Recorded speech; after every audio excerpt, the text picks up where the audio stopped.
Hello, my name is Dallas, and today I'm back with more The Great Ace Attorney Chronicles, and I'm starting Chapter 5 of the first game,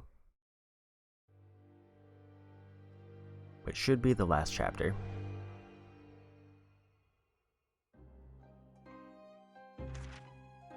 It's coming! Sholmes's cry pierced through the thick wall of fog around us. Wisps of vapor flowed over the pistol as I cocked it, and I waited, breathlessly, in the stillness. The silence lasted for what seemed an eternity, until, at last, it appeared. From the shadows of the cloud, an enormous beast sprang out upon us. A hound it was, but not such a hound as any mortal has ever seen.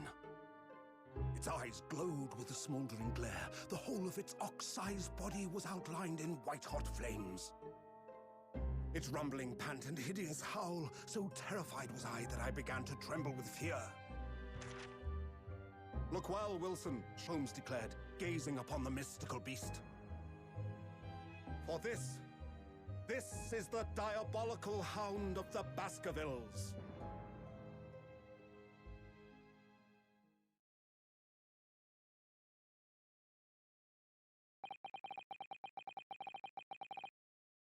Our first 2 months in London passed by in a flash.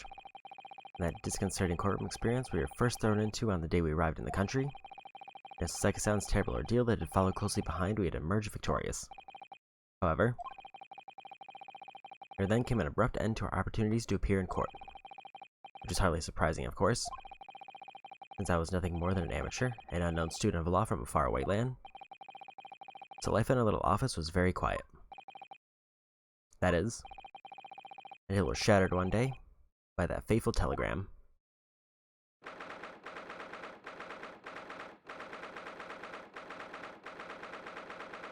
So before I move on, I guess to give a brief summary of my plan today. Best case scenario would be I finish up this chapter in one stream, but I kind of doubt that'll happen. And it'll probably take me 2 streams to finish up this chapter, but I may take an extended break from this game after completing the last chapter, unless my next stream of this only has half an hour to an hour left of the final chapter, and then I'll just start the second game. That being said, moving on.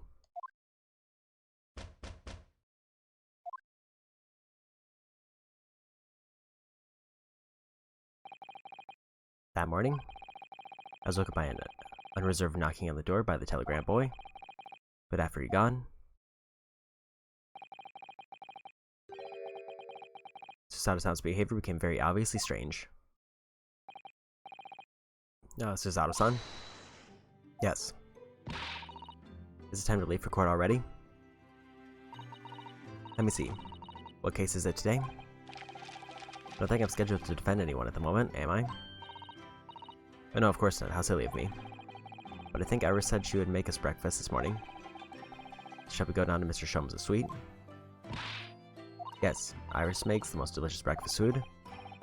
She does, doesn't she? Once our bellies are full, we can leave for court and fight in fit form. Let me see, what case is it today? Here we go again.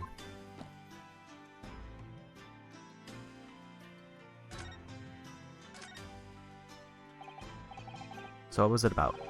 The telegram that was delivered this morning, I mean? Oh, a telegram? I don't know what you're talking about. Sorry, Barry, not gonna get away with that. Well, I didn't think I would. Actually, don't give it a moment's thought. It's nothing. Nothing interesting. Boring, in fact. It was just a boring old telegram. That's 3 times now that she's tried and failed to convince me it was nothing.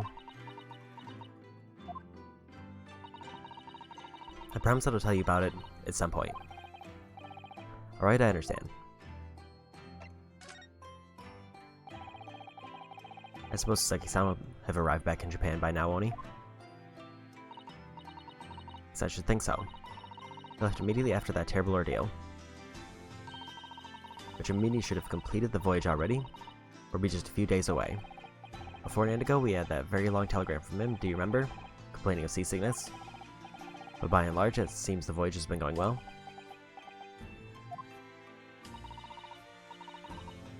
There's something wrong there, Hoda-san. I was just wondering what might have become of Saki-san had he stayed in London, that's all. You mean, as regards Lord Von Zieks, the Reaper? As I can't help wondering if seasickness would have paled into insignificance in that case.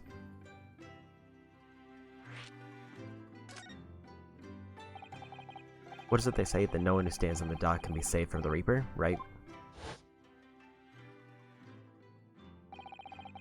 Like the way that Nightmare's trial ended on the very day we arrived in London? Even 2 months on, the cause of that dreadful fire is still a mystery. I guess at least Saki-san is safely out of the country now. Presumably that means... But the curse of the Reaper can only take effect within the confines of the city of London, perhaps? Even if that's the case, it's a little comfort. I have a terrible sense of foreboding. If the legend of the Reaper is to be believed, it would mean he wields the sword of justice himself. Come to think of it, I wonder what he's been up to these past 2 months. Surely not wielding that sword against more acquitted defendants? No, I don't think so. Apparently, Lord Von Zieks hasn't appeared in court once since our last encounter. Since Saki-san's trial, he's withdrawn from judicial service again, it seems. Really? Just like before, when he wasn't seen in court at all for several years. So just meant me who's had to face him in his recent spate of trials then? Just my luck. I wonder if luck doesn't come into it. Sorry, what was that? Oh, nothing. Never mind. Now let's take a look around the room. I've been here in London for about 2 months. Oh, my desk is starting to look a little messy already. You can tidy up once in a while. Hoda-san, I always say, making messes is a small sacrifice to pay for being able to further your studies. Time spent tidying up is time you can't devote to the same cause. Time spent on ridiculous arguments is time that could be better spent on some simple housework. 2 ends. But I'm supposed to be the lawyer here.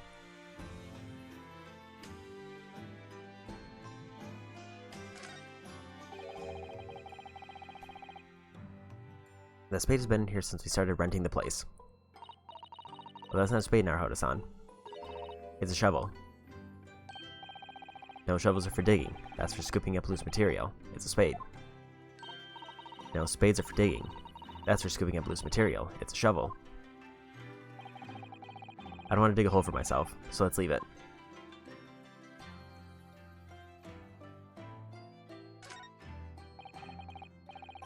Spring has lasted and the weather is warmer now. I love the smell of fire and the steam rising from the kettle. Oh, would you like some tea now, Hoda-san? Thank you, Sao-san, but I'm right for now. With the green tea Sao makes made from time to time, and Iris' unique herbal infusions, this place is paradise for a true tea lover. Green tea is such a wonderful accompaniment to British tea cakes, don't you think?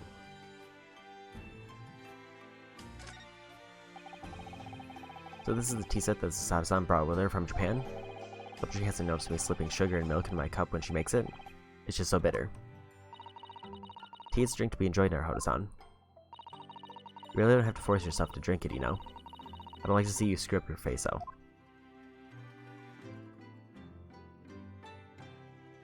Okay, anything else?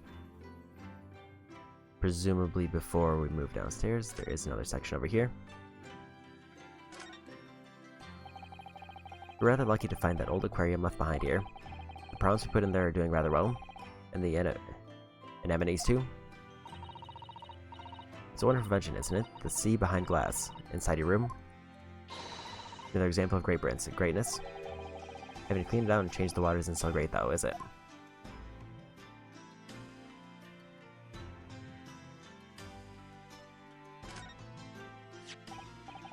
This must be the telegram. Let's see. No, you mustn't look at that. Not under any circumstances. Alright, I won't. Sorry now, Hoda-san. You can be very mischievous at times.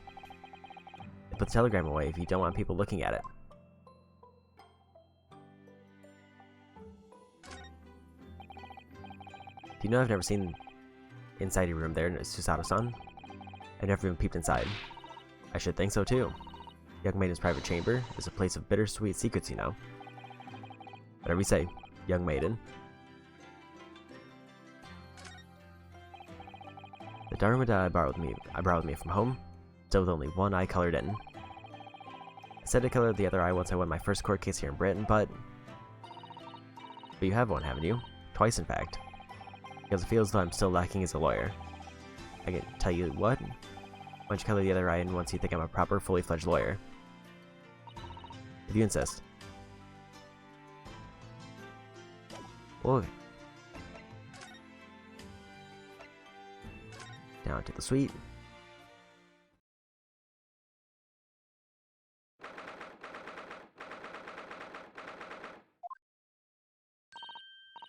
Morning, Rita. Morning, Susie. Good morning, Iris. Iris? What is it, Runo? What is that terrible noise? It sounds like a cat being strangled. I guess you noticed that, did you? Hurley isn't in the best form this morning, it seems.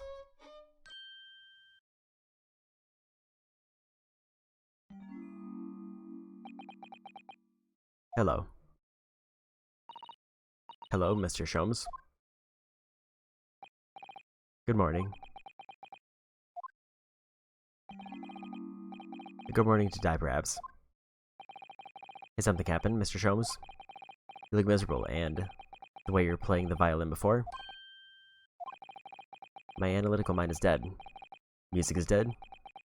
The world is dead. Damn this Blanche existence. That's all it is, my dear fellow. Nothing of consequence. I'm afraid I don't understand. Well, Iris, isn't it time we ate? Dry toast and insipid coffee, for me, if it's not too much trouble. Okay, then. Looks like a high. Good morning, boy. There must be some sort of tiny door for cats to use. How to get it there? Well then, everyone, time for breakfast. Oh, wonderful. Let me help you, Iris. It'd be a fine day today. I need something look different. Something missing from Mr. Sholmes' desk.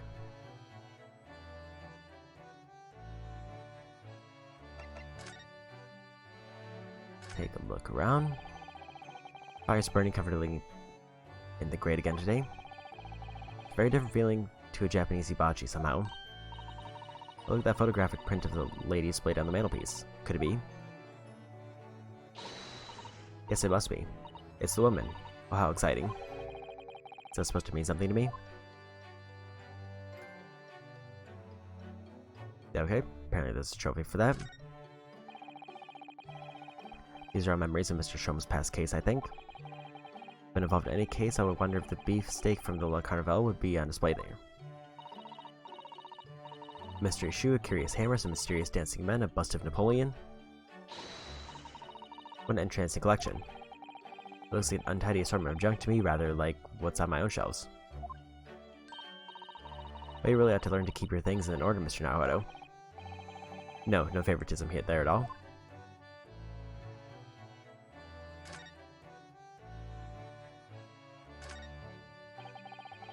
Those are Iris notes down ideas, isn't it? What does it say today? About Calm Valley Mystery? Oh, how intriguing. Must be the title of Iris's latest work. My wonder what fantastic tale awaits us. Tassan looks like an angel, but I bet she's dreaming of the most unsavory crime you could imagine. Iris's beautiful tea set is there on the table as usual. A couple of one of her special herbal blends always helps me to relax when I'm feeling the strain. The English pastime of tea has many similarities with our own tea ceremony customs, don't you think? It's the idea of hospitality behind it. It's the essence of tea. It's a charming little white shelf, and full of charming little bottles too. But the contents of them aren't quite so charming, it seems. Science is the future, Mr. Naruto, you can't deny it. I'm saving my money so that I can buy some chemistry apparatus as well. Law, chemistry, takedown throws, whatever skills you boast, Mrs. Sato. As useful as they are, I'm not sure that my throwing skills are worthy of inclusion in that list.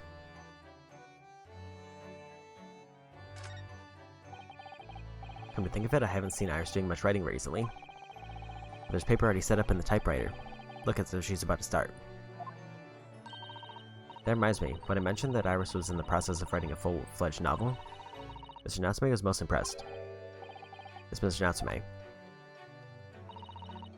That's what I'll be doing too once I'm back in Japan, he said through tightly clenched fists and teeth.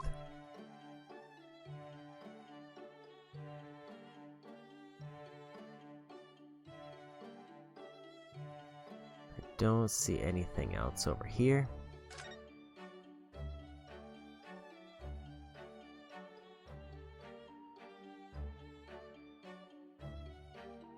Just Iris there.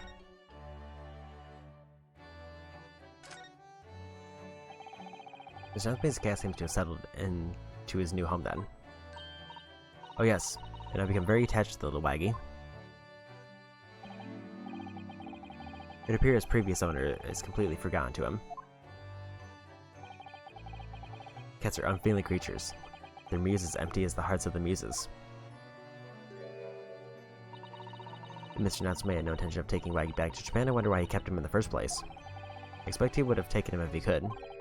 But pets are strictly forbidden aboard steamships in our experience. And for good reason. Terrible things can happen if the rules of passage are not obeyed. Well, I don't mind, because Waggy's adorable. Yes, he really is. Yeah, so what about that door? I don't remember seeing that tiny thing in the main door before. Where did that come from? Oh, you notice? You're observant, Runo. Look, I use this. It's my latest invention. What is that? I call it the Cat Flap-O-Mat. Gosh, a machine for making doors just for cats. That's right. I can make a cat flap for a little furry friend like Waggy in seconds. It can do it in any door at all, no matter what it's made of. It's very powerful, you see. Wouldn't it have been quicker to just make the cat flap rather than make a machine to make the cat flap? Well, yes, maybe.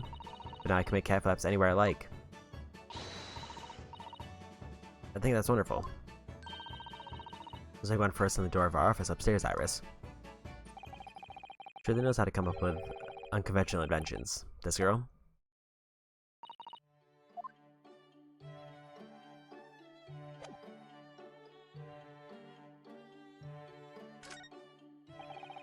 Looks like that huge metal chest is being used as a table for tea and coffee. Seems very sturdy, with an equally sturdy lock. Mr. Naruto, you mustn't go around opening things. I just have to keep an eye on you, don't I? You're very mischievous. How'd you come to that conclusion?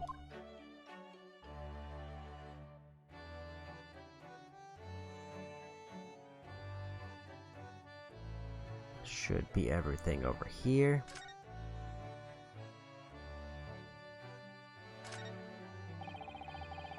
There's all sorts on these shelves: chemistry apparatus, books, papers, and lots of things I've never seen before. It's all heaped up so high, can't help feeling that the whole lot is going to topple at any moment. Such a charmingly untidy collection of paraphernalia, isn't it? It just looks messy to me, like my desk. Be Mr. Naruto. Let's learn to tidy up after yourself. No favoritism there, then?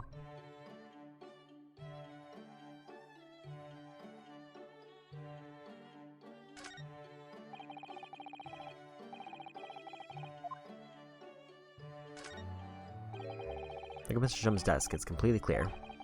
Isn't that an enormous machine usually on it? You can never hope to understand what goes on in the Great Detective Spy, Mr. Naruto. Why, next time we're invited, we may find he's vacated the entire suite. That's scarily plausible, actually.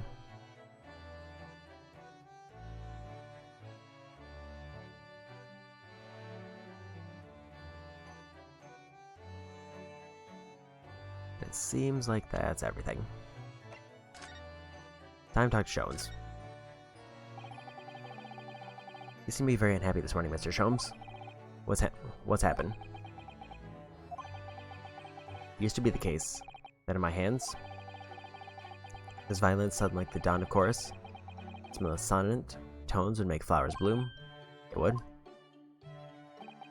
But now, the muses are unamused with me. The goddesses of music have thrown me over. Whatever do you mean, Mr. Sholmes? For hours I've bowed, for days even. Through the night I've endeavored, to no avail. That sound, my tone, is lost. That brilliant, clear, unwavering tone. Gone forever. No more recitals of unbridled emotion.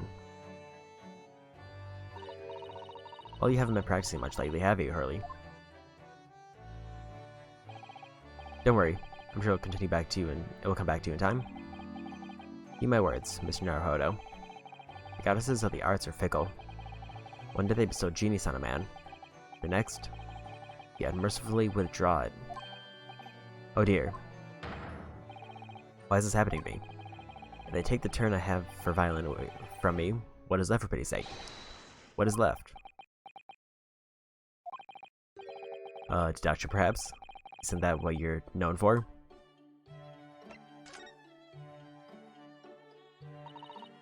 Mr. Sholmes, I don't like to pry, but your desk looks rather empty today. Well done, Mrs. Sato. Your observation skills do you credit. Oh no, Mr. Sholmes. They pale into insignificance when compared to yours. You struggle not to notice, wouldn't you? You mean Hurley's great analytoscope?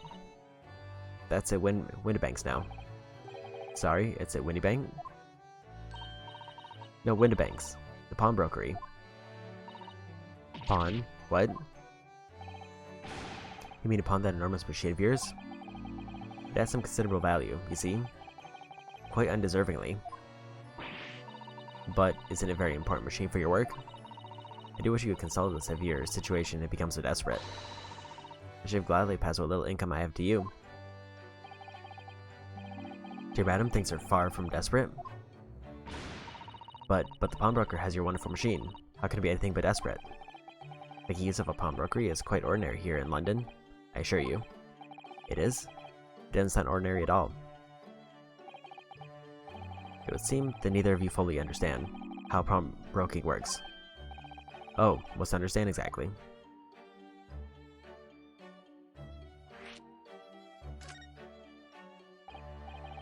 Oh, what do you mean when you said we didn't fully understand how pawnbroking works? To the people of London, pawnbrokeries are akin to banks. Banks?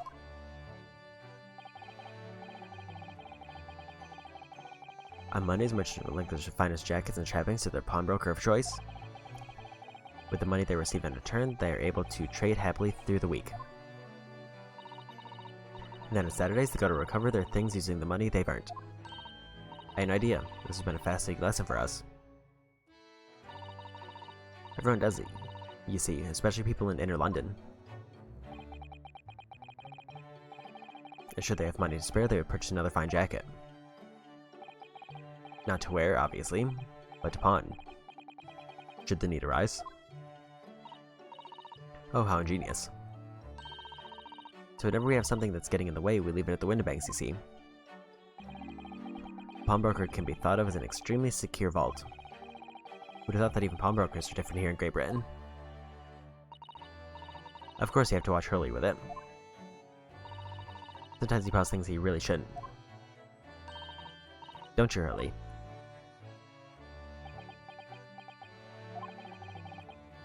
What is the matter? The world's dead to me now.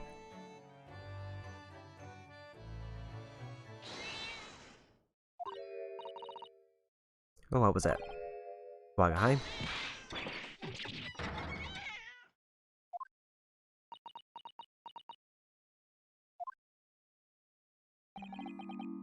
What was that? Oh no. Waga High is tangled up in your violin. I think he thinks it's a toy. No, what's he doing to it? Oh dear. Mr. Sholmes presses violin. Why should I care? What? I shouldn't be surprised. Cat is a more accomplished musician than I know.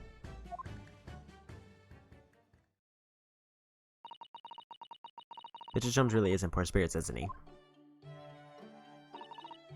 Well, anyway, I'll put it back where it lives. Shall I, Hurley? Out of the cat's reach, if possible. Maybe we should assess the damage.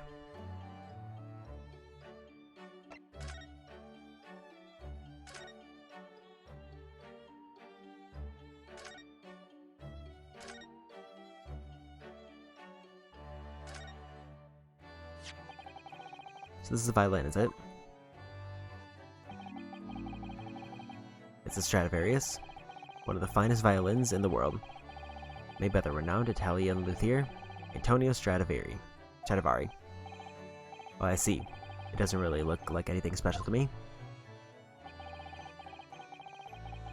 I happened upon it covered in dust, languishing in a pawn shop down a nondescript back alley.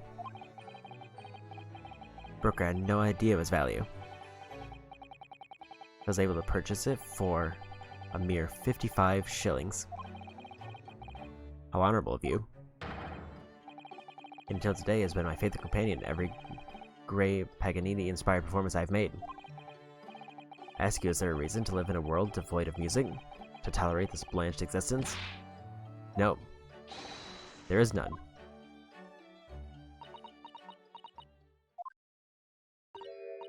Mr. Sholmes? What, dear madam, what? My thoughts are preoccupied with fancies of release from this dull routine. Well, it's about the violin. It looks very different to normal, don't you think? What do you mean, Mrs. Otto? Oh, Susie's right. Yes, the tone of the wood is completely different. And that's not all, I'm sure there was no crack here before. Wait, it's not even the right size, is it? What's this?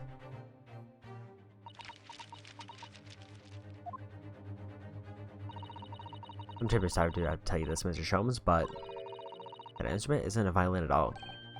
Then what? I believe it's an entirely different instrument called a viola. What? Oh, Mr. Sholmes, you are right. You're right. You were quite right. This is my faithful Stradivarius. So what? Praise this piece of string flotsam. Not your faithful performing partner, then. I see what must have happened. You do, Iris? This is just a simple mix-up. Sounds like Iris might be able to tell us exactly what's happened if we ask her.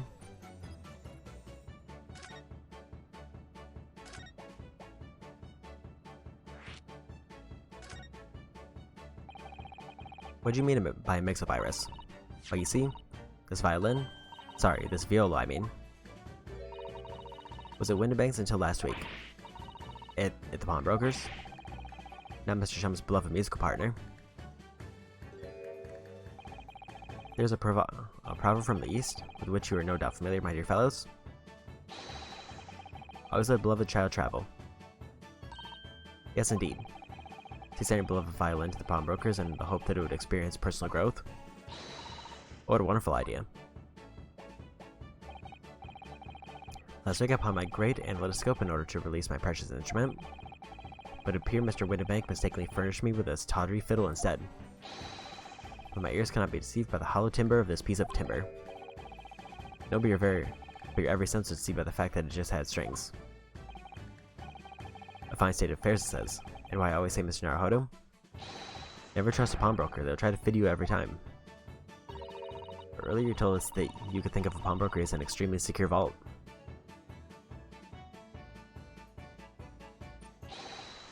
Come, Mr. Naruhodo, dilly-dallying will get you nowhere. Sorry? Crunching your toes with that vacant aspect? Pressing your coffee so obtusely? Are you not a little embarrassed by your own conduct, considering the urgency of which we are faced? We must visit Mr. Windibank's broker at once. That's right, isn't it, Mr. Sholmes? Precisely, Mrs. Otto. Without a moment's delay. But I haven't finished my bacon and eggs.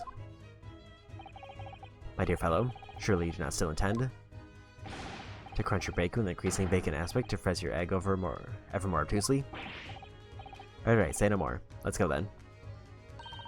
Don't worry, Reno. I'll be happy to heat it up for you again later. Oh, thank you, Iris. As it happens, I'm rather curious to see what a British pawnbroker looks like.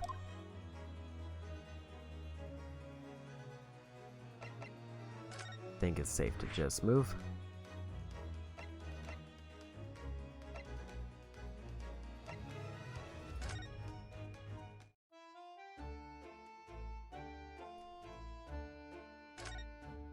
Outside the pawnbrokers, let's take a look around before we go in. Look at all the different things on the window of the shop.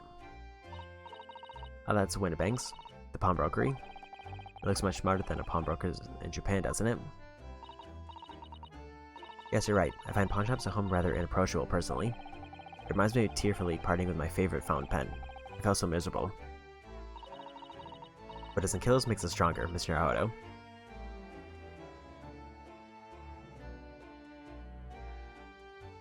That's the only thing to scan over here. There have been 2 months since we started taking lodgings here above Mr. Shum's office. I still can't quite believe it. I never expected things would turn out like this. Oh, I know. To actually be sharing accommodation with the world's greatest detective. If I find myself before a court of law now, I'll have not one regret. I don't know what you're talking about, but I'd be happy to defend you, of course.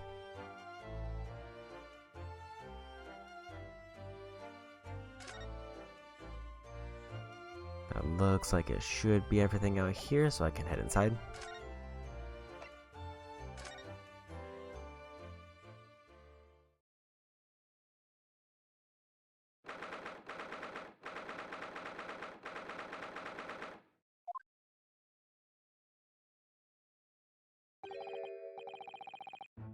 This is a British pawnbrokery. Why, there are all sorts of tools and contraptions in here that I've never laid eyes on before.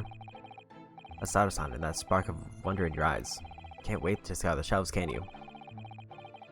Get the impression you enjoy places like this. I guess I don't know why, but seeing such a lot of things I don't understand is a real thrill for me. My dear fellows, let us not forget why we are here. Oh, Mr. Sholmes. We are calling on matters of business, not pleasure. Clearly, Mr. Sholmes means business too, judging from the spark of fury in his eyes. Oh, Mr. Sholmes, sir, welcome back. You did that brazen welcome? Well, yes, we are potential customers after all.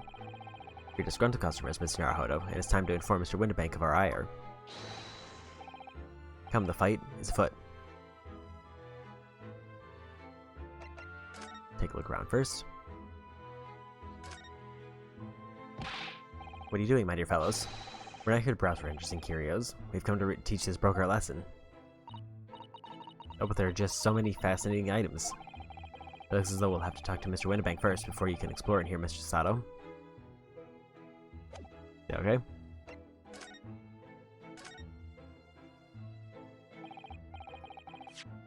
Naturally, you'll call it this, which I received from you some days ago. Yes. The second-rate fiddle is not my faithful instrument, Mr. Winterbank. The color of the wood is different, it has holes in it, it's not even the same size. A wonderful summary of our observations, Mr. Sholmes. I'm so very sorry, sir. How utterly unforgivable of me. An inexcusable mistake for a pawnbroker. There's only one way to make amends.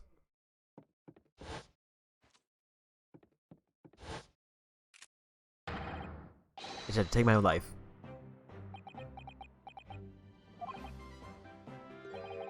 I don't think that would be necessary, do you?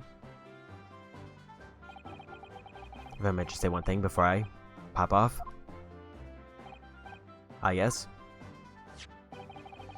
It was you, Mr. Sholmes, who took it upon himself to remove the item the other day, I believe. Sorry. As I recall, I entered the storeroom to fetch your violin when I heard, here it is. You did? And when I turned to controvert you, you had taken the viola and left, sir. However, there can be no doubt that the blame lies firmly at my own door for allowing you to leave. I shall not grumble or grouse any longer. May the skill die with me. No stop, my dear fellow. The fault is mine.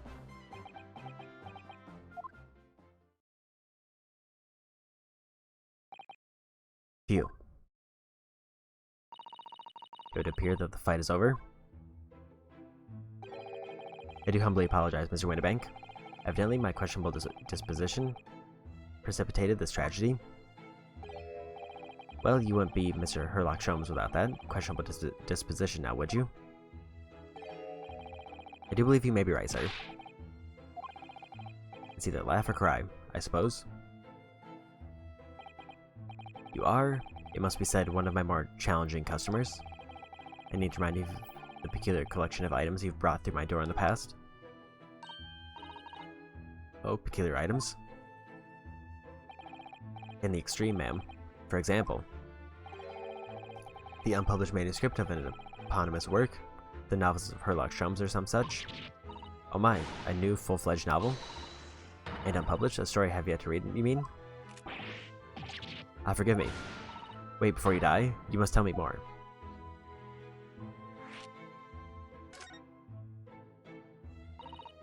I must know more, tell me everything. Sada-san is really fired up now. Is there really an unpublished story? Under this very roof? Well, one day the gentleman here brought in an old metal chest, you see. Would you like to entrust this to your care for a while, Mr. Winterbank? For a chest like that, 1 shilling, sir. Not a farthing more. It has something of very great value indeed. The latest manuscript, recounting the adventures of one Mr. Herlock Sholmes. I beg your pardon, a manuscript? You wish to deposit a manuscript? Indeed I do, for I am confident it will be quite safe here. And that was that. As such, Mr. Sholmes' latest tale of otherworldly mystery lies dormant in my storeroom. Mr. Sholmes, is that really true? Do I sense that someone doesn't want to talk about this? I continue to pay your fee, do I not? Then kindly continue to store my belongings securely. Of course, sir, of course. They're safe and sound with me, I assure you, on my life. It's not very strange. I wonder, could I ask you something? A gentleman from the East, I see. Yes, that sable suit. I suppose I could offer you 6 pence for it? Without wishing to offend, the tone is somewhat dull. Sorry. How about for your splendid attire, ma'am? 5 guineas, no less. The colors are exquisite, the design, the exotic. Eastern artistry at its finest, may I say? Oh my, 5 guineas, you say? How interesting. But I feel as though I've suffered some sort of defeat here. Actually, I was hoping to ask you about your business. I've heard it said that the pawnbrokeries are used rather like banks here in London. Yes, sir, indeed. Many of my customers utilize the establishment as you describe. I praise their items and offer them a proportionate loan and 2 months of secure stowage. If in that time they repay the original sum to me, plus the agreed interest, their items are happily returned. But what happens if they don't pay you the money?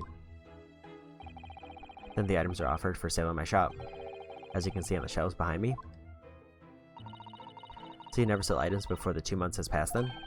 That's right, ma'am, that's right. Which means some considerable responsibility rests on my shoulders. Should a customer's precious belongings be lost, the only recompense is for me to end it all. The very idea, Mr. Winterbank, is an absurdity. One should never talk of one's demise so casually. Says the man who was telling us it was a good day to die only this morning. But let's not forget that I have already helped you take measures to ensure that such tragedy never occurs. What sort of measures? I engineered a simple device which Mr. Winterbank has installed here in his shop. I call it the Red-Handed Recorder. Is that not so, Mr. Winterbank? What was that deep sigh about?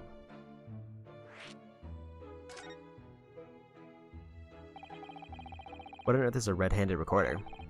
Use your eyes, my dear fellow. There are 2 just below the ceiling. I can see what appears to be a camera attached to some sort of timing device. Very astute. It is indeed a camera, furnished with some 100 pieces of celluloid film. And every 30 minutes precisely, the camera automatically records the appearance of the shop. We have an example I can show you.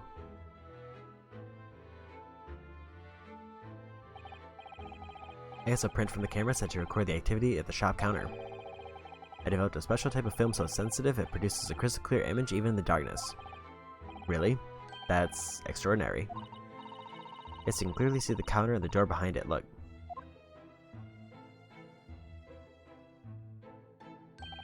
So you see, for someone to enter the premises with ill intent, his identity would be summarily exposed.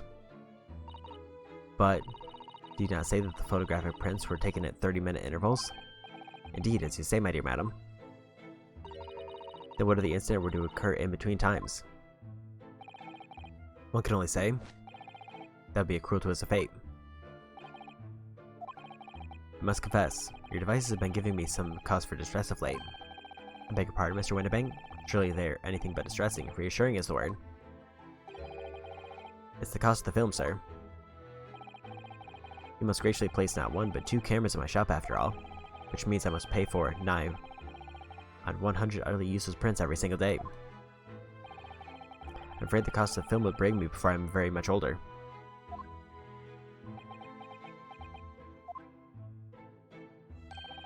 Nevertheless, a small price to pay to ensure the safety of my preferred pawnbroker, you know? My dear fellows, we verge on the age where safety and security come at a price. Oh, heaven help us.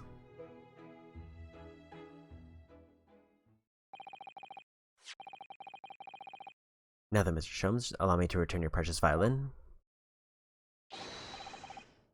Ah, the very thing. Thank you, Mr. Windibank. Perhaps this might mark the end of the peculiar items you tried to pop in. Because if anything were to happen to one of them, this would be the only answer. I really think you ought to stop waving that gun around. Someone could get hurt. You're not? Sorry. I've only loaded a single bullet, so no one but myself could possibly be harmed. That's not really what I meant. Good day to you then, Mr. Windibank. It's been a pleasure as always, Mr. Sholmes. So, Mr. Naruto, now we can explore at last.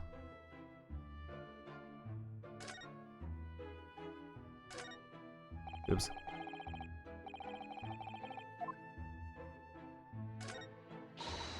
Look at this. Look at this lovely, big, shiny box bee. That, my dear madam, is a music box. Surely you have such things in your own country? Oh my, yes. But I've certainly never seen one so large before.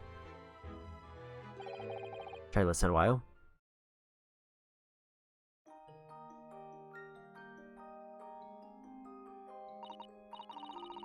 What a sublime sound. It's like the music of angels. I've never heard anything like it before in my life. This particular specimen is of the larger variety commonly found in public houses and restaurants. There's a metal disc inside on which the notes to be played are recorded. Simply by replacing the disc with another, any music you care to imagine can be played. My goodness, what a simply delightful machine. Indeed, though, their popularity has waned recently with the development of the gramophone, of course. Science and technology advances at just an overwhelming pace.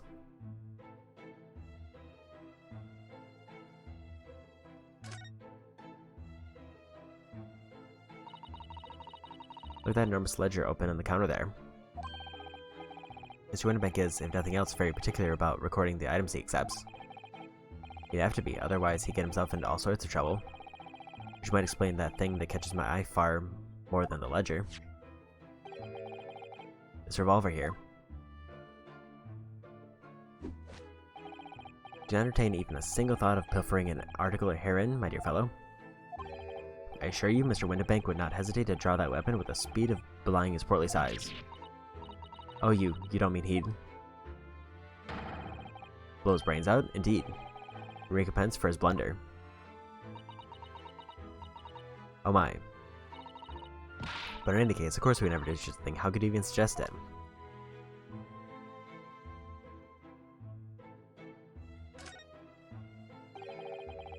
Seems to be a little door behind that curtain there. That leads to the storage room, where Mr. Windibank keeps articles that are currently in pawn. I see. There's nothing of particular interest inside. I certainly wouldn't recommend any larcenous activity.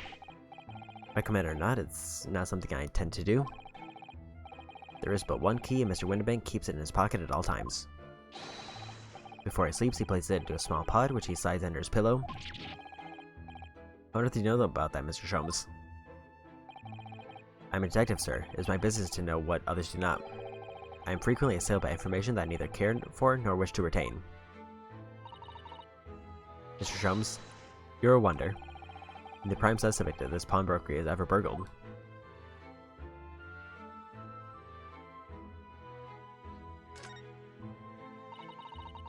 What assortment of things there are on these shelves here? Crockery, footwear, clocks, and watches? Almost anything you care to imagine. Those are forfeited items offered for sale by the pawnbroker. What does that really mean, though? When you pawn or quickly pop an item, the broker loans you money against its worth. He stores the item for an agreed period of time, after which the loan must be repaid. If not, he is free to display it in a shop for sale at a price of his choosing. Well, yes, now you've explained it, I'm noticing little price tags on everything. Of course, simply by paying the agreed interest on the loan, one can extend the period of safekeeping. So you may pawn that black garb of yours without fear, my dear fellow. My treasure university uniform? Never. It embodies my student spirit.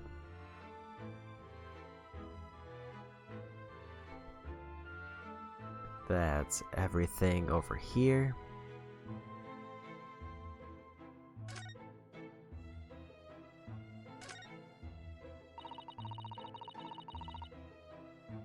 Now what do you suppose this rather enormous machine does? It seems to have two little windows for looking through. Allow me to enlighten you, my dear fellows. What are you looking at is a stereoscope. A stereoscope? Fascinating. It's aptly named, I assure you. Look through the eyepieces and see for yourself. I should be delighted to. Excuse me a moment while I just have a look. Just before you do, there is something I should point out. My dear fellows, in order to see the image properly, stereoscopically as it were, you will need to be cross-eyed. However, that is beyond you. It is of little consequence today. Alright then, I'm gonna try it.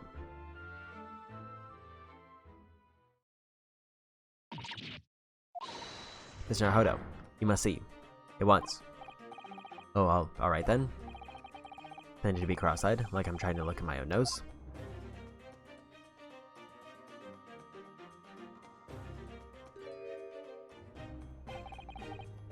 What the? I don't believe it. It's just a photographic print, but it seems like you could reach out and touch it. Yes, the sense of depth is startling, is it not? The stereoscopes are one of London's many fads. They're often found in little stalls in the park. People queue for hours to see them. Why? Why are people meddling with such black magic? There's no magic, my dear madam. It is, well, far too complicated to explain at present. We shall save this lesson for another day. Oh.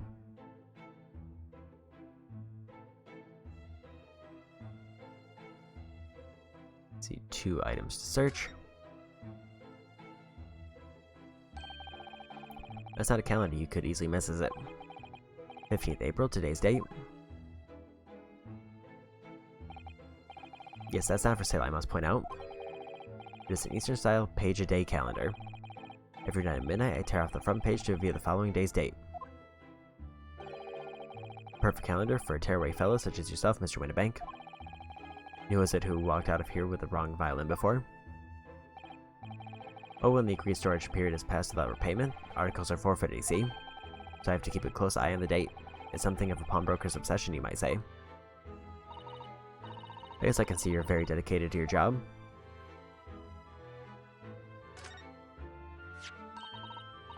Look at this, whatever could it be used for? I have no idea.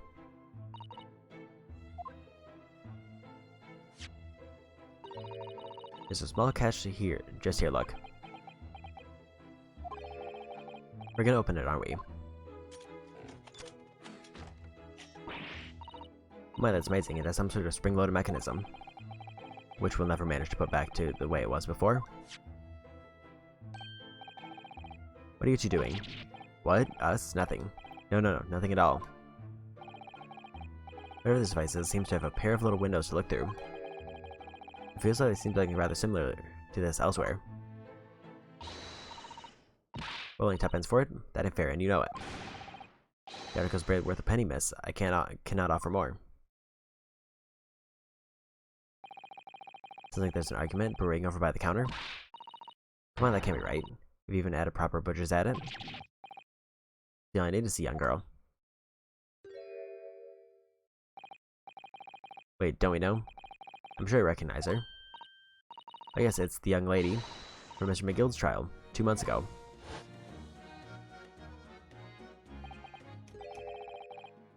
Her name is Jean Lestrade, my lord. She's a chancer, earns a crust among large crowds, will leave in people with their purses. What's coming out of pickpocket?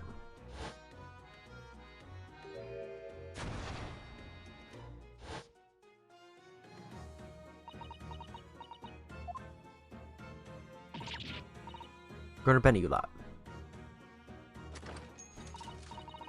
Hello, Mrs. Lestrade. Hope you've been well. And what? You remember me then? Well, I remember being completely surrounded by smoke, that's for sure. So what are you doing in here? Down and out, like the rest of us? Nothing to eat? Kind of pop that black weasel sorry coat, have you? What is about this black uniform that makes everyone comment on it? A good day, unless I'm much mistaken. You beat the young pickpocket who stole our experimental smoke grenade launcher. Mr. Sholmes. So you have something of value to pawn, do you? Allow me to see the article, and I shall negotiate with Mr. Winterbank on your behalf. Pull the other one, I don't need no help from someone stuck up D. Got any business, go on, or I'll make trouble for you. As you wish, Mrs. Lestrade. I'll happily remove myself from your presence.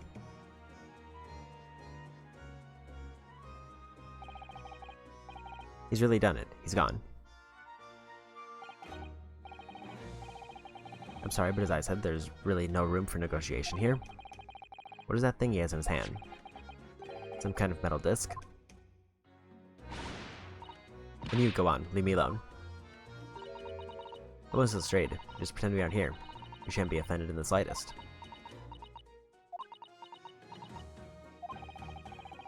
So that thing can really stand her ground when she wants to. Whatever.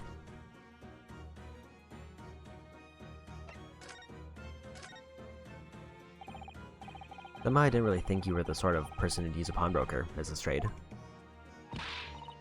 Yeah, well I am, alright.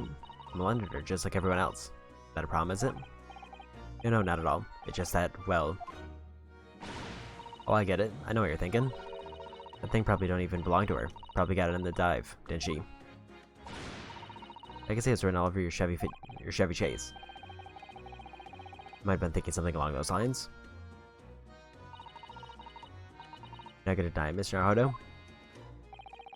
Alright then, I'm just gonna come out and ask you that straight. You pawn things that you steal from other people? Well, I don't know how to best answer that, really. Suppose, sometimes. Not gonna deny it either, Mrs. Lestrade. But not this time, alright, I swear. That thing belongs to me. The disc that Mr. Winterbank is holding. Perhaps we should see what he has to say about all this.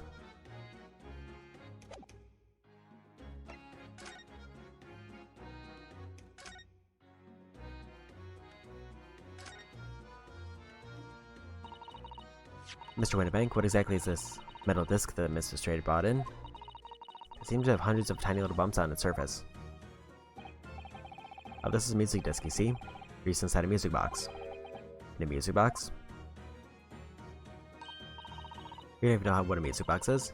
Eastern lot ain't so savvy, eh? What a music box is, I just never see one of these discs before. Small protrusions of the metal disc encode the tune to be played by the music box. Simply insert the disc and set the machine going, and beautiful music plays. It's so incredible, tell us, what tune is on this disc? Well, I'm afraid I couldn't tell you that. There's so many different types of music boxes, you see? British made, German, Swiss. I have no way of knowing which particular machine this disc was made for. I see. And that's it in a nutshell. I wouldn't have any customers for an item like this, even if the young lady forfeited it. Really, I'm already offering more than I should at a penny. That's a packet of lies. Tell me you did. Said it was well. He? Who? Never you mind. It just ain't right, that's all. That is worth good money, I know it is. Well then, you'll have to try your luck at another pawnbroker's, won't you?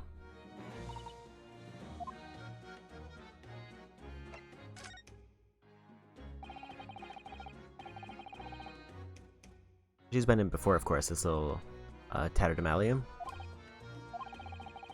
And brought some dubious articles or other with her every single time, I might add. Dubious, what are you trying to say? I'm an honest customer, me. So is there something dubious about the disc she brought in today? Well, if only it were that simple. Sorry, what do you mean? What she actually brought in was a storage ticket. A storage ticket? So, Mrs. Straight actually captured a demon article for me today, is that right? Yeah, that's right. A girl like me has a lot of stuff for what needs storing. Alright, yes, that's definitely dubious. The article in question would have been forfeited at midnight tonight, but as she gave me the ticket for it and repaid both the loan and the interest, I was obliged to return the article to her. But what was the article? Do tell, Mr. Winnebank. Little scamp is wearing it.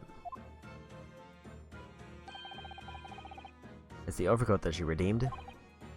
Oh. Oh, what's wrong with that? It fits, don't it? I mean, it's mine, so of course it does. So what about the disc then? How does that come into all this? The disc is something else. A new article to pawn if the girl and I can agree on a price.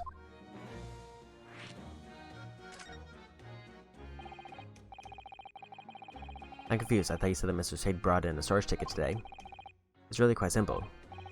Yes, the child brought me a storage ticket and the money owed on it, as you say. For this heavy black coat, which you returned to her care as I'd understood it. That's right. And rather unsurprisingly, as soon as the little ragamuffin put the thing on, she went riffling through the pockets. What do you mean?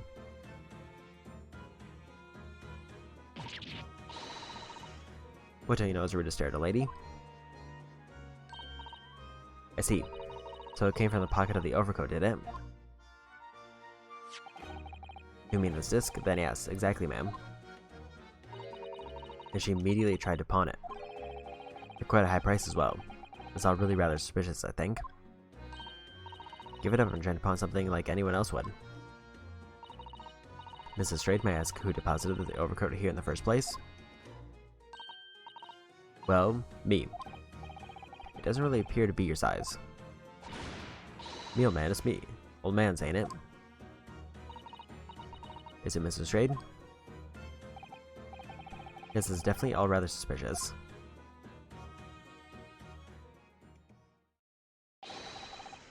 Out of my way, please. Who's this picture postcard Englishman?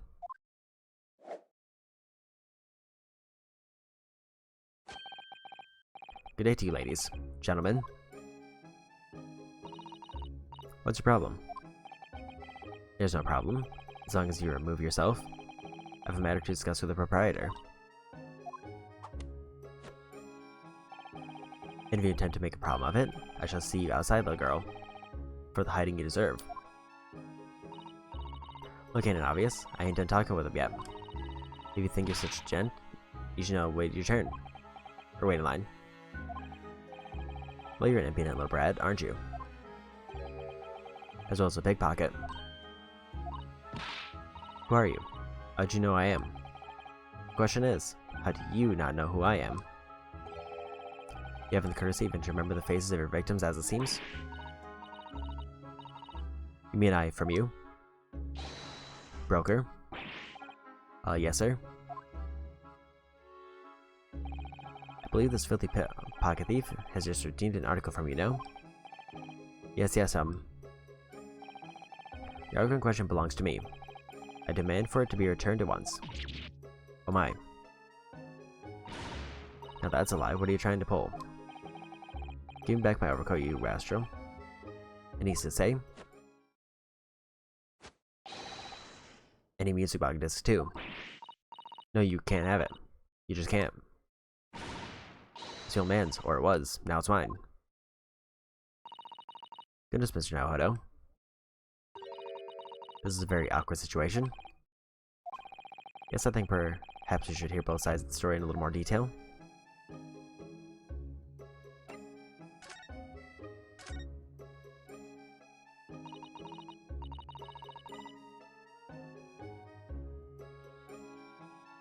This is straight as what the gentleman is saying. What do you think? It's all lies, ain't it? Obviously. I started my life. I never laid eyes on that dandy before. It's here now, you little ragamuffin. You stole it, didn't you? That ticket you brought in here just now. No, I swear it. Swear to God. It was barely an hour ago. I was walking along the street, minding my own business. When this little gutterling ran into me, I knew at once what had happened. I've been robbed yet again, I thought to myself. Those wretched pickpockets. Yet again? Yes, as you can see, I'm a man of impeccable style. This isn't the first time I've been targeted by these backslum scoundrels. Now then, I relinquish my overcoat. Come along now, Miss Lestrade. Get the good gentleman his coat back. If you're gonna cause trouble, I should have no choice but to call the police. Well then, why does everybody think it's me? Look at this dandy cove. You think I'm the dodgy one? I'm sorry, but no one's gonna believe you. But what about evidence? Yeah. Where's your evidence that I've stolen something, eh? Come on, let's see it.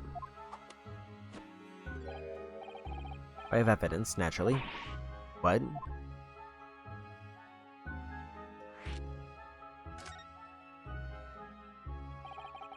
Evidence that the article Mr. Strader deemed actually belongs to this gentleman? Of course, we needn't only consult Mr. Winterbank's ledger to know the truth. We'll be able to look up the name of the person who deposited the article in the first place. Yes, brilliant. I'm very sorry, but I'm afraid that won't be possible. Oh? I never ask customers' names, that's a strict policy of mine. But why not? Well, now, as you can imagine, some of my customers have circumstances to consider. A great many of them prefer to maintain their anonymity. Yes, I see. But then how can you know if an article belongs to the person asking you to redeem it? Well, it's quite simple. Good sir. Might I trouble you for the watchword associated with the article in question? Of course, it's Professor. Yes, that's right. Now the evidence we need. The gentleman is the rightful owner of the article, without doubt. A watchword? Interesting.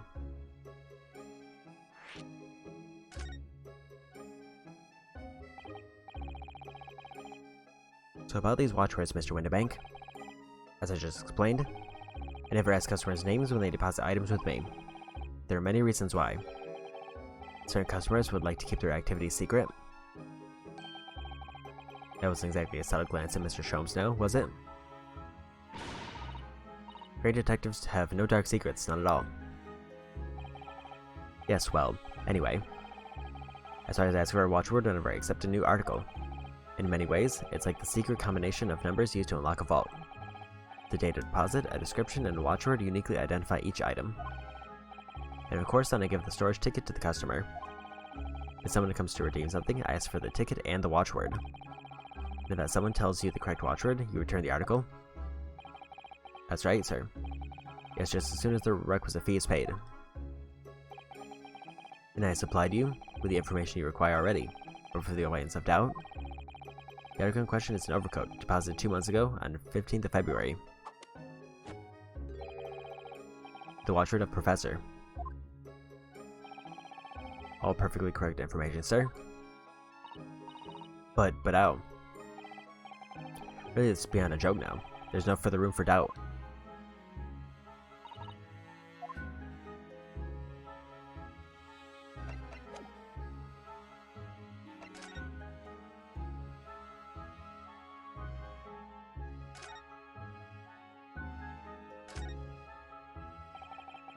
Excuse me, bud. Who are you? One would expect the inquirer to introduce himself first. Though clearly you are not British, so perhaps our ways are foreign to you. Oh, sorry, yes, we're from the Empire of Japan. We're studying here. Yes, Japan. I've heard talk of the place. Its inhabitants live on some fiery brown-colored soup, mixed up with exotic spices. You might be thinking of somewhere else. What was that theatrical gesticulation about? Perhaps. Anyway, if you're a gentleman, sir, you offer your own name first before inquiring after the name of another. Of course, yes, I'm Rinosuke Naruhodo. I'm a lawyer. Well, a student of law, really. My name is Sato Mikotoa. I'm Mr. Naruhodo's assistant. I see. My name is Benedict. Yes, Eggert Benedict.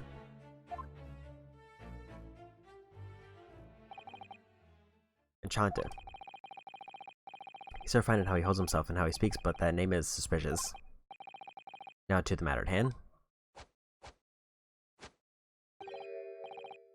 My overcoat, returned at once to someone with the style to carry it off.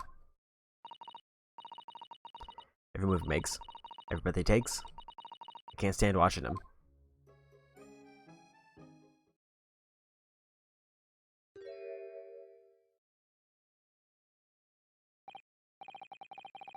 So let that be the end of the matter. And thank you for your custom, Mr. Eggert Benedict, sir. For such reasonable rates of interest, I may even decide to come back. This is why I hate grown-ups. Because I'm a diver, everyone thinks that makes me a liar. The contents of the coat pockets, if you please, broker. But of course, sir. Here's the disc for you. Just this one. Pardon, sir. I was expecting another. That is, I deposited another. Another disc. Oh dear. I regret to inform you, sir, that what was deposited with me was merely the overcoat. The disc happened to be in one of the pockets, but I was completely unaware of it until now. So, Gutterling, you're hiding more of what's rightfully mine, are you? Says who? I know enough about it. Very well. Then I shall bid you farewell. Say goodbye to style. Wait a minute. That disc is mine. What do you think you're doing, you little tramp? You've drawn blood, you filthy animal. Oh my, yes. There's blood on the disc. It was because of all those sharp little bumps. The man must have scratched his finger on them. I found it first, alright. I mean, it belonged to me, old man. So you're not having it. But you take it. Me? Hang on to it, they'll laugh it off me again. So you keep hold of it. This straight eye. Why is this disc so important to her? The music box disc has been entered in the court record. Metal disc used to play music in a mechanical music box. This piece of music, which remains unidentified, is stored on the disc by means of small protrusion. You there, in the black library. Hand that disc to me at once, please. No, don't, he's lying. Grown-ups are all liars. What do I do now? How am I going to resolve this?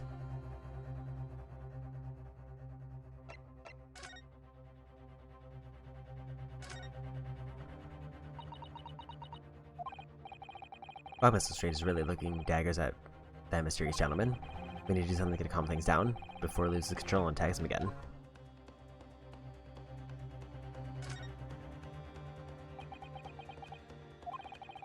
Look at those piercing eyes. He's clearly in no mood to talk. We have to do something quickly before this mysterious gentleman leaves to fetch the police or something.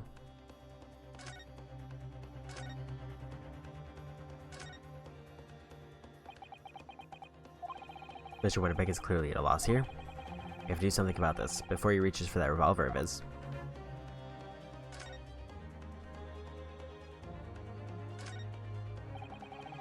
Mr. Winterbeck, watching you diligently over a shop, there's still so many things I'm curious about. But somehow I don't really feel like this is the right time to be browsing. However, the Frost situation must be our first priority. I'm fairly certain that we can find just the great thing we need among the articles here in the shop.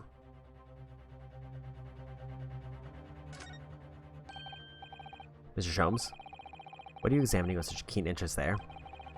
As you enjoy a bar of caramel, I see.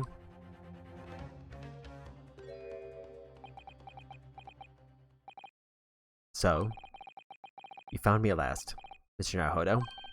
Sorry.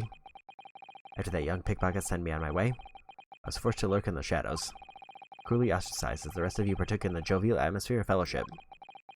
I had nothing to occupy my mind, but was too ashamed to let society see what my downfall had done to me. So feigning mock interest, I pretended to examine the tedious trinkets in this desolate place, whilst, as you shrewdly observed, gnawing on the only friend I have left, the 7% solution of caramel. Where do you claim to understand the depths of my despair, Mr. Naruhodo? How could you? I was so lonely, so desperately lonely. Then why on earth did you rejoin the conversation? Things have gone from bad to worse here, you know. Yes, I've heard much of your conversation. Or rather, in my craving for human contact, my ears devoured every word that was uttered. You really were sad, weren't you? Poor Mr. Sholmes. I feel something awful for you. It would seem that my inferences are correct. Oh? Surely you're not about to tell us that you've solved the entire case once again? My dear madam, sometimes I wonder. For my genius for deduction to be commoditized, how much could I pawn it for?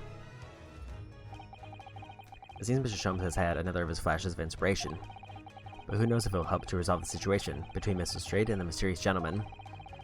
What's the right thing to do here?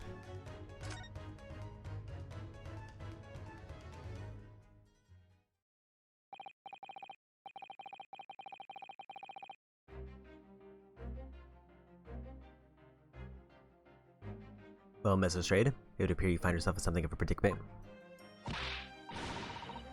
Where the blue blazes have you been? Pardon? When a lady's in trouble, a Jew gent's supposed to be there to help. Straight away. Not an hour later. Harsh. And who, pray tell, are you? Mr. Egbert Benedict? You have, in my eyes, a veritably encyclopedic array of curiosities about your person. Nevertheless, there are two immovable conclusions I have drawn. I beg your pardon. The first is this. The true reason for your visit to this pawnbrokery today is something you have not yet revealed. And the second is this. A considerable crime is in contemplation, one you will orchestrate with the intent to steal a vast sum of money. Well, Mr. Benedict, what say you to my deductions? How? He turned as white as hard-boiled egg. It would seem that once again, Mr. Sholmes has made a flawless deduction. Just who do you think you are, sir? I guess as I hoped. That is precisely the pain expression I was looking for.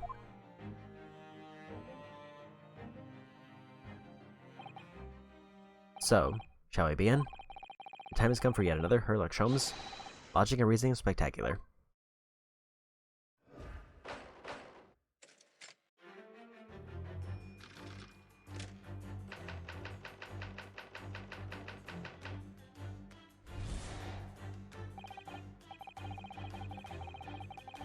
First of all, we must ask ourselves on what business you have ventured this pawnbrokery today. You claim to have followed this pickpocket here, having had the redemption ticket stolen from you on the street. But that is most certainly a lie. The real truth is something quite different. As revealed by that which you hold in your hand, it's what brought you into the shop in the first place. It's a staff recruitment flyer. The piece of paper in your hand is a staff wanted advertisement from this very shop. Yet even the most unobservant would soon realize that a man of your appearance has no need of such employee. In other words, there is some ulterior motive for your actions.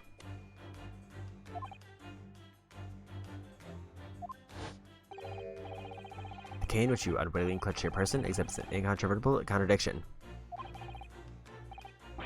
Well, Rod, I've had this cane for years. The contradiction of which I speak is, of course, the missing free roll. The end of any walking cane would be terminated with a metal ferrule to protect the wooden tip. Yet detailed analysis shows the wooden tip of the stick to be utterly bare. Therefore, there's only one conclusion. The rod that you hold in your hand, which appears to be a walking cane, is in fact no cane at all. You recoil, sir. Is something wrong? In your recoiling, you inadvertently facilitate the answer of the next conundrum to present itself. Namely, what is the truth behind this rod you bear? It's your reaction which betrays the truth. The handle, which you evidently would like to conceal, is the key to understanding this riddle, you see. But the moment I saw it, my suspicions were aroused. What walking cane demands such a stout handle? Mused I. But of course, as I said, this is no walking cane. No, that rod.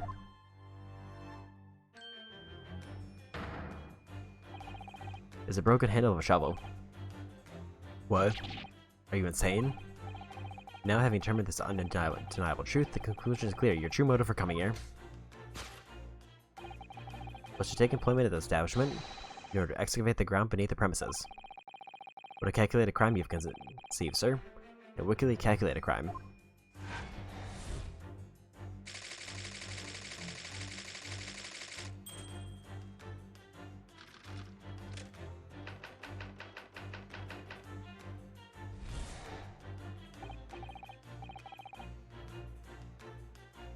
Now, Mr. Benedict, let us continue.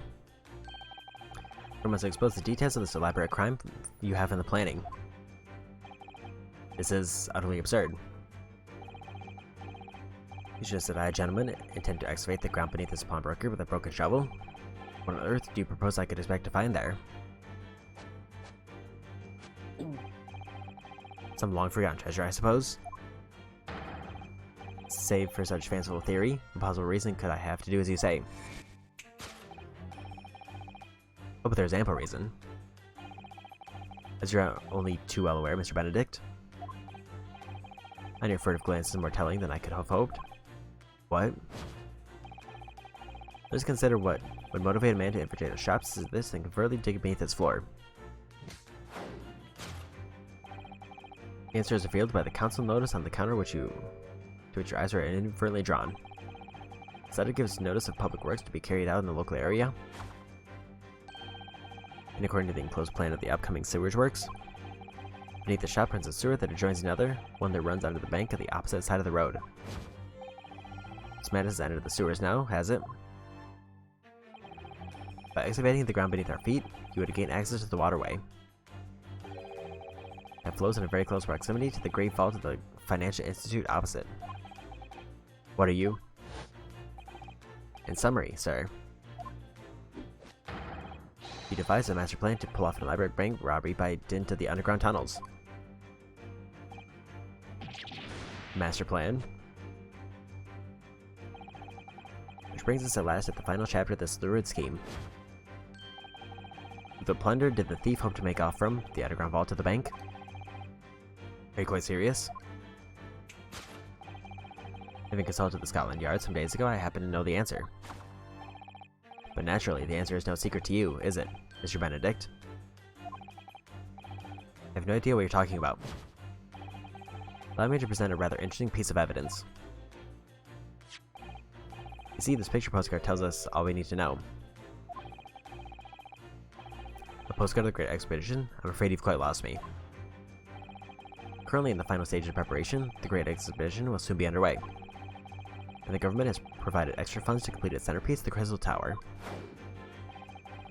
Funds that currently sit in the vault of the bank, on the other side of the road. Pardon? Yes, a considerable crime you've been contemplating is the theft of that which sits in the vault of the bank, the special reserve funds for the Great Exhibition. Of course, that is top secret police information, so keep it under your hat, please.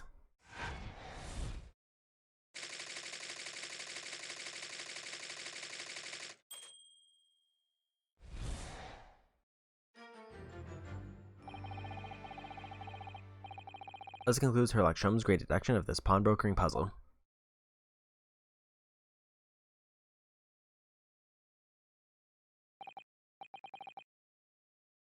Oh, Mr. Sholmes?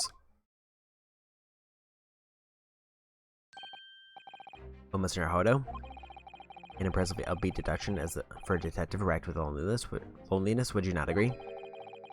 Was it true what you said about the bank over the road and what it has in its vault?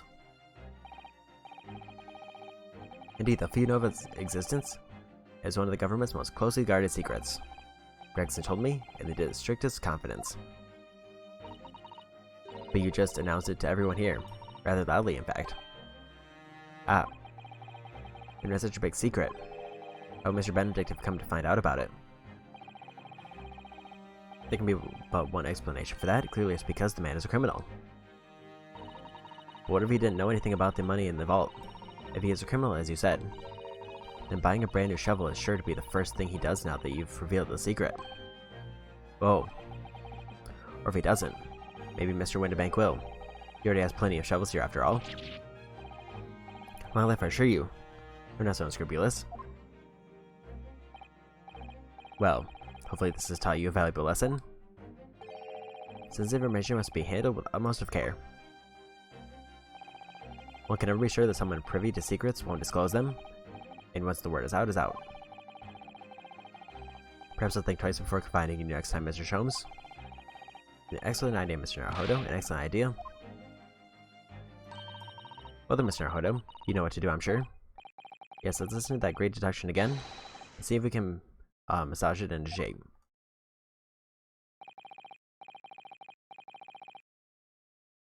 Very well then, let's start once more from the beginning. A frolic Sholmes magnificent, logic and reasoning spectacular.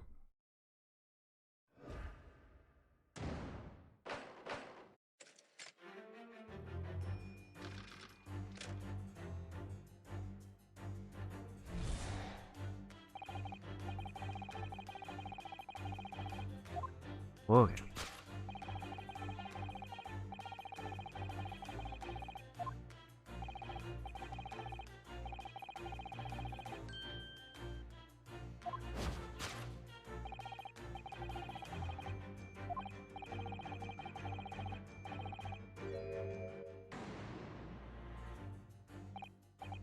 So by Mr. Sholmes' reasoning, Mr. Benedict came here in order to apply for a job so he could dig down through the floor. It's an attempt to tunnel into the sewers to gain access to the money in the vault of the bank across the road. But he wouldn't get very far with a broken shovel, would he? No, I think it's fair to say his motives lie elsewhere. The question is where? What did bring Mr. Benedict here at this particular point in time?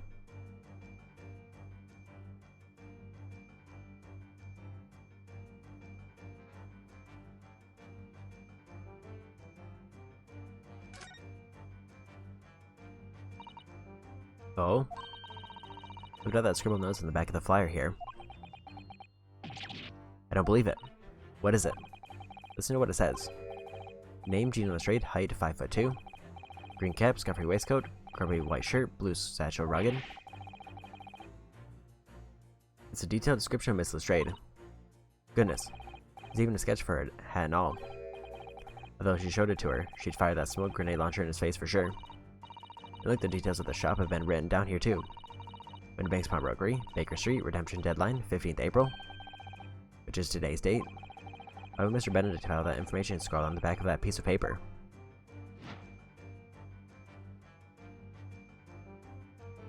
Take that!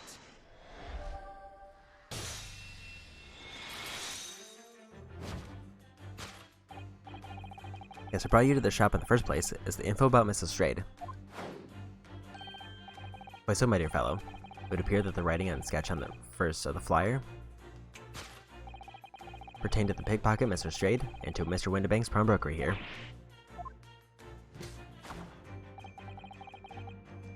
You originally told us that you had merely given chase after Miss Lestrade stole the redemption ticket from you. But that serves a thinly veiled lie. It is the information on the back of the flyer that led you here today, by which I mean here to Windibank's Pawnbrokery, and today the redemption deadline of that overcoat. So you can wait outside for the young girl matching the description you have written down to arrive. You have gone to some lengths to hide the reasoning for your pursuit of Mr. Shade. In other words, There's some ulterior motive for your actions.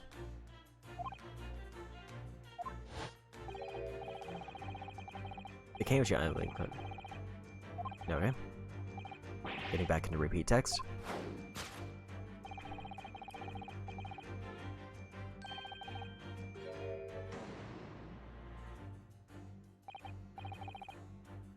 What's a farewell?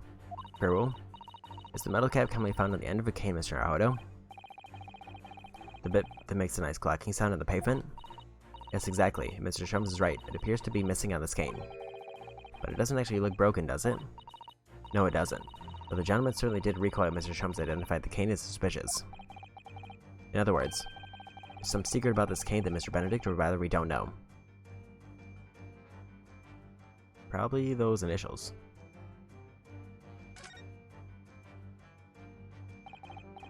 Look here, Mrs. Otto. There's some letters on the handle. Ah yes, those must be initials, I think.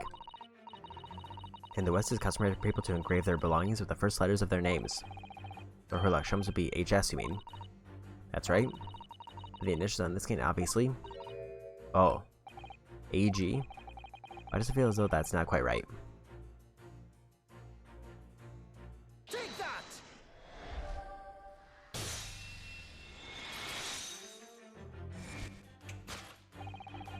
The contradiction of which I speak is, of course, the initialing.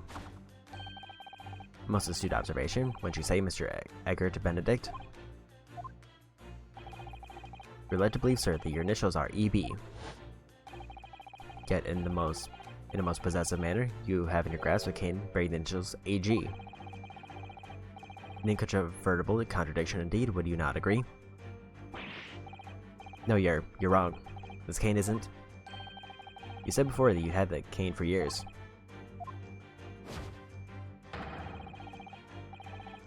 So don't try to tell us that you just borrowed it from a friend or found it in the park. In short, though you hold yourself to be a gentleman, you have withheld your true name.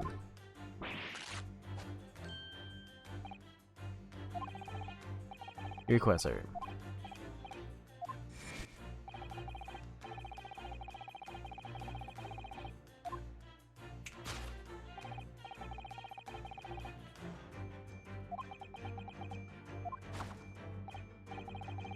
Action betrays the truth. The handle which you evidently would like to conceal is the key to understanding this riddle, you see? Let's consider the bare bones of what's happened here. Mr. Straight redeemed the fine-looking overcoat. Now a mysterious man has appeared, introducing himself with a fake name, and claiming that the overcoat belongs to him. We know they actually identified Mr. Straight from a written description, which suggests that everything else he's told us is untrue. So what we need to do here is somehow prove that the overcoat cannot possibly belong to him.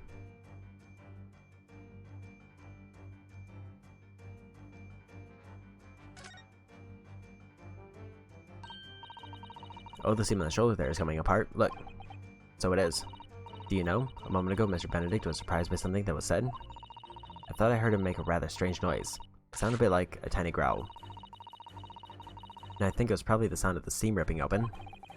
If you look closely, it does seem to be a very tight fit. The sleeves are stretched to bursting and he wouldn't have a hope of fastening it at the front. If you were to run around in it, I'm sure the whole thing would fall apart. That I'd like to see. Sorry. How can you make Mr. Benedict run around? You're really giving this some thought. Take that!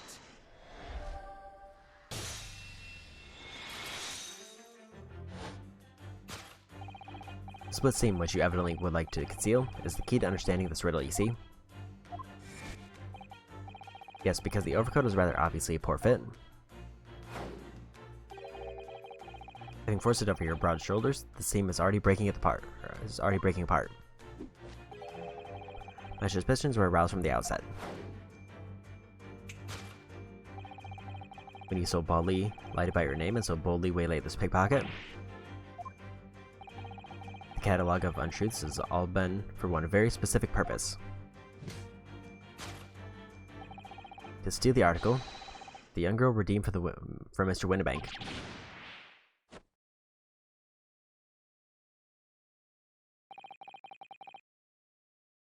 What really irks me is this. The considerable crime I initially imagined has been considerably curtailed.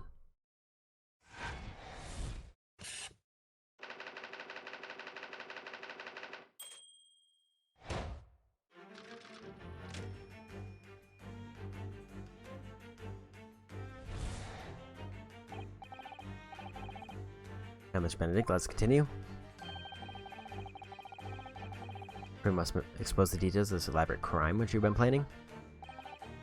This is utterly absurd.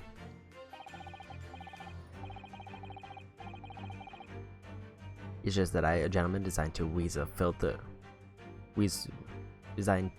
to filch some tawdry article of pawnage. You've forgotten that I redeemed the article in the proper manner using the watchword. Had I not been the one to deposit it in the first place, how could I possibly have known the relevant details? Oh, but the watchword can be discovered. As you're only too well aware, Mr. Benedict. In your furtive glance, more telling than I could have hoped. What? Let us consider how one might come to learn a secret watchword relating to the pawned property of another. The method is revealed by the council note on the counter, which your eyes are invertedly drawn. The direction of the deduction must change rather dramatically now, I think. Yes, now we're talking the tunneling into the sewers, which is a pity, because it all sounded rather exciting. Anyway, can't deny this mysterious gentleman did know the watchword. Yes, Professor. You didn't know that word. Mr. Winnebank would never allow you to redeem the article. Or looking at it another way, if you did know that word, Mr. Winnebank would allow you to redeem the article whether it was yours or not. But the question is, could this gentleman have found the watchword out somehow?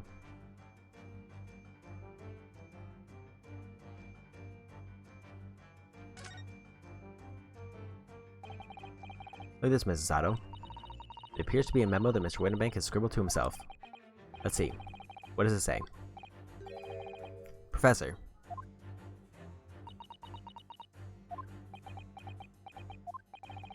Mr. Winnebank must make a note of the watchwords his customers give him, right before their eyes.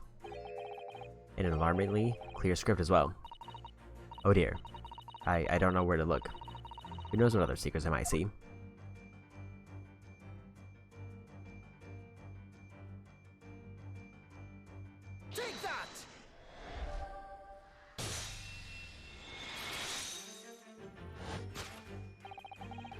The method is revealed by the notelet on the counter to which your eyes are vertically drawn. Yes, the broker here follows the same procedure whenever a customer comes to redeem an article. He asks the customer for their watchword and notes down the response uttered on a notelet he has to hand.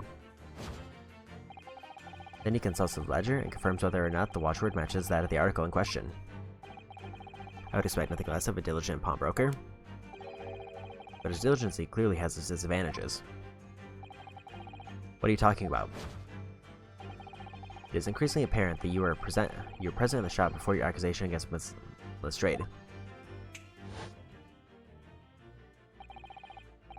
You're now likely that you followed her inside and then observed her talking to Mr. Winnebank. When the diligent broker made a note of the watchword, as is common practice, you observed him writing the word Professor on the notelet beside the ledger. And that, sir, was the master plan you devised to steal the pawned article from the young, Miss Lestrade. Master plan.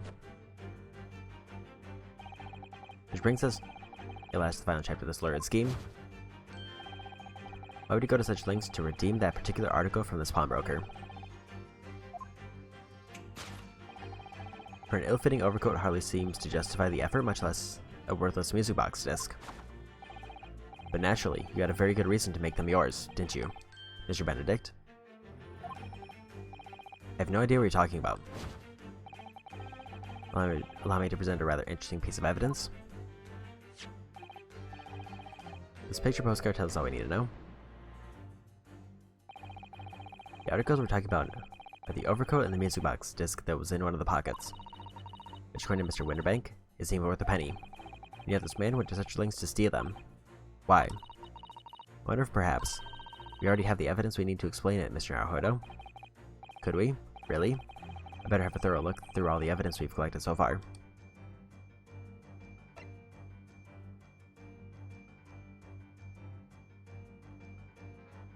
I would guess it would be the music box disc.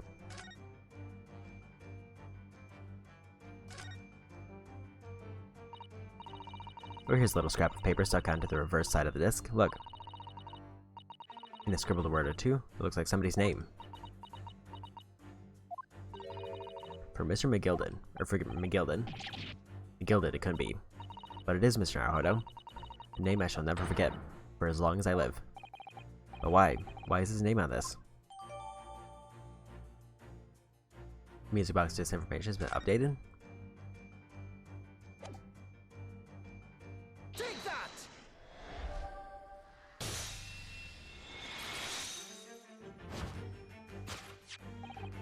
You see, this music box disc tells us all we need to know. What's that? On the back? It reads for McGilden.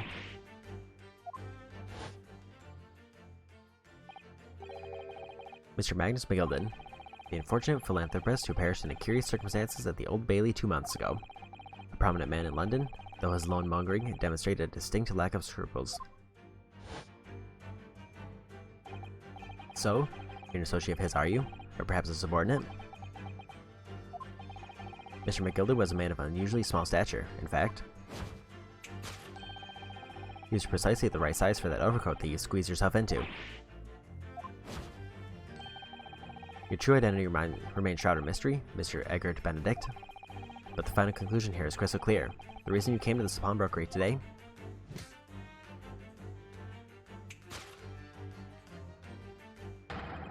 was to retrieve an article left behind by the late Magnus McGilden.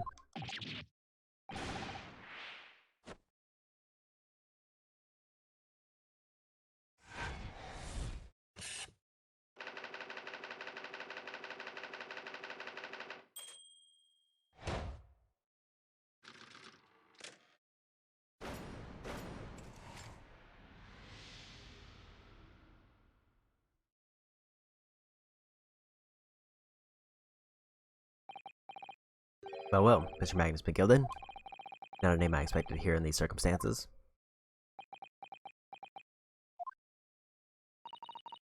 Mr. Shrums, I'm afraid there's something very troubling on my mind. Pray tell, Mrs. Sato. Well, according to what Mr. Winnebank told us earlier, today was the final day on which the coat could have been redeemed, was it not? Yes, ma'am, that is correct. Today would be precisely 2 months since it was first deposited. Well, today is April 15th, so 2 months ago today. Would have been 15th of February, sir. That's right. It's all carefully recorded in my ledger. Deposited at 10:30 p.m. I see. What? But that suggests... Yes, 15th of February is precisely the day on which the omnibus murder took place. In 10:30 in the evening is precisely the time at which the terrible events were unfolding. Suggestive is not the word, it would seem the matter is entirely beyond coincidence.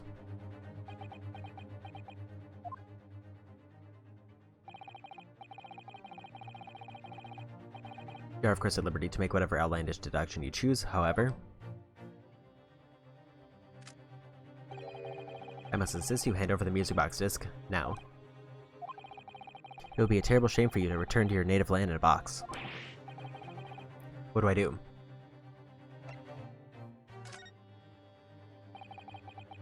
There's some things a man must protect, at all costs. This may well be one of those things. Then again, may not. Mr. Winnebank, this is my shop. I can't allow any harm to come to my customers. If that were to happen, I should have to take my own life. Mr. Winnebank, no. Alright, that's enough. Inspector Gregson. Inspector? That's right, Sunshine. The alarm was raised on one of our dedicated emergency lines, so we got here as fast as we could. Now what's all this about? Oh, praise be, you're here at last.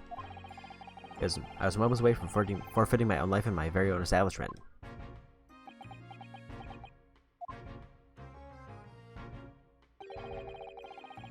You'll see me, you have the upper hand.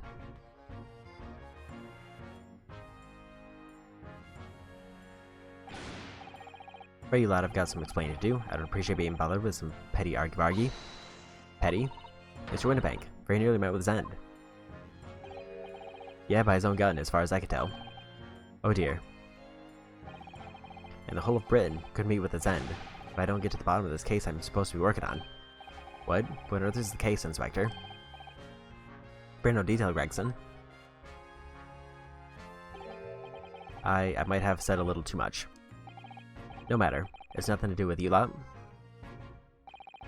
Anyway, sir, you're gonna have to come with me down to the station. But of course, Inspector. He's getting away. Get after him, lads. Whistle the beat officer, too.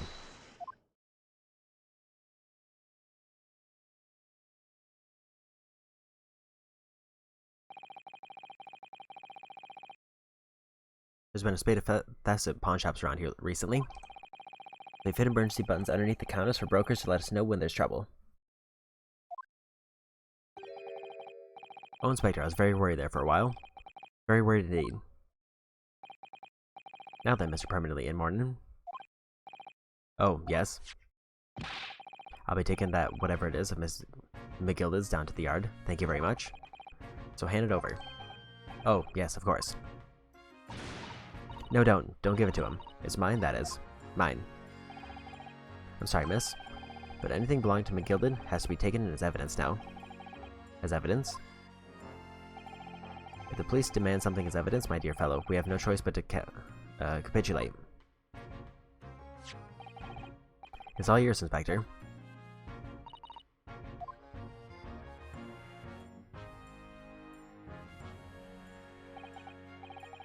And so we handed Mr. McGill's disc over to Inspector Gregson, and we're summarily turfed out of the shop and out of the street.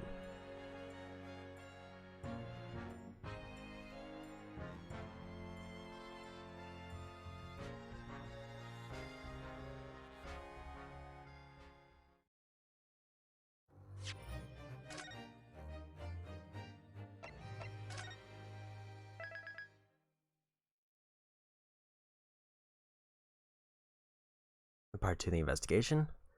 But before I continue, I need to go refill my drink. I will be right back.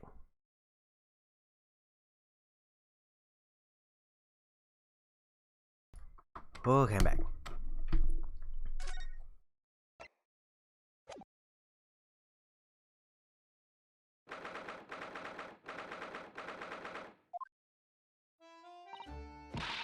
See, that's why I hate grown-ups. All they do is feed you pack of lies and then take stuff away from you. Really, Mr. Strayed? Tell me, is that overcoat keeping you warm? What? Why, surely you were given that. Yeah, the D let me keep it. After I looked daggers at him for long enough. You went through the pockets and said, go on then. Have it. Or tell me to Scarper.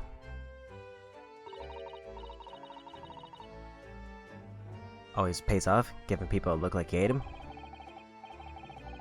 I can't help feeling that this is going to get you into serious trouble one day. What I really wanted was that nice shining disc mine. Music box disc? Mr. Winterbank said it was practically worthless. I think I'm gonna go and have another bash. Give him a long hard stare. I'm thinking out, Mrs. Strayed. Shan't enter Winterbanks again today. Why not? That's not fair. It can't be helped, I'm afraid. The police are investigating the scenes now, taking a statement from Mr. Winterbank. That is mine. I had the ticket for this coat, and it was in the coat's pocket. And there should be something else in... No? That's what that rotten cove said, ain't it? Yes, he did mention something about another article, didn't he? Well then, that's mine too, whatever it is. Now she's really pushing her luck. Mrs. Strayed, I think it's time to admit defeat. You've had your haul for the day. Yeah, and it's all your fault. Shobes. What are your plans now? Will you dine with us this evening? Iris would be delighted to cook, I'm sure, and I might entertain you with a modest violin recital.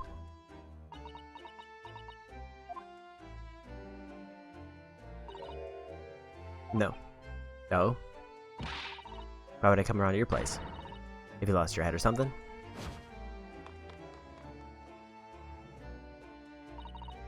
Oh dear. He's gone. Having reviled on me quite unnecessarily, I might add. I can't help wondering if perhaps she might turn up anyway. Interesting. When she's had a chance to calm down, I think there's a good chance she'll decide to come. Very well then. I'll inform Iris decided a place for our potential guests at the dinner table this evening. And one more thing. I should be glad of your company later too. Sorry. I believe I have another rather splendid surprise to show you. Oh, how exciting. What is it? You have to wait and see, Mrs. Sato. Until then, or until later then.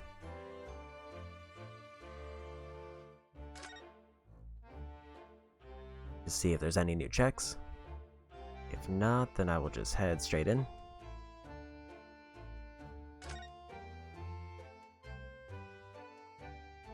Nothing obviously new.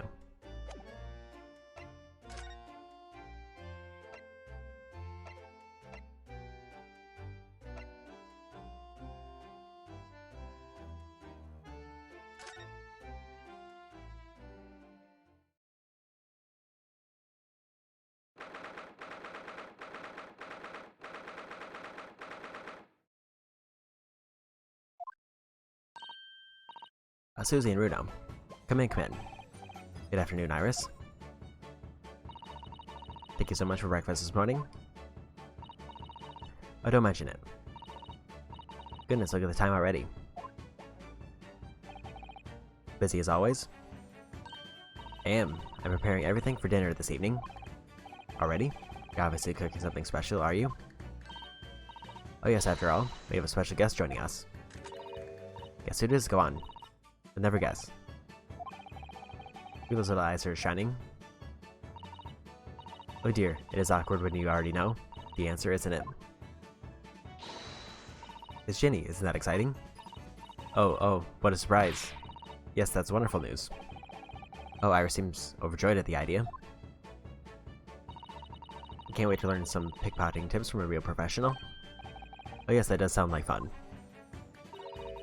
I'm not sure that's entirely appropriate. Are you Mr. Naruhodo? By the way, Iris, what's Mr. Sholmes up to? Really always been acting like that ever since he got back. Hello, Mr. Sholmes. I beg that you won't speak to me. Sorry. I don't know who you are, but kindly take your leave.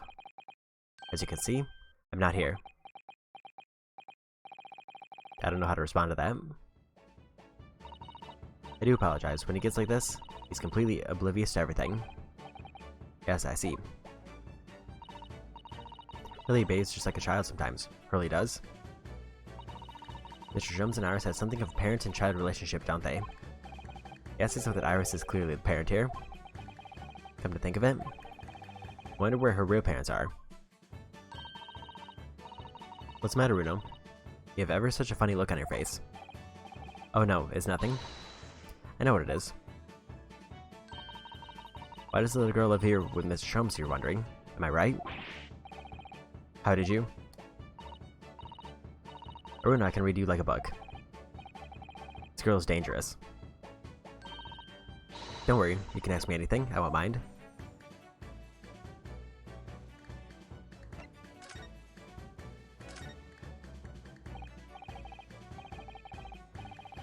So by Jenny you mean Miss Lestrade, the young woman from a gilded case 2 months ago, right? Yes, who also stole my experimental smoke grenade launcher. Although, after that trial, I invited her back here, and we had dinner together. And now we're best friends. Oh, what a lovely tale. Yes, now if I bump into her on the street, she runs away as fast as she can. Oh. And I chase after her down the back alleys. Interesting idea of friendship. Then I let her have the latest color smoke grenade I've developed. Oh. There's so many beautiful colors in the world, and he wants to make a whole rainbow.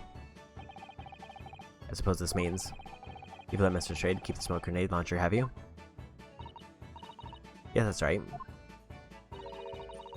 I got bored of it anyway. Hurley always reacts the same way when I shoot him with it now. Poor Hurley. Well, I can't wait for Jenny to arrive. It's been too long since she last came over. I'm so excited. I hope she does actually come.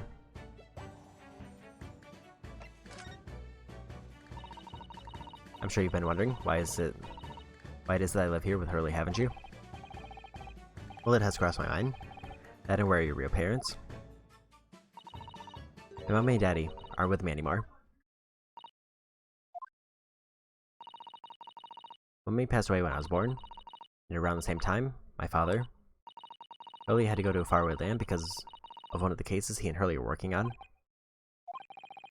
Wait a minute. Did you say he and Hurley? Yes, Daddy and Hurley were always solving mysterious cases together. Should have mentioned that before.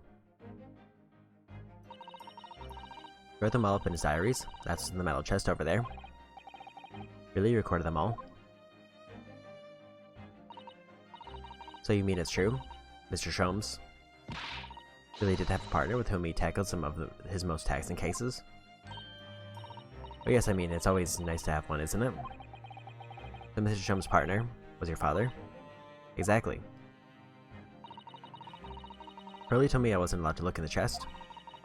That only made me want to look even more, so I opened it up. I found your father's memoirs. Yes, so I asked Hurley, who wrote these? He nearly fell off his chair. But then he told me. That's when I found out that the author of all those accounts was my father. It's Iris's father, Mr. Sholmes' partner.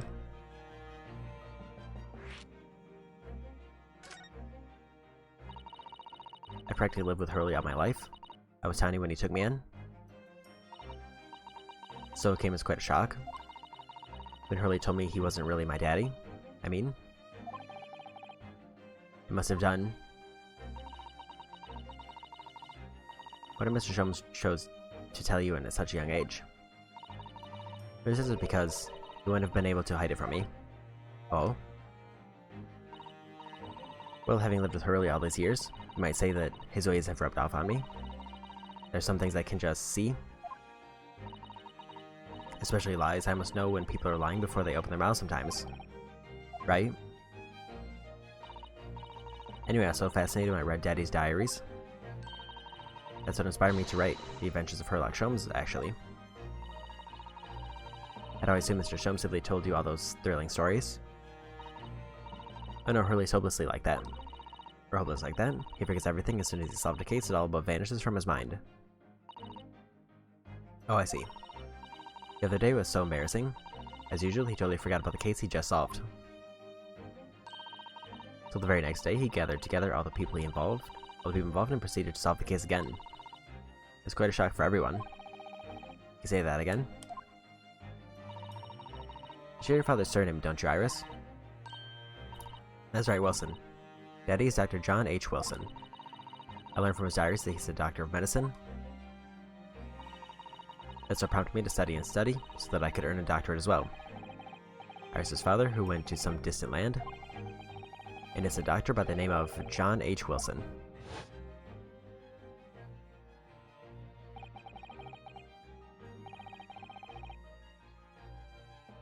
The court will hear the trial of Ryunosuke Naruhodo. Kindly state before the court the name of the victim in the case. The victim's name was Dr. John H. Wilson. That's right, visiting professor of medicine at Imperial Yume University, and the man who, in the most bizarre of circumstances, lost his life just before we left Japan.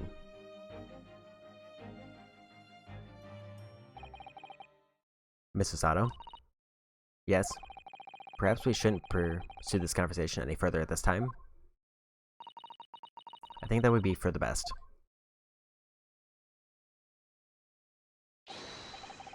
Ah, my dear fellows, how good to see you. Mr. Sholmes. However did you not make your presence known to me before? Well, no matter now. So how the devil are you? We've been with you for most of the day. Goodness, really? Do tell me, Mr. Sholmes, is your violin unscathed?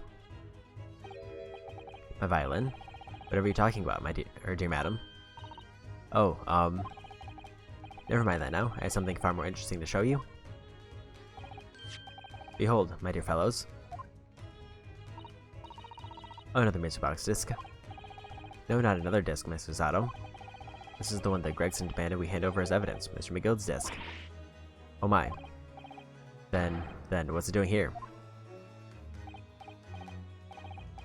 You know at times, Mr. Naruhodo, I think that though I have an undeniable turn for detection, maybe I'll be even more adept at larceny.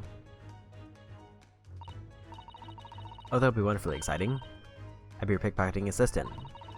Iruno could be our go-to lawyer if we ever got caught. Right. Plus, Susie has such beautiful handwriting, she could write all of her menacing crime notifications.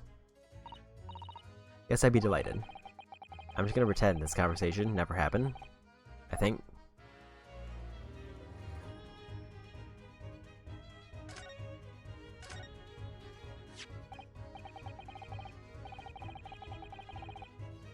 I don't understand. How did that disc come to be in your possession?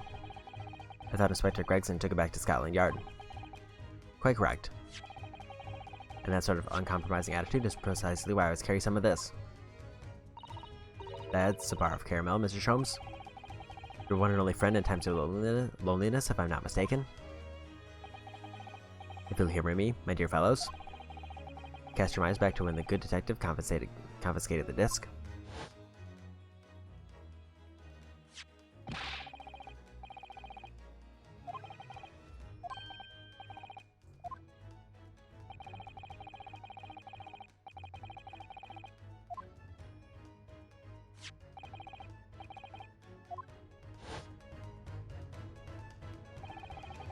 For the briefest moments, I had the disc in my hand, did I not?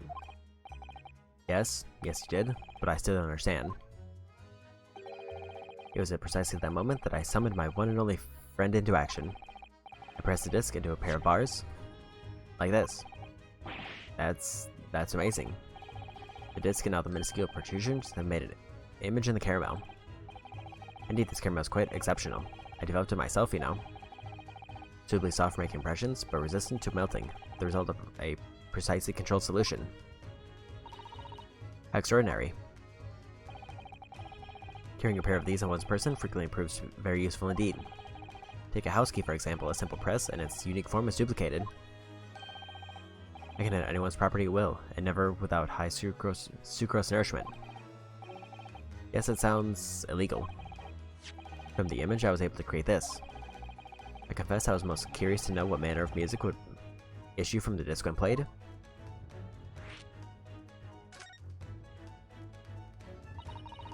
Do tell us then, Mr. Sholmes.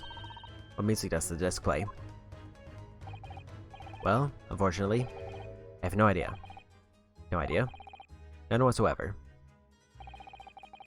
Are you familiar with the workings of a music box, my dear fellows? No, I'm afraid not. Goodness, you don't know, Runo?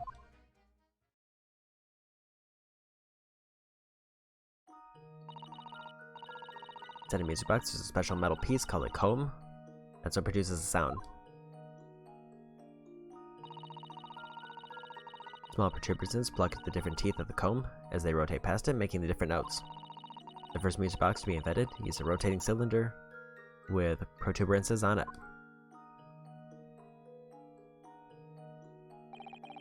But over time, a new type of player was produced, which uses discs such as these. With that development, the popularity of music boxes spread far and wide, all around the globe. Why exactly? Because the discs are easy to produce, and can be interchanged to facilitate the playing of different tunes.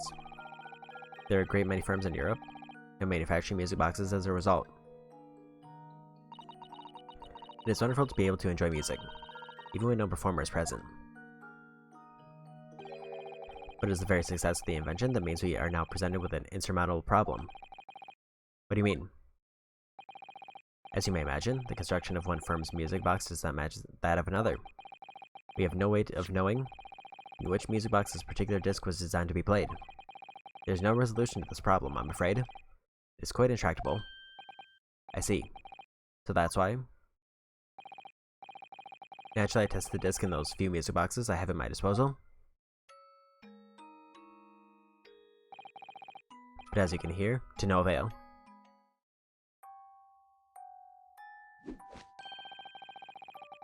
The results are equally unsatisfactory in this one.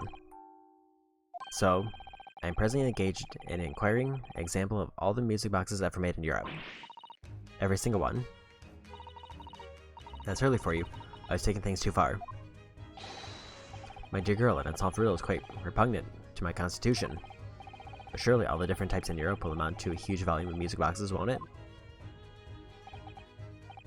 Yes, that is certainly true. In the worst case, I still just have to ask you to vacate the attic room. What?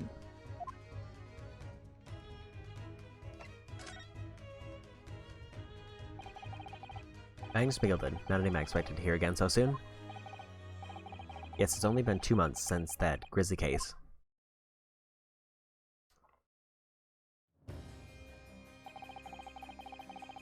Mr. McGilder perished within hours of the trial's conclusion.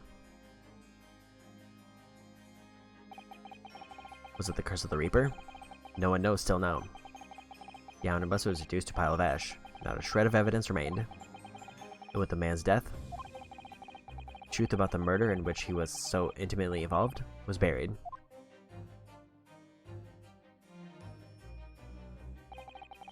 Even though we successfully established Mr. McGilder's innocence at the trial, the newspapers are still claiming there remains an unsolved case.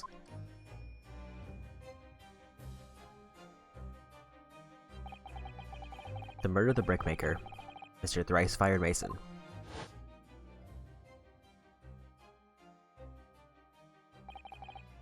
In the end, the truth of the matter remains a mystery. We still have no idea what really happened that night.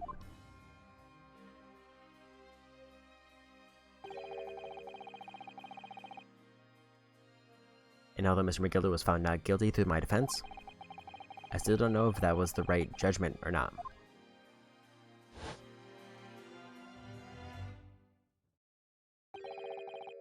It appears the case is not yet closed.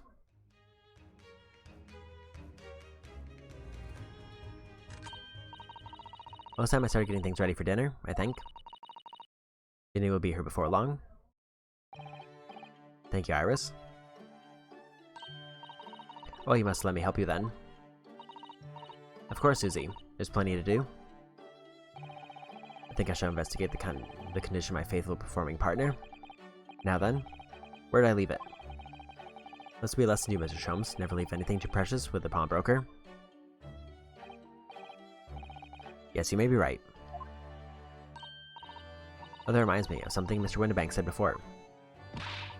He said they had a manuscript of Iris's in pawn, didn't he? Did he? Yes, he definitely mentioned it. Mr. Sholmes' latest tale of otherworldly mystery lies dormant in my storeroom, where his words, I believe. So you heard about that, did you? I expect you were as incensed as I was. Oh yes, the idea of such a wonderful story languishing in Mr. Windibank's storeroom, gathering dust. My dear madam, I'm quite sure I told you already. The pawnbroker's storeroom is the safest place for it, more secure than a bank's vault. What about your Stradivarius, Hurley? Was that safe and secure? Well, there may be the occasional mix-up, caused by a certain impetuous someone not too far from me now. Do you have any idea how long it took me to write that Baskerville story? Oh, it sounds so exciting. The Hound of the Baskervilles? I should love to read it.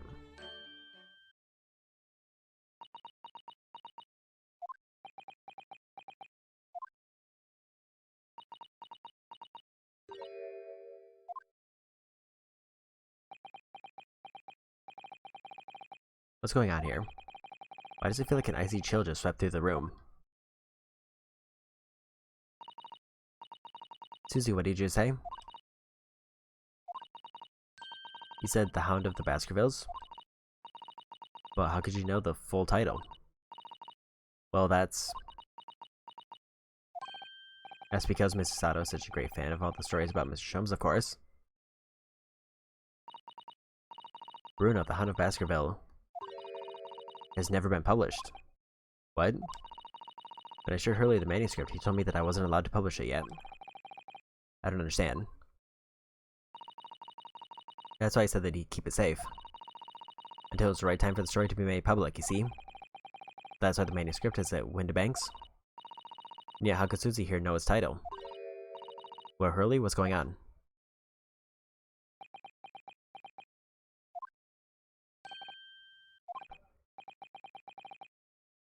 What is it, Mr. Sholmes? It would appear our guest has arrived. Mrs. Strayed?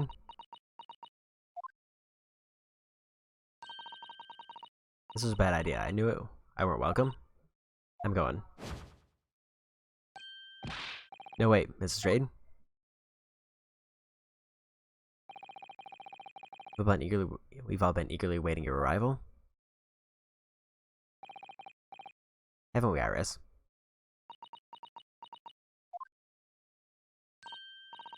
You guys just wait here, Jenny. We'll have everything ready in a jiffy. Come along, Susie. Right, of course. It is a pleasure to see you here, Mrs. Strayed. Please make yourself at home. Don't stand in the doorway, my dear girl. Come along in. We'll say you to some Mendelssohn. I won't take no for an answer. Mendelssohn it is then.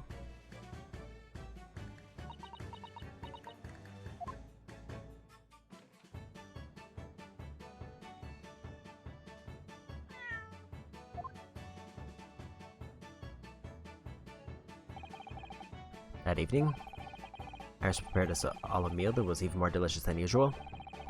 Mr. Shum's violin performance was in no way meddlesome, and Jane, as we came to call her, taught us all how to steal things from one another without being noticed. Everyone thoroughly enjoyed themselves well into the night.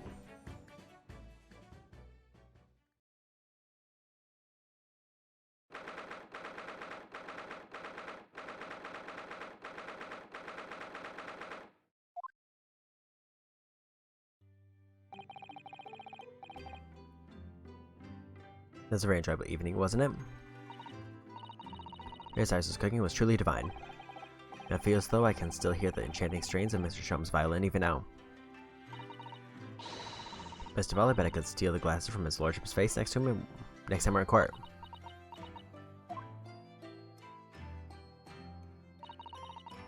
Naruhodo, could I consult with you about something? I wonder? What's the matter, Sato? It's about the telegram I received. Don't that arrive first thing this morning, I suppose? I've been summoned. What? Summoned? What do you mean?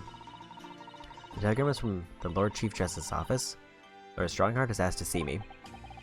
Lord Chief Justice? When? Tomorrow morning. What? Then we have to start preparing at once. Oh no, that won't be necessary, Naruhodo. I've been summoned alone. Alone? What another for? I have no idea. I suppose I shall find out tomorrow. What's all this about? Whatever it is, it's making me feel very uneasy. Who could that be, I wonder? Good evening, friends. Iris, hello again.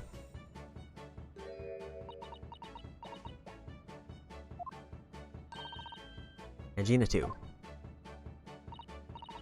Yes, Ginny's going to stay with us tonight. She's going to sleep in with me.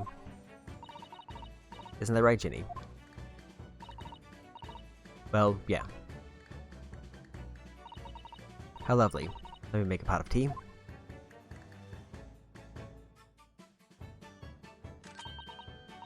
You know, I've learned so much today. Oh, what in particular? All those things Ginny showed us. Wasn't it wonderful? You mean all those pickpocketing techniques? We had fun trying them out on each other, didn't we? I think if we get a natural talent, I could earn a living from it. You might be getting ahead of yourself, a little there. So it brings you up to our humble quarters at this late hour? Well, you see, I came to return this. Wait, what? That's mine. Why, however, did you? I told you, didn't I? I have a natural talent for it. I guess I've forgotten. Iris literally is a child genius. So anyway, here, you can have it back. Not that I really understand why you wear it, though. Oh, thank you. Alright then, good night. Yes, good night.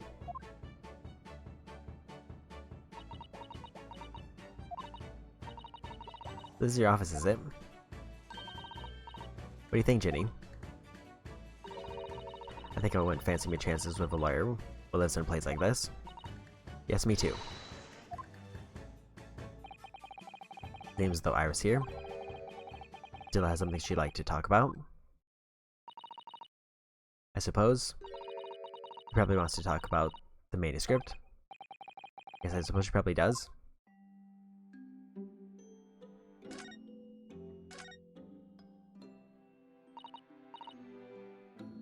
Iris, I suppose you're hoping to talk about the manuscript, aren't you? Aren't you going to tell me? I'm so sorry. I need a little more time. Please. Alright, I understand. I hope I haven't made you feel awkward. Oh no, not at all, Iris. Not at all. I know what all this is about really, but... it's a story made up, is it, Iris? This manuscript or whatever you call it. It's not exactly a story that I made up. It's something I read in Daddy's diaries. Daddy's? That's right. I don't suppose I mentioned it to you before, Ginny, but my daddy was Hurley's assistant once, his partner. This has all sorts of strange and mysterious cases together. Is that right, mister? Apparently so. I was as surprised as you are, though. Daddy wrote all the details of every single case down you see in his diaries. So I studied them and write my stories based on what actually happened. So where's your old man now, then? He had to go away on urgent business, to a faraway land, and he'll be gone a very long time. So I've never really met him. Oh, right. Come to think of it, I don't know anything about Gina's parents either. Perhaps you should ask her.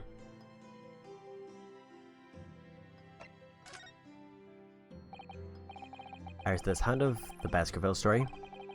I take it that's another tale inspired by your father's accounts? That's right. I thought it was fascinating. But it's different somehow. From the other cases, I mean. Oh, how? I don't really know, but it must be special in some way. Because after I read it and showed the manuscript to Hurley, he turned as white as a sheet. It was the first time I've ever seen him like that.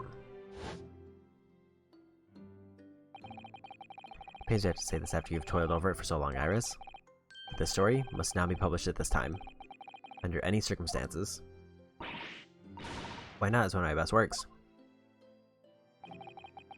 I'm not at liberty to say. Not now, so please do not ask me. Alright then, I won't. But I do solemnly swear that I'll explain everything one day, Iris, when the time is right. And that's how the manuscript came to be with Mr. Winnebank, isn't it? Yes, Hurley said it had to be somewhere very safe. It really gives my goat, that does. He's treating you like a child. To me, that's what it is, keeping secrets like that. I'm sure Mr. Sholmes isn't trying to be mean. He said he wasn't at liberty to talk about it. I'm sure there must have been a very good reason. I think so too. Better to trust him for your own good. Can't pull the wool over my eyes. Sholmes is lying to Iris. I bet my life on it. What? Really is lying to me?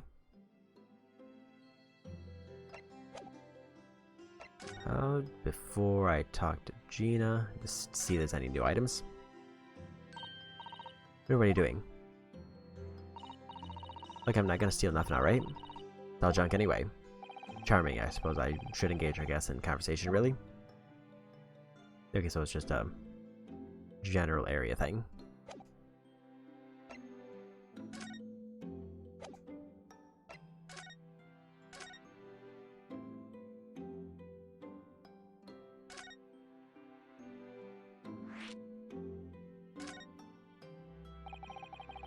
I've realized I don't know anything about your parents, Gina. Ain't got any, have I? Never did have. Oh. Look, the East End's full of orphans like me. No one wants nothing to do with us. From the minute we're born, not even our moms.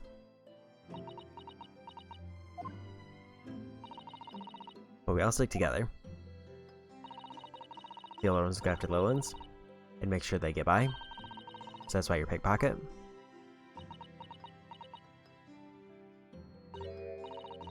Now dive is my life, I love it.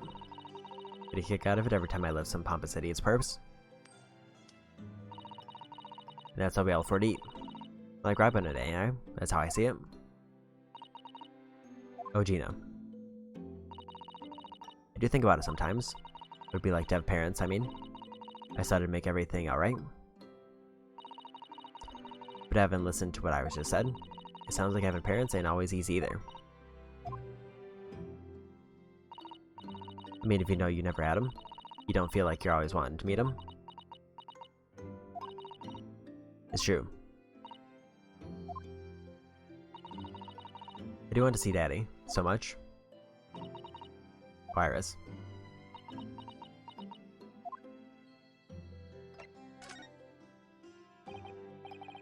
You know, what do you mean when you said that you know Mr. Shump is lying to Iris? Really reckons he popped that manuscript or whatever, right? Look, well, that's obviously a load of rubbish. Why would you think that, Gina? It's simple. If that story is really an old Winterbank storeroom, there's no way someone from halfway around the world, in other words, you, could know about it.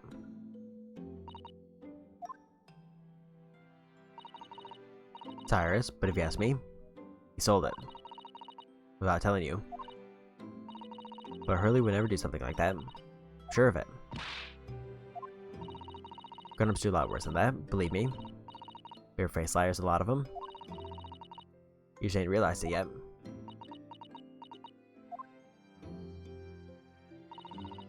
I'm telling you, that manuscript ain't a Winterbanks. You'd soon see if you had a look.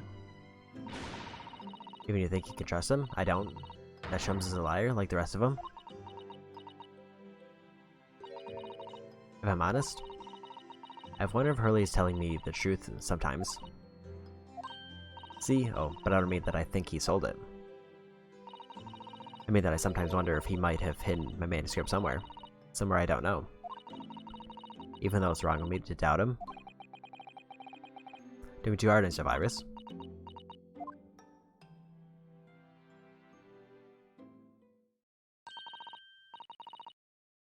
Oh my goodness, look at the time. Come along, Jenny. We should go back downstairs? Yeah, right.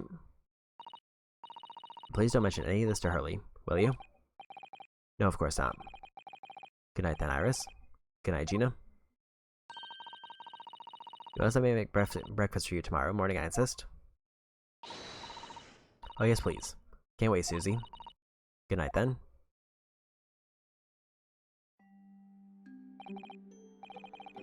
Alright, so sure it's easy to forget, isn't it?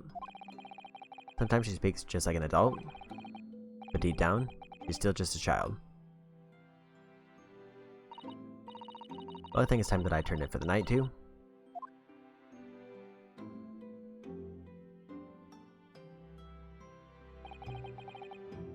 Dr. John H. Wilson, Iris' father, but also the name of the murdered visiting professor at UMA University. It can't be a mere coincidence. There's something deeper going on.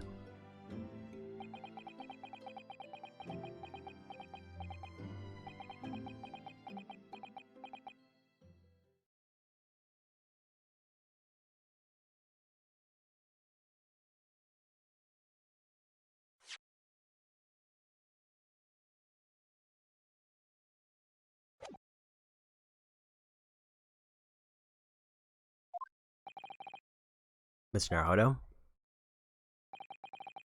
That voice. That's Mr. Sholmes.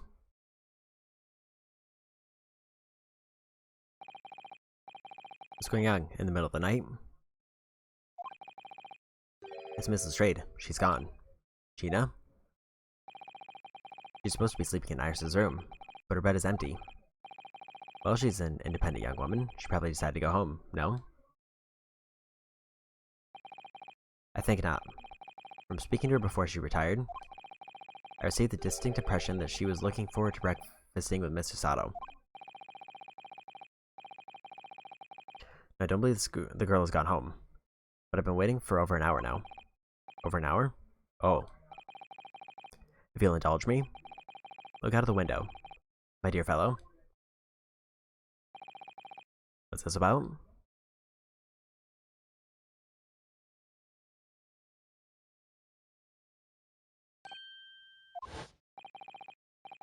Wait a minute, why is there a light on at this time of night? That's Mr. Windibank's pawnbrokery. Mr. Windibank's? Oh no. Simple, that story is really in old Windibank's storeroom. There's no way someone from halfway around the world, in other words, you, can know about it.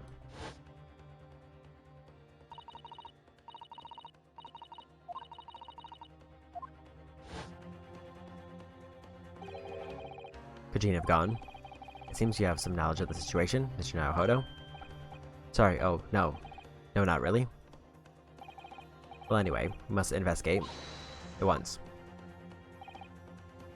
Mrs. Otto.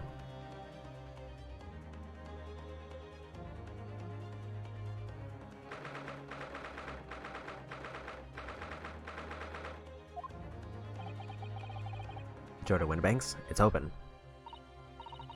And the lamp is burning. It must be Gina, mustn't it? Let us hope it's nothing more sinister. What? Come, there's not a moment to lose. Clearly something is afoot inside.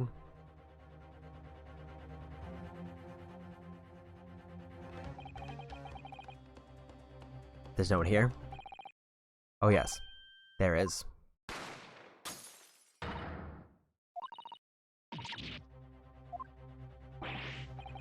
What the Shomes been shot? Leave me, Mr. Naruhodo. But after them, go. Right.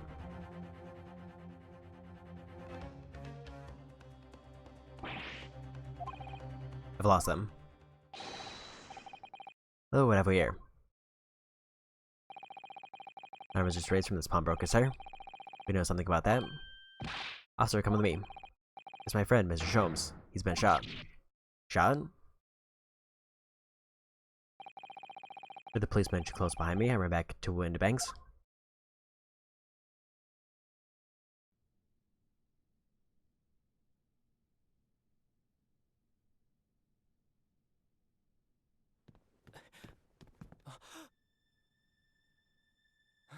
Mr. Shomes! Mr. Naruhodo!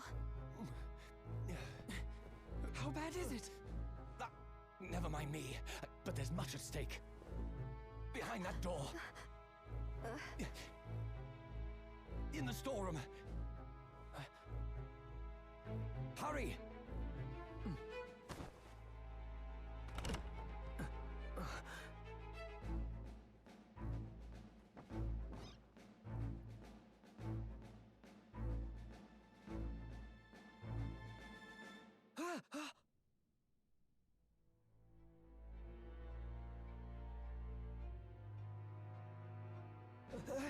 It's Gina!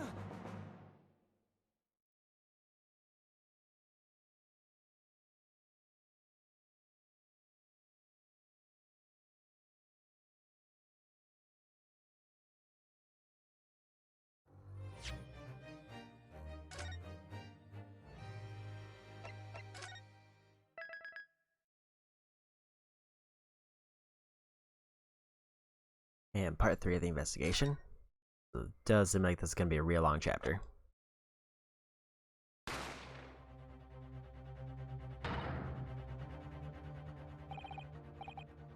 Alright, Mr. Naruhodo.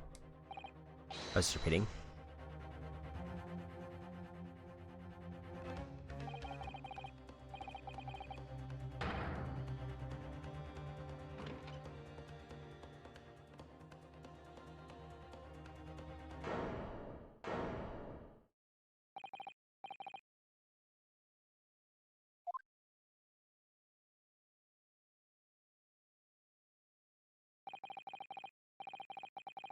For a moment, Windibank's pawnbrokery became a crime scene.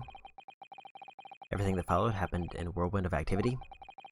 The arrival of the police, preliminary investigation of the scene, and the questioning. Just before dawn, before I was allowed back to my lodgings, 221B.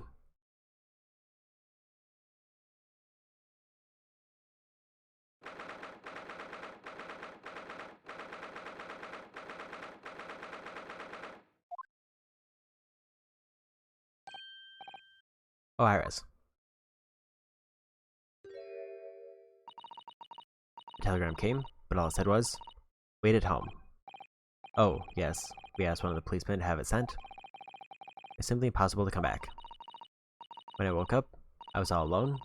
Hurley and Jenny were gone. Everyone was gone. What happened, Runo? Prior, she's trembling. She's obviously trying very hard not to let herself get too worried. I'll explain everything that I know. Something awful has happened, hasn't it? Yes, I'm afraid so.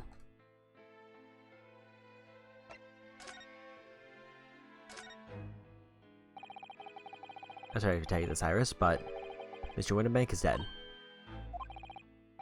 He was shot, we discovered in the early hours of the morning. Oh yes, I had a feeling. You did? Well, I saw those police carriages pulling up outside a shop. So I knew something must have happened there. When we entered Winterbanks in the small hours, we disturbed a gang of 2 thugs. They ran out into the street, and I chased after them, but they got away. So it was one of them who shot old Mr. Winterbank, I suppose?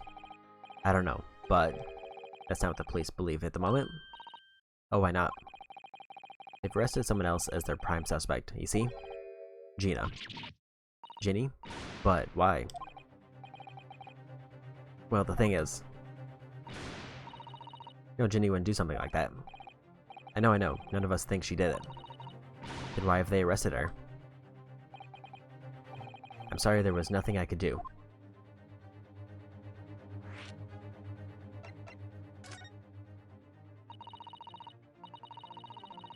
So where's Hurley then? Is he still there investigating the scene? He really ought to have some breakfast. Not good for him to miss meals. I don't want you to worry, Iris, but I have some news about Mr. Sholmes. He was taken to hospital this morning. Well, when we entered the Winterbanks, a gun was fired and he took a bullet. Hurley, he was shot. No. Hey, sorry, his life isn't in danger. Really? Are you sure? Where is he? Which hospital? He's at St. Sanders. They're tending to him there. I must see him. At once. Sorry, Iris, but you can't. Why not? That's not fair. I'm a family member. I should be allowed. No, I mean, nobody can see him at the moment. He's not allowed any visitors. They're preparing to operate, you see? To operate? Oh, poor Hurley.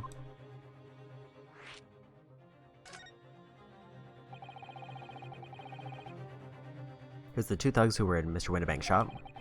They shot Mr. Sholmes when we disturbed them, you see? It was pitch black inside the shop at the time. My mind went totally blank, I'm afraid. I just froze.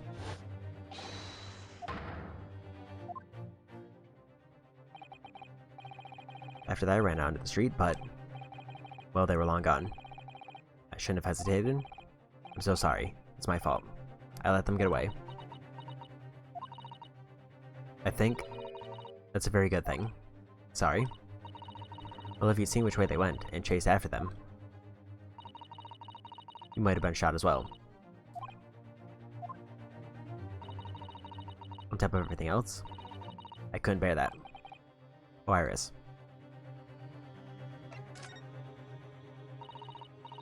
Where's Susie right now? She's at the police station. Oh, why? I expect she's still being questioned. The police said they wouldn't be finished for a while. Why aren't you there then? Well, I didn't get a good look at the criminals anyway, so they weren't questioning me for long. Mrs. Sato stayed behind at the scene to tend to Mr. Sholmes, so they didn't get started until later. I see. Besides, one of us had to come back to be with Iris. I'm glad Inspector Gregson agreed to me leaving early. Should have let me know. You know, I would have come to the station.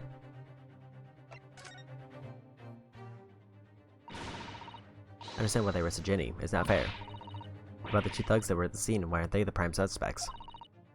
After all, they shot Hurley dead, didn't they?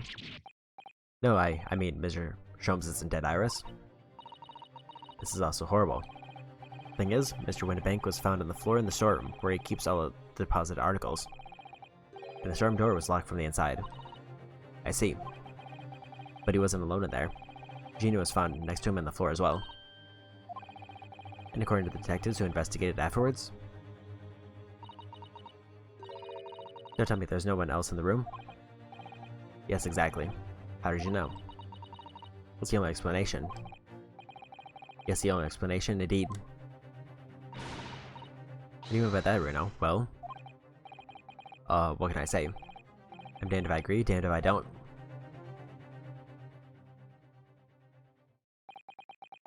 I'm afraid I'll need to go out again now. There's not much I can do at the moment.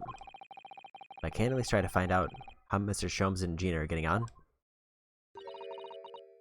I want to go too. Take me with you, Bruno. Can't stand just sitting around here waiting. I'm not sure how I feel about taking a 10-year-old child to the scene of a murder. But I don't want to leave her all alone either. Alright then, Iris. Perhaps you can help me? I guess I'd love to. Gina's at the prison. Mr. Sholmes is probably in his hospital bed. Don't forget we have to visit the crime scene. We need to conduct a thorough investigation. I can see you're ready for action. I imagine Iris would appreciate going to the hospital sooner rather than later.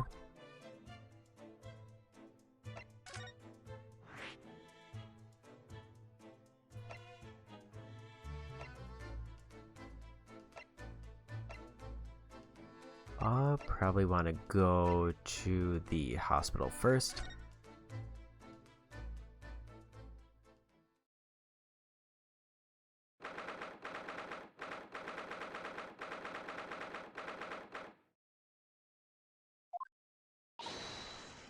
Really? Oh. He's not here. No, that's strange. The nurse definitely said he was in the bed by the window, didn't she? Oh, I know what's probably happened. Hurley was being a big baby and the bullet wound wasn't that bad after all, so he's been sent home. I'm not so sure about that. Baby or not, there's no question that it was a fairly serious injury that Mr. Sholmes suffered. Oh. Hello, what have we here? Sword is off limits, no visiting. What are you doing in here, Ray? Well, have you know. Hurley's next of kin. Eh, oh, well, begging your pardon then, ma'am. Sir. A little lady and a curious Eastern gentleman. The great mystery solver has a mysterious family. That's how you see us? Sure. Where's the constable? Where's Hurley? I believe he is currently in the operating theater, ma'am. Undergoing an extensive operation. Extensive? It's been several hours since he went in. Oh dear. Is he gonna be alright?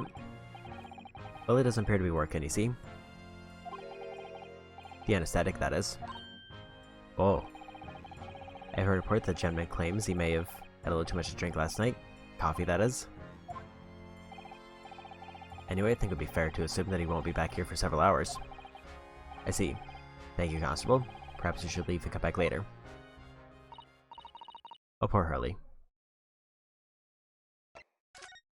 Can I look around the room, though?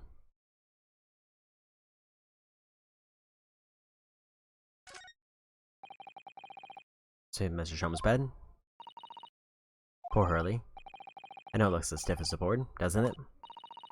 I don't think that will bother him. No. I have to find him asleep face down on the floor, completely dead to the world. I think I'd call the police if I discover someone like that.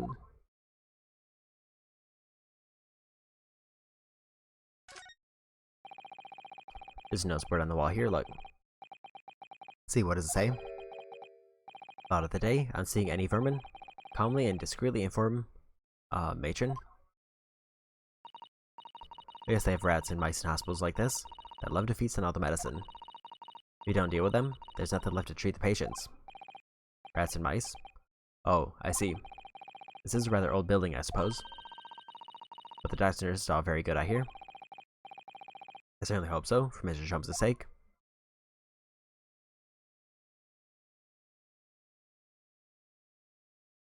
It looks like he's on this side of the room, that's everything. I wonder what these are. Do you have any idea, Iris? Oh, haven't you ever seen crutches before?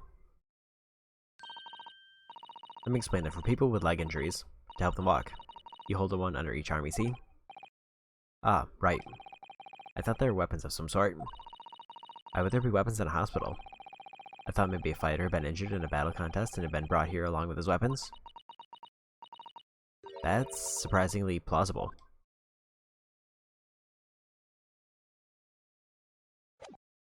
Okay. I don't see anything else, so time to move somewhere else. Try the prison.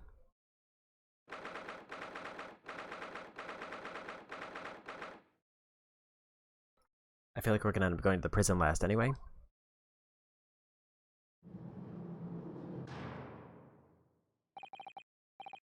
Hello, Gina.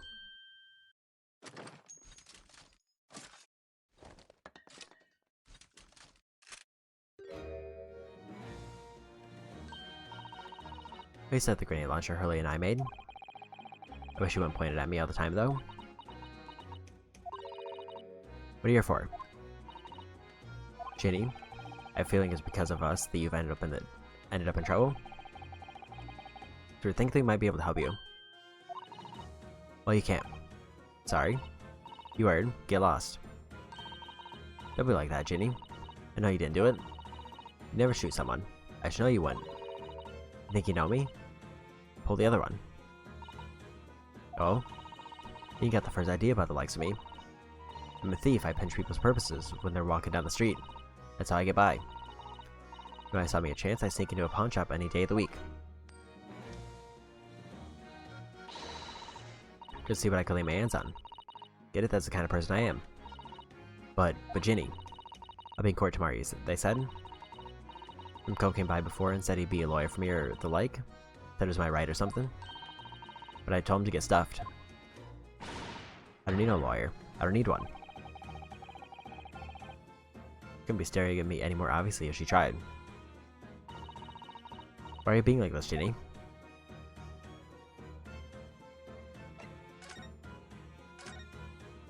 I understand, Gina.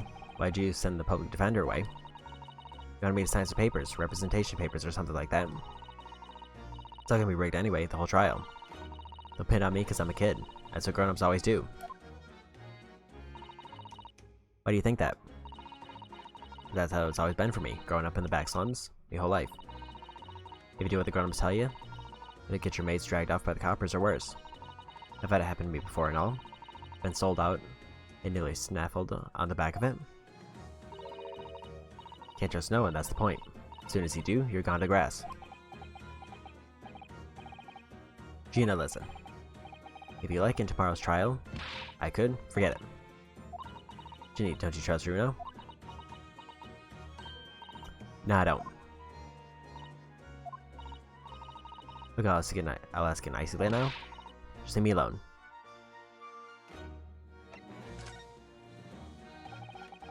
Wait, tell us what happened, Gina. Last night at the pawnbrokers. There's nothing to tell. I figured it'd pay me, so I broke into the place and started going through the storeroom. The old bloke walked in on me in. You know the rest. But why, Jenny? Why would you do that? Ain't it obvious? The place is full of stuff I could sell for a shilling or two. Diving ain't easy, you know. A lot of work, and half the time you don't even get nothing. Is that really why you broke into the place? What? Are you sure? The true reason wasn't something else? I'll give it a rest. What'd be the point anyway? Nothing I could say would make a blind bit of difference.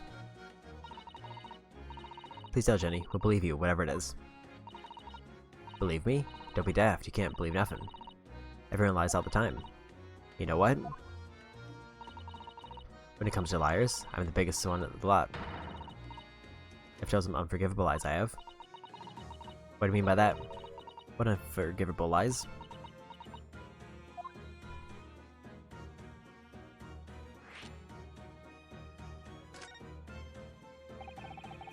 What do you mean before Gina, when he said you were the biggest liar of the lot?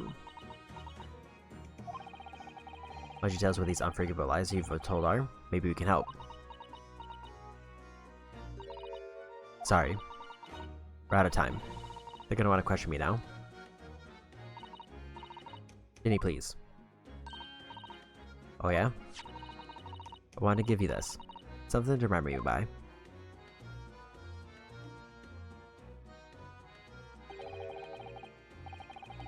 A photographic print of a really adorable cat.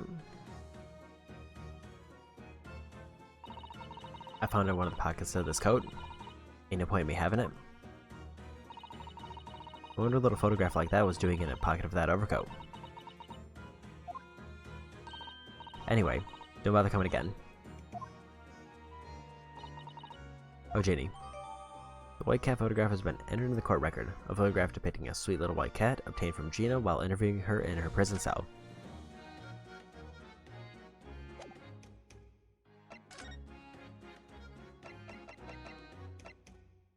Guess time to go to the crime scene.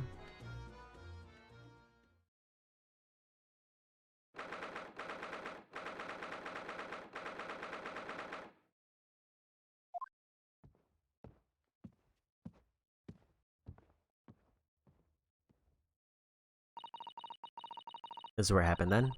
Last night. That's right, the two thugs I told you about were obviously ransacking the place, looking for valuables. But, apart from the policeman in here, you wouldn't know anything had happened? There's no sign of a disturbance? No, you're right about that, actually. In fact, if anyone, it's the police who seem to be the ones doing the ransacking. Know what you mean, they're like a gang of organized criminals, all dressed in black. Oh yeah, I heard that.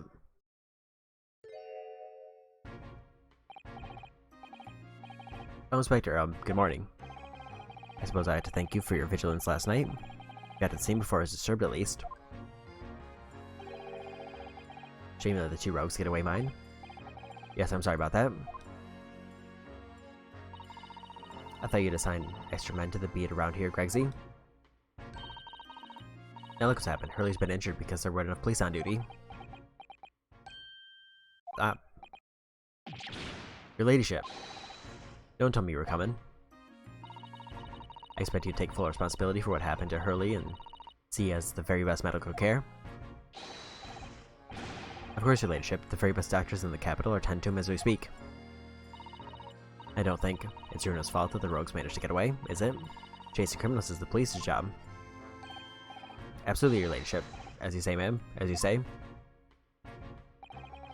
Agent Black is totally blameless. Everyone's in agreement about that. Do you believe it? He's a completely different person with Iris. Talk about a personality change. Over manners. Are you thirsty, your ladyship? Perhaps you'd like some juice? Some nice, refreshing fruit juice? Why are you thirsty, Gregsy? I have some of my special herbal tea with me. If you like some.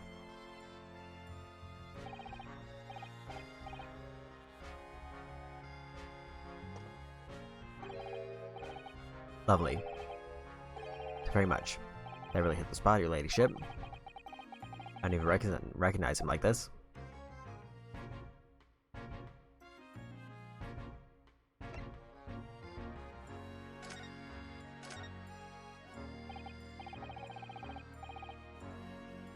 So how's the investigation going, Inspector? Nothing to it, really. Very simple case, this. Some very definitive evidence. We're just about to charge that diver we arrested last night, in fact. Gina, you're gonna charge her? That's right. Should be able to bring her before the judge at Bailey tomorrow. Definitive evidence, you say? What is it? Come on, show me. Your ladyship, as much as I wish I could oblige you, I'm afraid... Ah, I see. You've already captured the pair of thugs who broke in here last night, have you? What the? And you're gonna put them on the stand as witnesses, are you? How could you? How could you possibly know that? I had a feeling, that's all. I may never to try to keep a secret from Iris. So you've arrested the two men who shot Mr. Sholmes, have you? Well, yes. They're rounded up pretty quickly by the lads on the beat. Mrs. Straight is being held at the prison. She should be. That's since she hasn't lifted the key from the jailer, of course. Can you tell us anything about Mr. Sholmes? What is his condition? Sorry, I'm not at liberty to divulge that information. Scotland Yard matters are strictly confidential. Well, I know he's being operated on at this insane centers. What can I say? My family, you know. I'm terribly sorry, your ladyship. It's the hospital's policy. No visit at all. Oh. Bullet must have an artery in his midriff. He lost a fair bit of blood. Oh no. It didn't seem too bad in the first hour or so. But a hemorrhage like that is enough to make even the one and only Sholmes pipe down. Mr. Sholmes is a human like the rest of us, you know. Well anyway, he's having emergency surgery right now. They've got to stop that bleeding. But he will be alright, won't he? They'll be able to make him better? Of course, your ladyship. He'll be right as rain before you know it. Really? How do you know? How do I know? Well, because, of course. Yes, because Mr. Sholmes is such a great detective, that's why. We better pray the doctors have a better grasp of what's needed to make someone well again. Oh dear, please don't die, Hurley. I'll report to your ladyship the moment I hear he's out of the operating theater.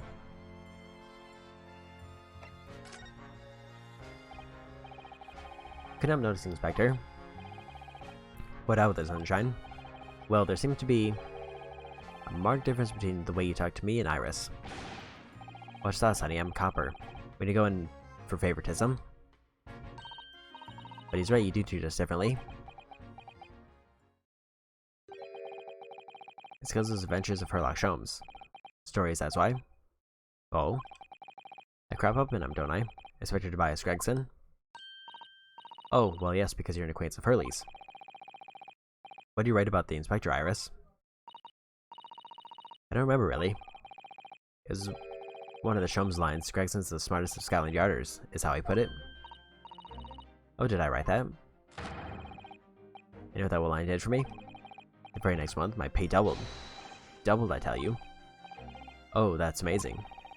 All because everyone at the yard reads them. They read all Sherlock Sholmes' stories. You've even set up a fan club for me. Of course, that explains everything. It was around that time that you became such a toady to me. Can you blame me? All I did was take one bad word from you, and Sholmes could change his tune about me.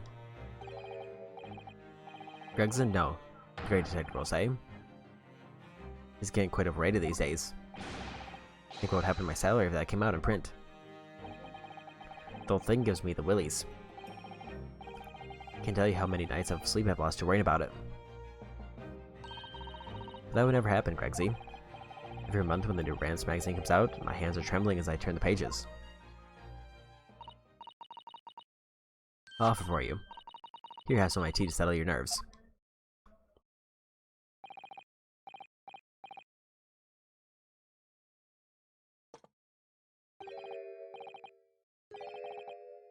Oh, thank you very much. That really hit the spot.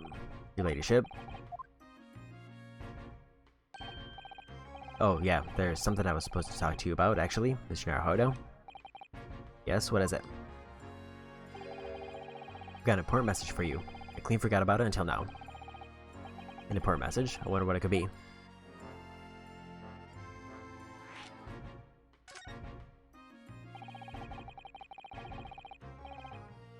You can tell me what this important message is then, Inspector? Yeah, it's about the young lady who's normally by your side. Your assistant. You're Susie. Is she alright? She's at the station, isn't she? Being questioned, I believe? Nope, not anymore. She had to head off. Head off? Where? To Lord Strongheart's office, of course. He summoned her. Ah, yes, of course. I'd forgotten about that. One of the whipstocks took her to there in a yard carriage after we finished questioning her. But she asked us to tell you that she didn't have the fare for the return journey and to go and meet her there. She's got a nerve piece in Scotland Yard as a bloomin' messaging service. I see what think we're passing that on, Inspector. Why does Susie have to go to see the Lord Chief Justice? She didn't tell me. But I better head over to the Lord Chief Justice's office to fetch her straight away.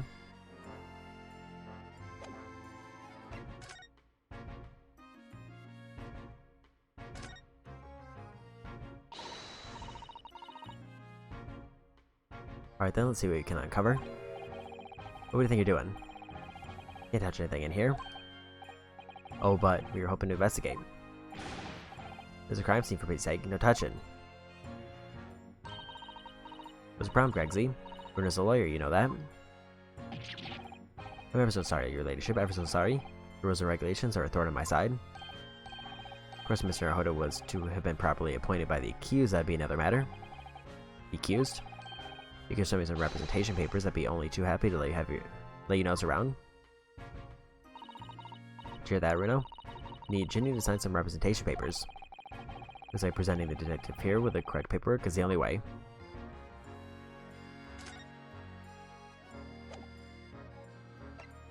So I'll probably have to get that later on. After going to the Chief Justice's office.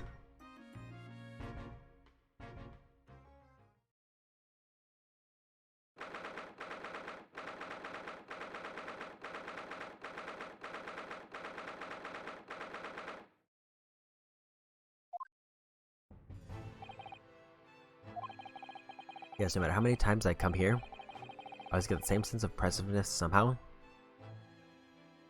You think the place is oppressive? I think it's normal. How so? I mean, look at that suit of armor over there. Can't take that seriously, can you? Maybe you think the same about you. Everything is clear with regard to tomorrow's arrangements, I trust. Yes, thank you very much. There they are, Sato-san and Lord Strongheart. I wonder what they're talking about. They both look very serious. Very good, there's nothing further to discuss. You may return to your lodgings. No doubt you have much to do in preparation for your return to your homeland. Wait, what did he just say? You return to your homeland?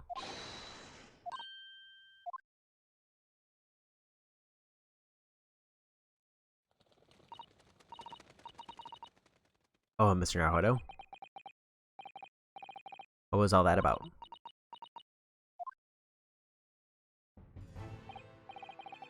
Mr. Naruto, thank you for coming to collect your colleague.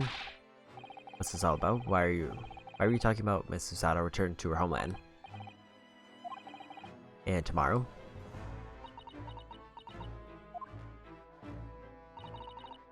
Tomorrow?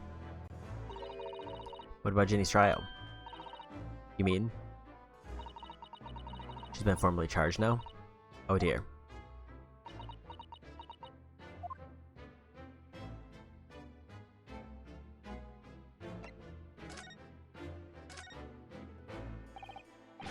I thought it was all this about. Oh, please don't concern yourself, Mr. Naruto. It's only me going back to Japan. Your life here can continue just as it has. That's not what I asked. What happened while you were leaving? It's my father. He's fallen ill. Oh no. Professor Mikotoa?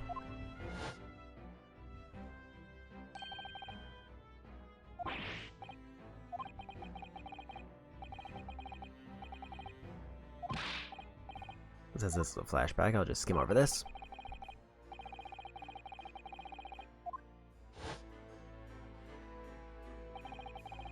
I received an international telegram from the Empire of Japan informing us of the news.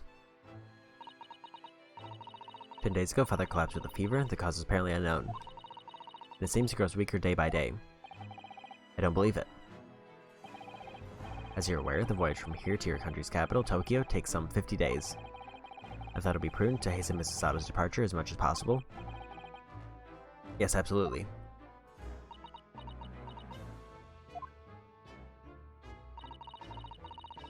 I'll leave London first thing tomorrow morning.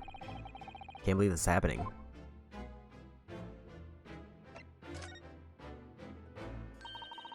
So Gina has been charged. She'll have to appear in court.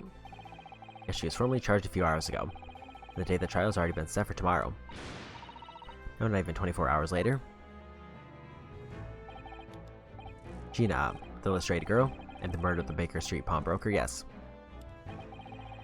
In all too conspicuous case, the pickpocket was clearly disturbed mid-robbery and shot the man in a panic. No, the art is overstretched as that is, without wasting time on these open and shut cases. It's not wasting time, Ginny would never do something like that. Mr. Naruhodo. Yes, Lord Strongheart. In the first of your fine services date, I shall overlook this young girl's insolence. But I have no recollection of admitting a child into my office. Leave. Now. Of course, Lord Strongheart. Criminals will tell the most palpable lies in order to evade justice. The police can ill afford the time it takes to unravel all their untruths. Meanwhile, more crimes are perpetrated. We have 4 more serious matters with which to contend. Serious matters? Didn't Gregson mention something like that yesterday? Yes, Inspector Gregson made a similar remark yesterday. It's no concern of yours, though I'm sure I need not remind you of that.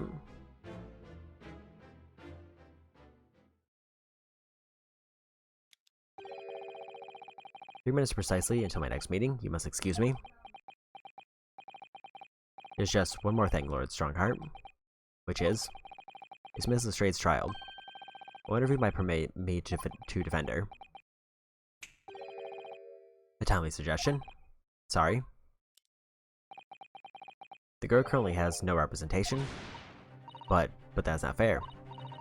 Yes, she may be a pickpocket, but she still deserves a fair trial. Do not misunderstand me, young lady. The government provides for those too poor to afford representation with a public defender. The accused need only sign the relevant paperwork, and a defense barrister will be assigned to the case. However, the young girl in question has refused that right. Why would she do that? A question you would do well to direct at Miss Lestrade. You'll find her at the local prison. Yes, thank you. Now then, it's time I was leaving. Good day to you. What a day. Gina charged of murder. Sato-san about to leave.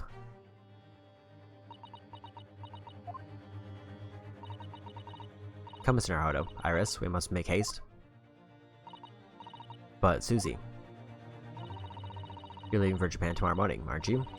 Don't you have packing and things to do? As Mr. Naruhodo's judicial assistant, my personal circumstances are of no consequence. My sole purpose remains here to help you in whatever way I can. Thank you, Mrs. Sato. It's a very pensive look. I think we have to visit Gina first. In any case, I should like to wish her well before I leave. Yes, that sounds like a good idea. Let's go. If I'm honest, this has completely thrown me off. I just have to do what I can as a lawyer.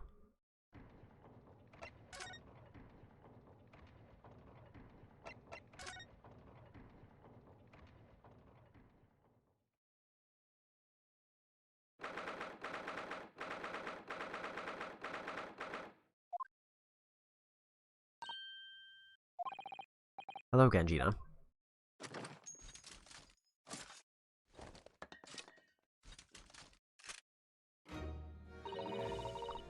What are you here for now? To have the muzzle like grenade launcher shoved in our face yet again, obviously. I think I need to improve the way you load ammunition to that thing, don't I? Look, count as many times as you like, but I ain't got enough more to say to you.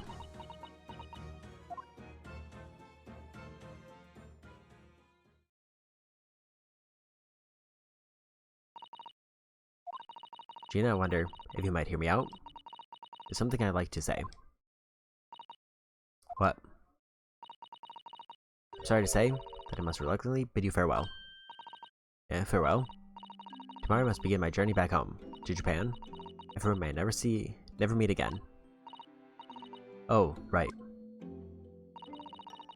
I've had the pleasure of meeting so many lovely people here in London. I have so many wonderful memories. And yet, as things stand now, it would be a glum parting indeed. For Iris is so miserable. Well, that ain't my business. Both Iris and Mr. Naruhodo believe you to be innocent. Gina, they put their faith in you. But somehow, you can't find in your heart to put your faith in them. Yeah, that's right, I can't. What of it? It grieves me greatly to have to say goodbye to my friends when they are so clearly unhappy. Because of you. What? It's my fault? Yes, so I have one final request, Gina, before our paths never cross again. Right here now. I want you to show both of them you don't deserve the faith they've invested in you. Only by doing that will you truly be as alone as you claim to be. What are you talking about? What do you expect me to do?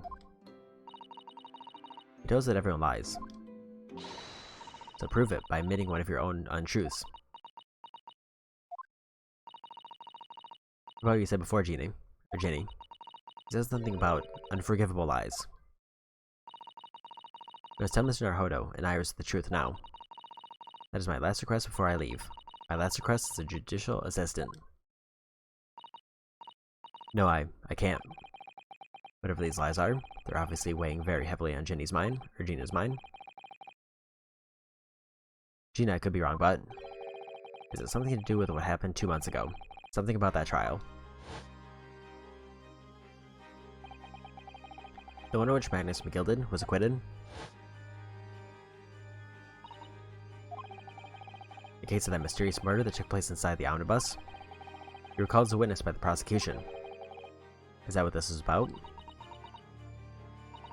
Yeah, you're right. Because in that trial, I lied. I lied like you wouldn't believe. Details about it now.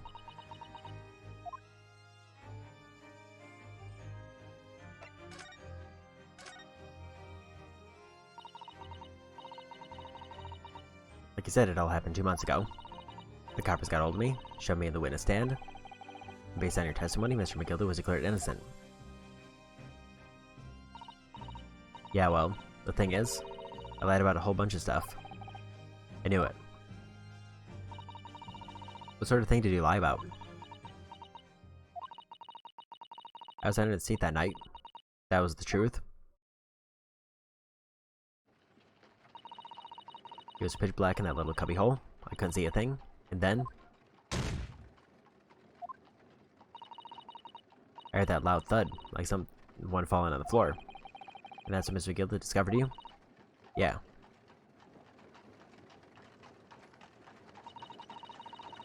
Pulled me out from under the seat and sat me next to the dead man. There weren't much light to see by, but when I looked at my hands, I had the cub's blood all over him. I was so scared I couldn't even speak. You had his blood on your hands, in other words. It was Gina that the witness on the roof deck saw through the skylight. Then Mr. McGilded started asking you questions, I suppose. Who you were and why you're hiding under the seat. Yeah, he did. Only, that's not all. What do you mean? When you threatened me. Threatened you how? Made me swear of what I'd seen and what I'd heard. But what he was gonna do after the cove was found dead. Made me swear I wouldn't tell no one about any of it. If I did that, he said he'd let me scarp him before the copper showed up.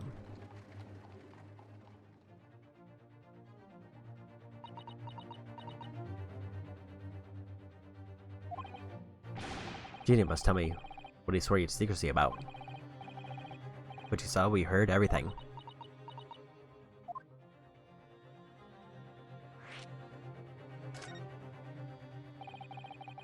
Tim McGilded made you swear not to tell anybody what you saw? But you were in the pitch black compartment under the seat the whole time, weren't you? Yes, so Mr. McGilded sitting above your head, if I remember correctly. Yeah, that's true, but it was when I heard the thud of the cove in the floor that I let out a little scream. See, couldn't help it. McGilded heard that and dragged me out by the arm. That's when I saw it. On the floor next to the old geezer would have been stabbed. A disc, all bright and shiny. A disc? Do you mean? Yeah, that's it. The one the D took off me at Winterbanks. So the music box disc was there on the floor of the omnibus. Not for long, McGilda spotted it straight away, picked up a smartish and stuffed it inside a pocket. So that disc was in the omnibus 2 months ago at the scene of Mr. Mason's murder. And the bog trotter told me. I weren't to mutter a word of it to no one.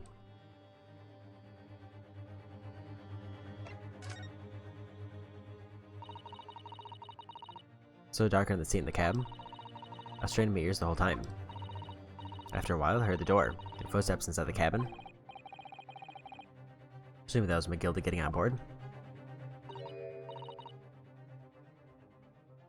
Not out of Liam. No. So I could definitely make out the footsteps of 2 people. In that case, it would seem likely that it was Mr. McGilda and the victim, Mr. Thrice-Fired Mason. In his testimony during the trial, Mr. McGilda claimed he slept during the carriage ride.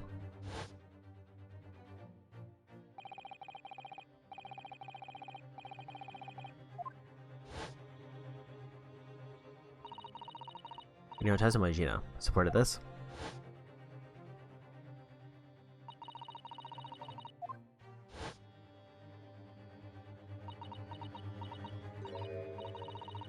Yeah, that weren't exactly true. Neither of them was asleep. I could hear them talking the whole time, in low voices. What were they talking about? Sorry, I don't know. The sound of the horses and the wheels was too loud. But that still tells us something. Mr. McGilda and the victim knew each other. So McGilda was lying as I suspected?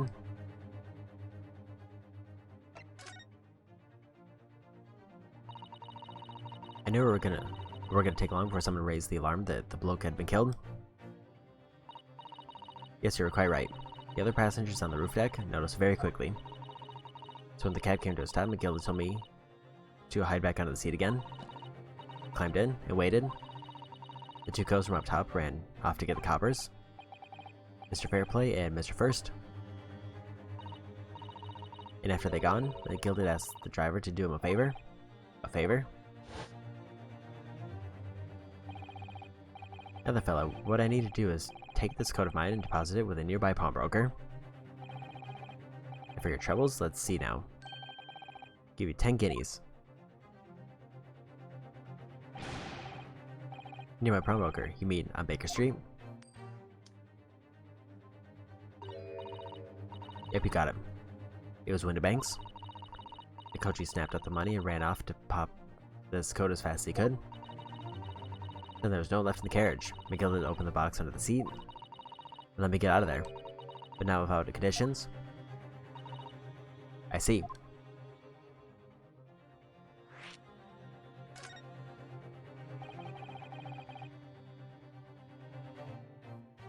What were McGilda's conditions then? For letting you go free, I mean. Not telling a soul, not for anything, but what I saw, what I heard, and there was something else as well. There's more? Yeah, this is the most important thing, he said.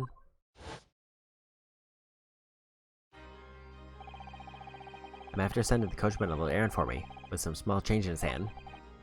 Now then, did you hear what I asked of him? Do you see anything at all?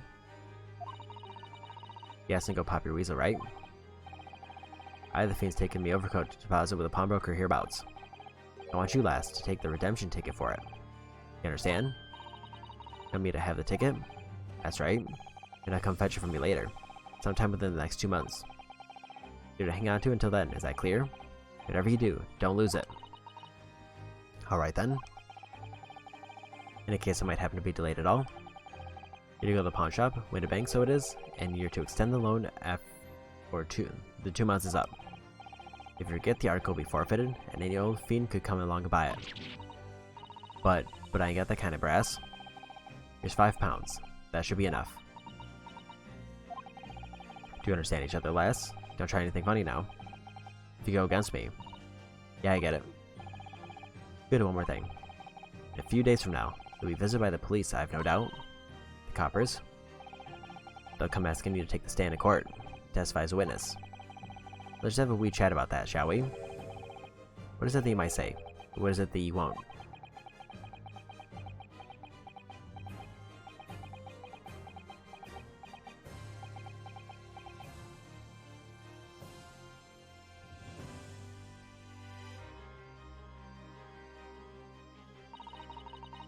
After going over it all, I picked it.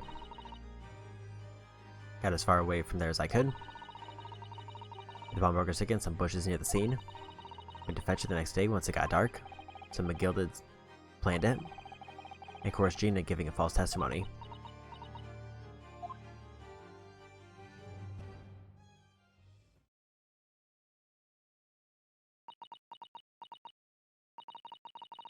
I bet you're ready to string me up, eh? I lied in that big old courtroom. I told some corkers. The thing is, he said he would make it so he couldn't live in the East End no more. That's what he threatened me with. What a wicked man. Everything went on back in the back slums. Knew he had no one to look after us, and we was all just looking out for each other, getting by together. So me and Mr. Gilda would have an heartbeat. Could have had the Lottos chased out of there if we wanted. And then where would we have gone? Nowhere, that's where. But I didn't have a choice. Thank you, Gina, for telling us everything. But I'm for it now, eh? Go on, admit it. You must be livid. Well, you can make amends by doing me a simple favor. A favor? What? Sign the representation papers for tomorrow's trial. You don't actually want me to represent you in court? You can rip it up later. We need the paperwork or we can't investigate. The police won't let us. Investigate what? The scene of the incident last night. Mr. Shrums was shot, you see? You what? Well, he's having a big operation right now, Ginny. Is it bad? Is he gonna be alright? Shrums is gonna be alright, right? That's why I want to investigate. For Mr. Shrums' sake as much as anything.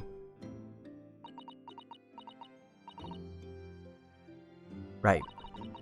So what you're saying is, if I sign that bit of paper, everyone's happy, is that it? Something like that? Mrs. Sato? Yes, of course. I have the representation papers here.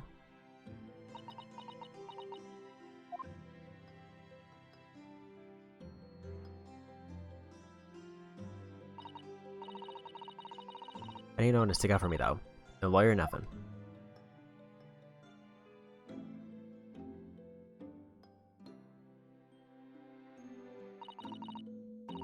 Poor Ginny, she seems so lonely. Paperwork signed by Gina to put me in charge of her defense, showing this to Scotland Yard detectives gains us access to the crime scene. At least this should mean we can investigate the scene at Windibanks now. Yes, and perhaps we can go back to visit Ginny when we're done there. I feel like we finally cracked Gina. She's opened up to us at last. Now I have representation papers. No one else knows just what a responsibility that is. Anyway, for now, it means Inspector Gregson can't stop us investigating Windibanks. Although something tells me he's not going to be happy about it.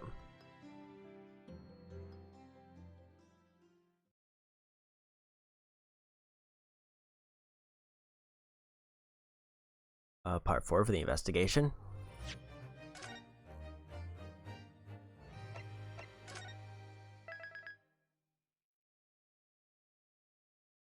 It definitely feels like this last episode is going to be very beefy. Because of there's 4 parts of the investigation, and it's going to be the trial that connects everything together up until this point.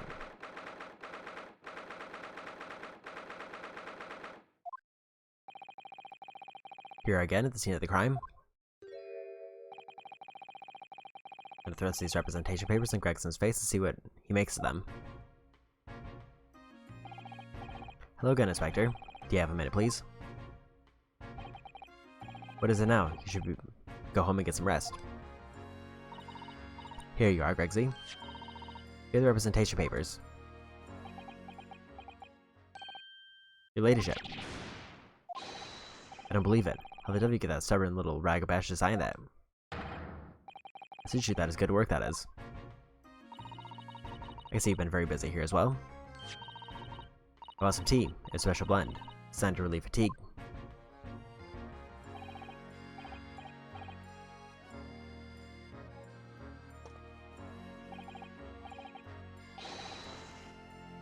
How lovely. Well, let's see now. Yes, I hardly feel tired at all. Fit as a fiddle, your ladyship. You'd be right if we investigate the scene of the crime, then? Do as you please. You know what happened? Through that door behind the counter?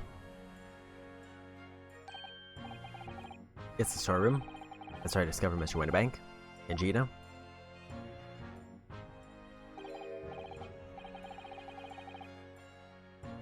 Right, well, I'll begin back to business then. You'll be investigating the storeroom as well, Inspector.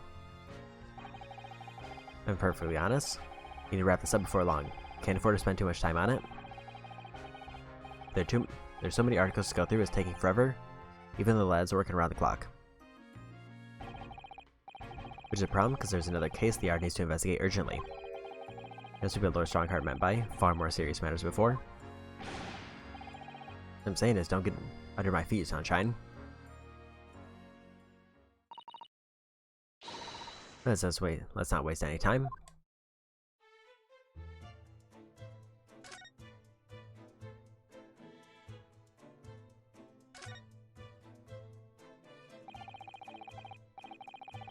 There's an article ledger here, Mr. Winterbank's notes, and this looks as though someone has left a little photographic print behind. Look in the back, there's some writing. Is there? Oh, show us, Susie. Show us.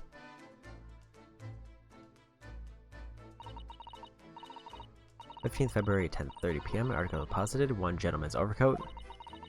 Loan amount paid, £1. Redemption deadline, 15th of April. Gentleman's overcoat, pawned for £1. Clearly is a very fine coat, in fact, I think. Yes, this must be the ticket for the overcoat that Jenny redeemed yesterday. And is still wearing, which belonged to McGilden. I never expect the redemption ticket to be handwritten on the back of a photograph, though. Seems Mr. Winterbank just used whatever piece of paper he happened to have on hand. This photograph of a cat. Looks very familiar, doesn't it? I'm sure I've seen this exact same picture somewhere else recently. Oh yes, you're right. Very recently. It's the same as the one Ginny gave us earlier. Of course I was forgetting that she gave us that print. We're waiting for that, Mr. Naruto. Get it out. Alright. The cog's turn. They're exactly the same. The one on the counter was used as a redemption ticket. Perhaps the other photograph that Gina gave us has something written on the back too.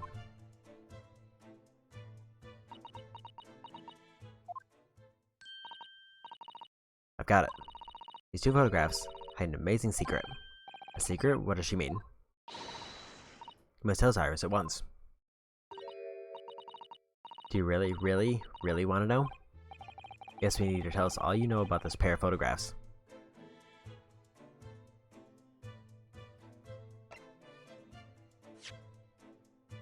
Maybe I examine it first. Look at that print here. There's something written on it. 13th February, 9 p.m. Article deposited, 1 small box. Loan amount paid, 10 shillings. Redemption deadline, 13th of April at 9 p.m. This photographic print is a redemption ticket. For an article that was deposited 2 days prior to the incident on the omnibus, it would seem. It's a small box. That doesn't tell us much about it, does it? Perhaps it contains some valuable mementos? Can't help wondering. Presumably Mr. McGilden never redeemed the article in question since he still had the ticket. Isn't it possible the box is still present somewhere in the shop? Ah yes.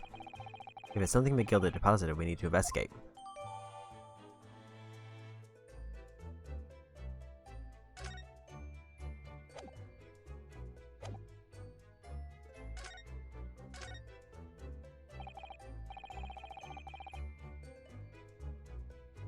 Curious about these 2 photographic prints. The one you found here on Mr. Winterbank's counter and the one Gina gave us before. What is this amazing secret you mentioned that's hidden between these 2 identical prints? Actually, that's not quite right. Sorry. If you look carefully, the 2 prints aren't the same. Not exactly.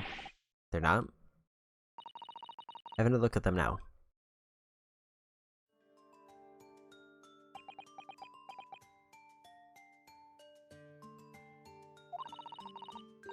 Yeah, they're just slightly different from each other.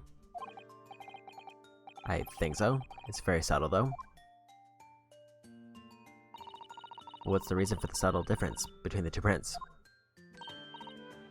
I will, is because they're set, you see. No, I don't. This pair of photographs. Meant to be used in a stereoscope. Everyone in London is raving about them at the moment.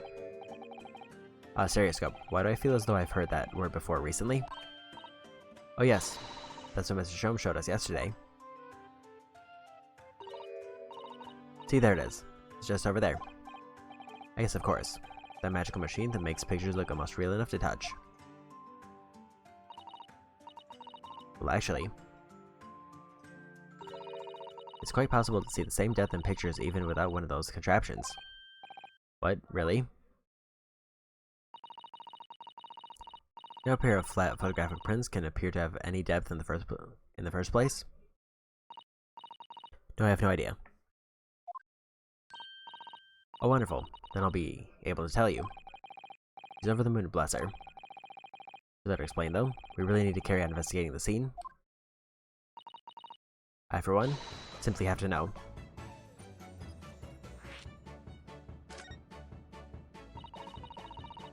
You ever consider, Runo, how our eyes see depth in the world around us? Well, I just open them, and it works. But the reason it works is because we have two eyes. Two eyes? Shocking. If you try closing just one eye at a time, I think you'll see straight away. We see with the left eye.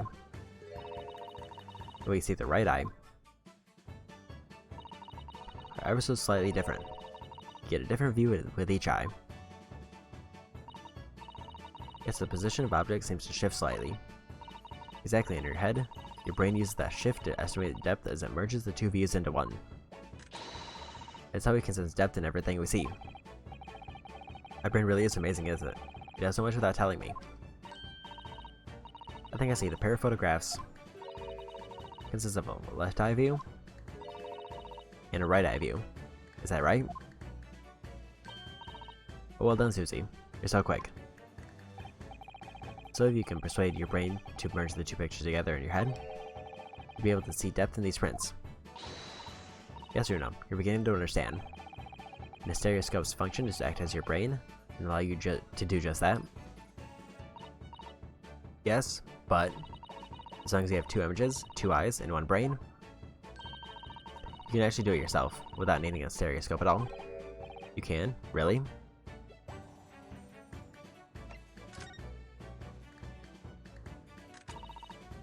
Let's try it. Let's see if you can view this pair of prints with the help of a stereoscope. I guess I'm dying to have a go. Sato really loves this kind of thing. You'll be able to cross your eyes. That's the main thing. Can you both do that? Cross my eyes. I think I can. Watch me. See if you can copy. Very good. Make your eyes do this. Alright, let me try. Are you ready, Mr. Naruto? This is a weird interaction. There, how's that? Wonderful, now it's your turn, Runo. Trick is to concentrate on looking at the bridge of your nose with both eyes at the same time. Not exactly an easy task when two people are staring at you cross-eyed. Alright, that's enough practice. Let's try looking at the prints. Start by staring at one print, then slowly crossing your eyes. Do two overlapping images like this. You try it now. Just gonna have to give it a try, I suppose.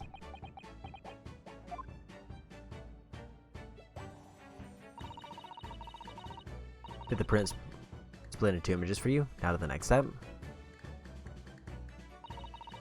Is to put the pair of prints side by side like this, and then try crossing your eyes again. Prints should slowly merge together until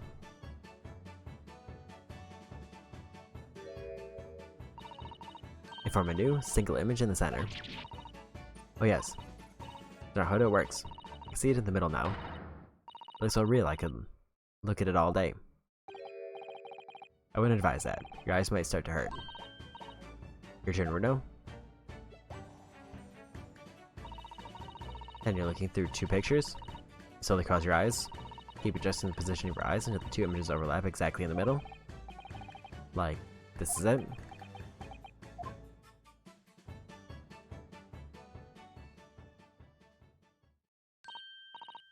There you managed it. So now you know how stereoscopic images work. Well, I don't know who discovered it, but it really is quite extraordinary.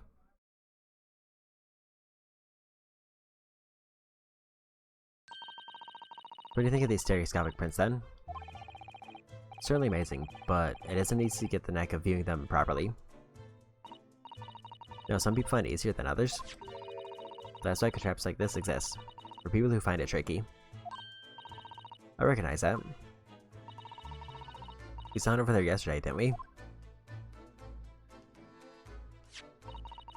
If I remember correctly, you press this little knob here.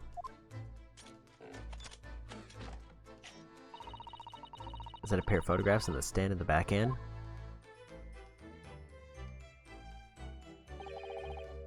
It's amazing even though I know roughly how it works now.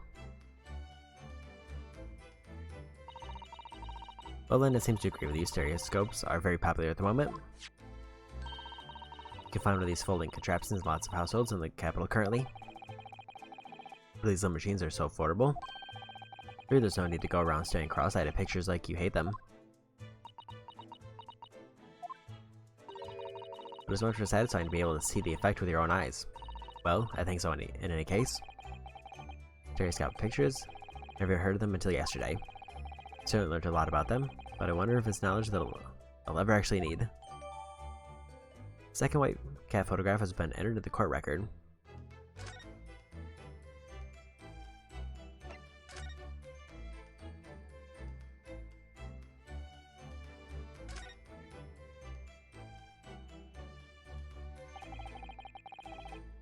The ledger that's open in the counter there really is enormous, isn't it?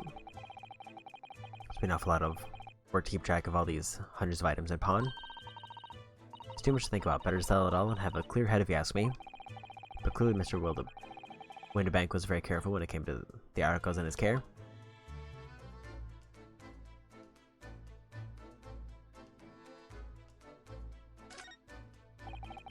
Police are scouring every inch of this place, by the look of it. Search from the yard to examine every article in the shop and every ledger and book of accounts. Every article, but that's a ridiculous amount of work, surely. We've been hard at it ever since the shop was declared a crime scene in the early hours. We're sifting through it all in shifts at least, but still, we'll be working through the night, that's for sure, and even then we'll barely have scratched the surface. Crime and pawnbrokers. Must be every policeman's worst nightmare. It's every copper's worst nightmare, you know. A crime in a pawnbrokers.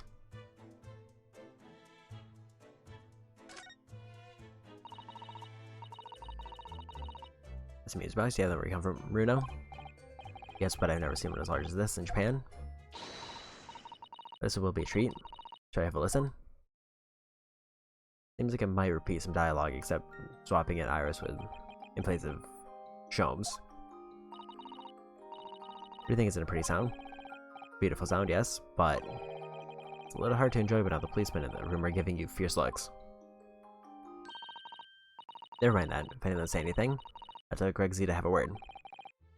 Iris Wilson, Superintendent of Scotland Yard.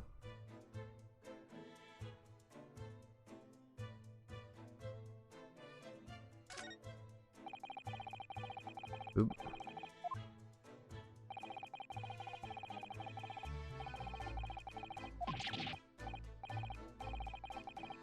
I didn't realize it was going to be the same text until I was already on the officer.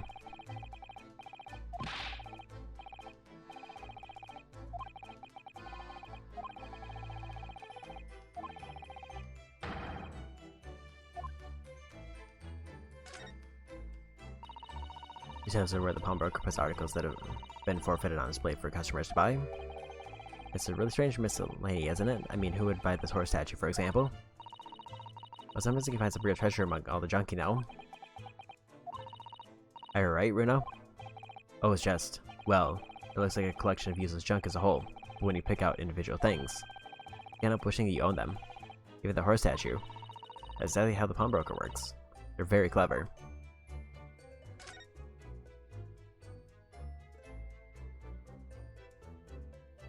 That one has a different one, though. The officer has been staring intently at the wall since before we came in here. Keep it down. Oh, sorry. There's a major clue just here. Really? We must tell Gregsy at once. As soon as reported, that'll be it. I'll be stuck here even longer. Stuck here? What do you mean? I've been out in 2 days already. I need another constable to relieve me and take over my shift. They really have a tough time, the British police. That doesn't have some investigating, though, does it? No, I suppose not. I'm fairly sure it was the calendar he was peering at.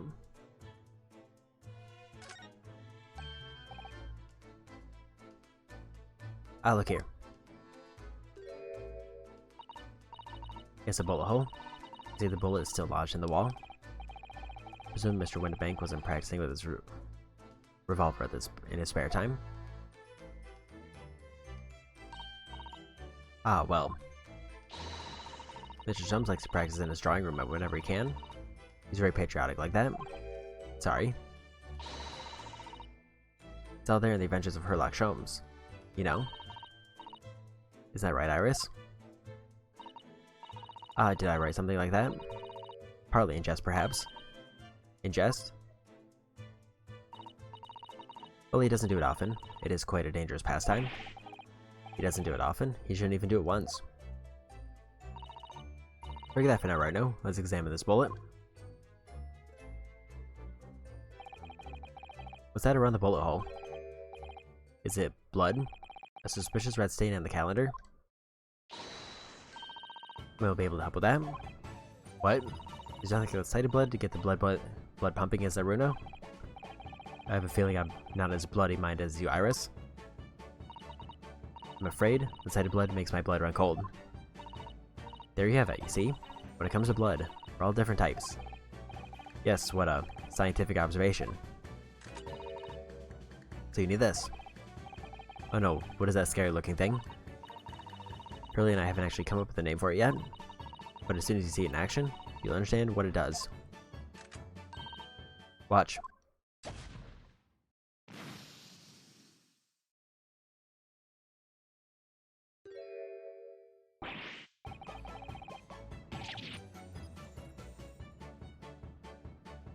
The color of the bloodstain has changed. It doesn't make sense now. Yes, that thing I'm starting to understand. Good, it works on the principle that different people have different types of blood, you see. It's so wonderful. The chemical it fires combines with the blood and it makes it change color. So you can identify whose blood it is that you're looking at in a flash. What if I was to mention Iris? Isn't it? Isn't it? I bet Jenny would say it's bleeding great. Whose blood are we looking at then?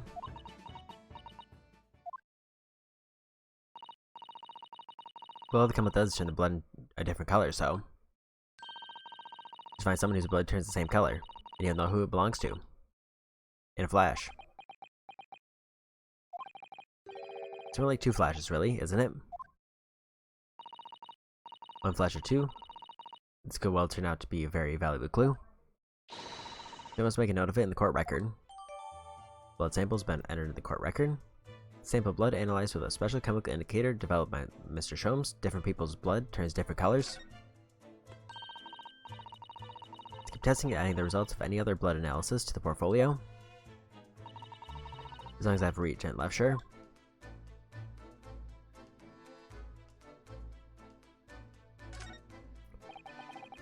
Green blood. It just seems wrong somehow. Oh, there are all sorts of different colors. There are pretty pinks and purples too, you know. Like I said, everyone's blood is different. I wonder what color my blood would turn out.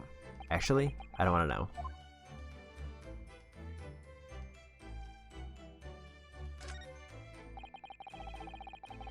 Is that strange contraption that lets you see pictures of things as if they're right in front of your eyes? It makes you think. Mr. Sholmes gleefully showed this to us yesterday. You're blissfully unaware that any of this was about to happen.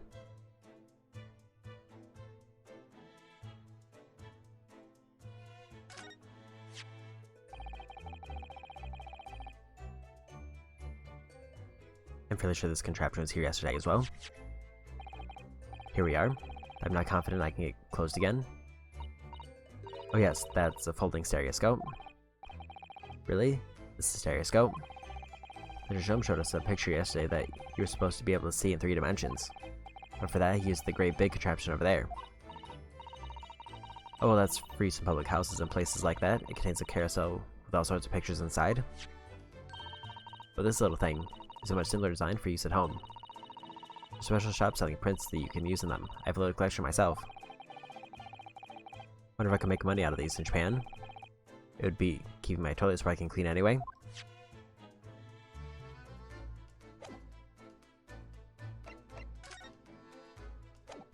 Don't want to do that. Want to examine the back. Find that door. It's a storeroom, isn't it? As Gregsy said.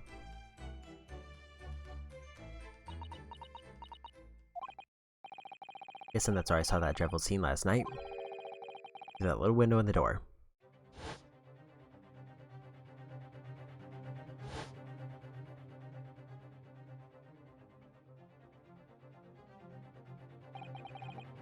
Mr. Winnebank, face down on the floor.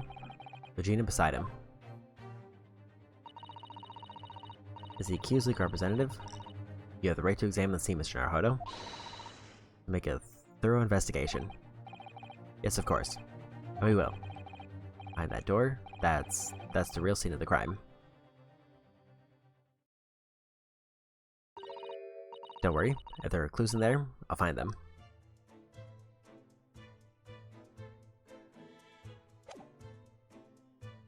So do I need to move? Yes, I do. Into the storeroom.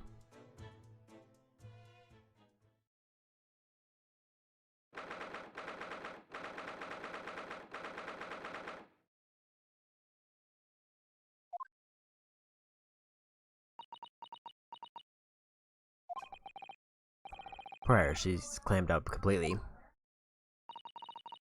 Iris was bound to find this difficult. After all, Mr. Winnebank's life was taken in this very room only last night.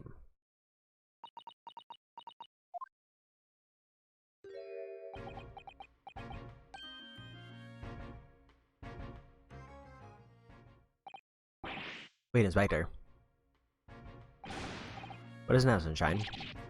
Take one look at me and try to run away. Think a Scotland Yard Inspector would run away from some jumped-up little defense lawyer, do ya?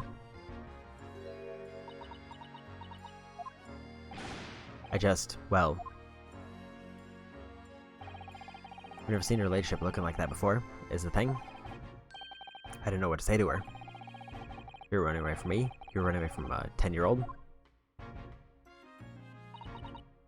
I'm afraid this is a little much for young Iris. Some gentle research might go a long way, perhaps, Inspector?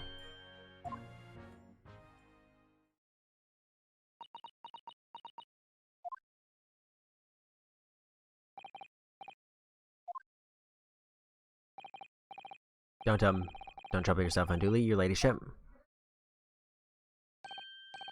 I mean, at least you're not dead, are you? I don't think that went very well.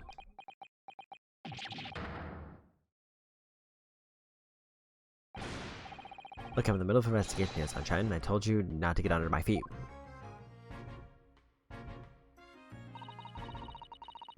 We're investigating to ourselves. I'd like to hear more of what the socially inept inspector has to say. Or Hurley. And according to how Mr. Shum's operation is going.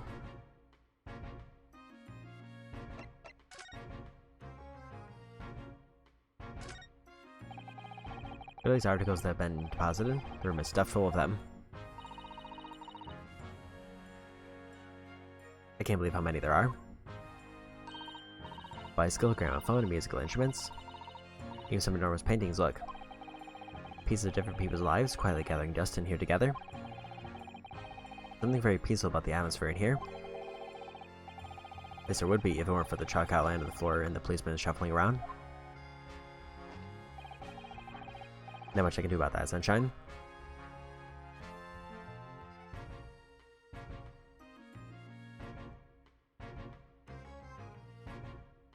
like that pretty much covered everything on this wall.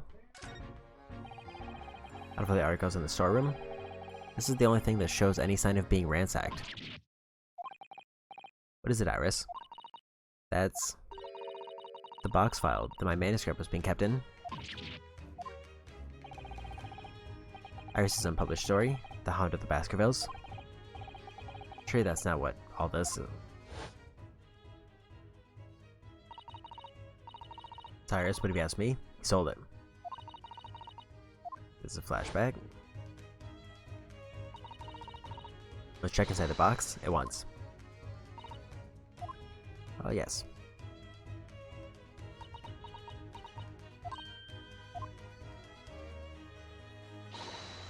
It was there, Iris' story was there. Really? It was? That's good news, isn't it, Iris? Yes. I mean, of course I believed Hurley when he said he deposited there, but still, it's a relief to actually see it.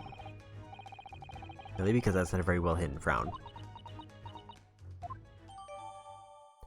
Long unpublished story that Mr. Sholmes deposited the pawnbrokery of the victim, Mr. Windibank, is titled The Hound of Baskervilles.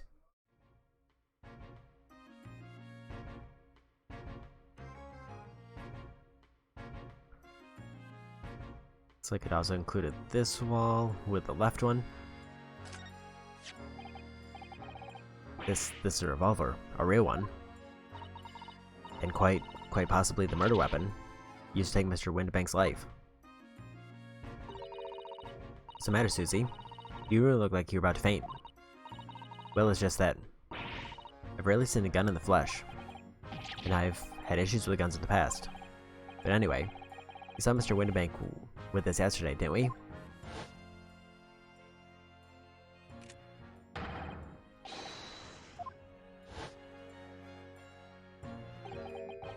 Must be the same gun. And last night, when I looked through the spy hole in the door to the storeroom here,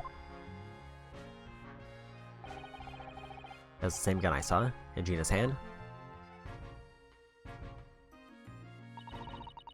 Mr. Windibank told us that he only ever had a single bullet loaded in his revolver, didn't he? Well, it's empty now. The one and only bullet he had in his gun had been fired. I think we're fairly certain that only a single shot was fired from this revolver. Please mark the position of the body with a chalk line.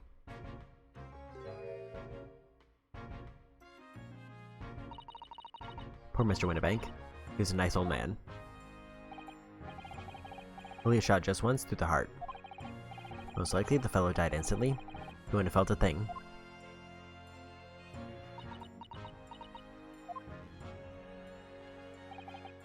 That must be his blood then. I don't like to ask such a wretched time, Iris, but I wonder if perhaps... Don't worry, Susie. Ready for action.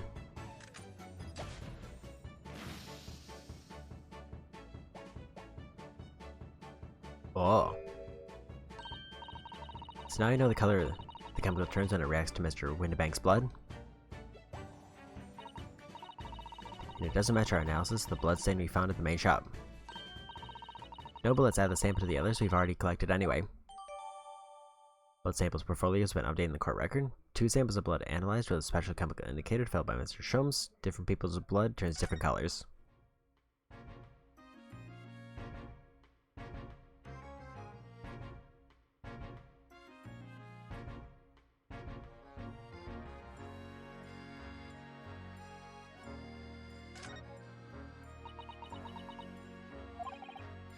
Iris.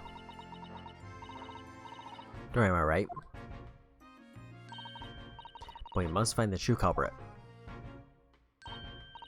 Yes, absolutely.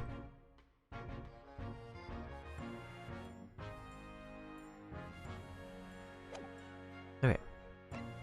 Time to talk to the inspector. So, Inspector, what do you make of the crime scene here? You've got eyes, haven't you? Use them. That's what it looks like, nothing more, nothing less. Iris, could you lend me a hand? So Gregsy, what do you make of the crime scene here? Yes, your ladyship. Do you allow me to humbly explain? Assigned shortly after an hour. At 1 o'clock in the morning, Scotland Yard police attended the scene. The one and only door to the storeroom was found locked from the inside.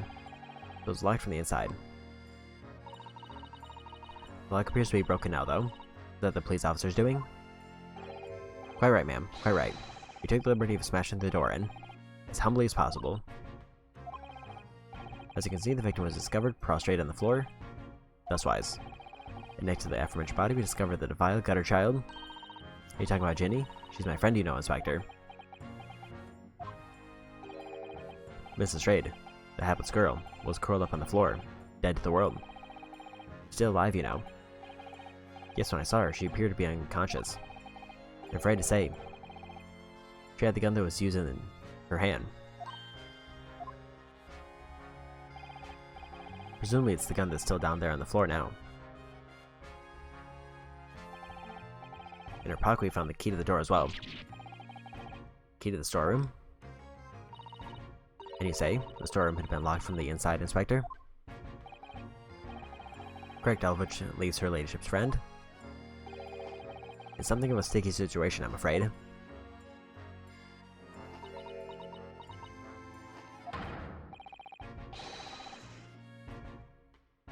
Obviously, my personal opinion is that it's all some sort of misunderstanding. Of course it is, Inspector. Of course it is.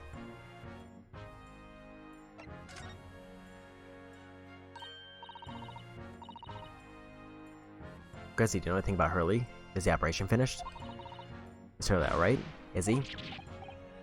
Well, thing is, don't mince your words, Inspector, please. You don't mean to say that Mr. Sholmes is... No, the operation's done and dusted. It's just that, well... Out with it. Yes, ma'am? He used something called a general anesthetic. It's the latest thing that renders the whole body insensitive. The whole body? Anesthetized? Is that even possible? It means the operation can be completed with a patient is fast asleep. According to the Empire of Japan, we could just manage to provide laughing gas for a tooth extraction. Trouble is, the latest thing isn't always the greatest thing. If you follow my meaning? They couldn't get the medication to work at first, so it took hours for him to nod off, or so I hear. Now that the op's finished, they can't get him to wake up, apparently. Oh my. No one knows if it's the anesthetic still in the system, or if the bloke's just plain exhausted. But anyway, all I can do is stand back and watch until he comes around again. Don't worry, it was his eyes, your ladyship. I swear I should get word to you. I'm surprised even in the matters of life and death, Mr. Sholmes has to do things his way.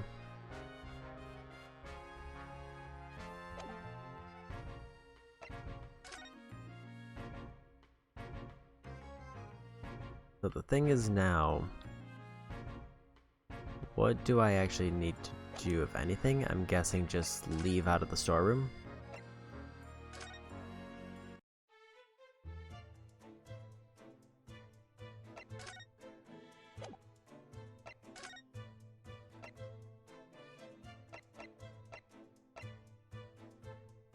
Could check either the hospital or the prison again.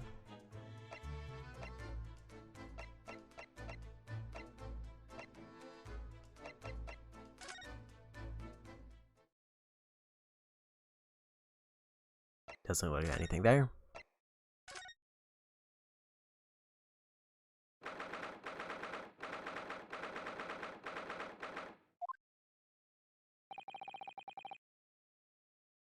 Gina doesn't appear to be here.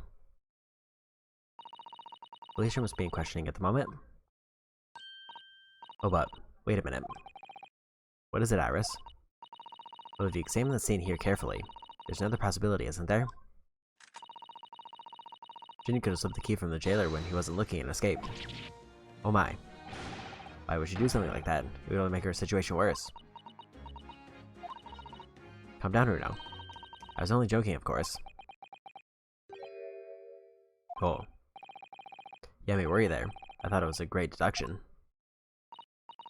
Yes, it must be your way with words, Iris. So wonderfully persuasive.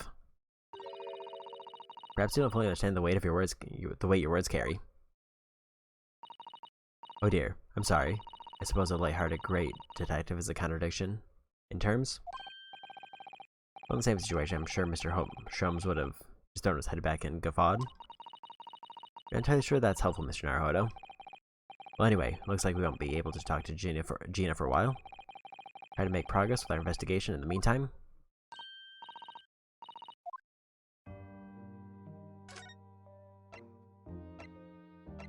So it seems like it has to be something in the shop that I missed.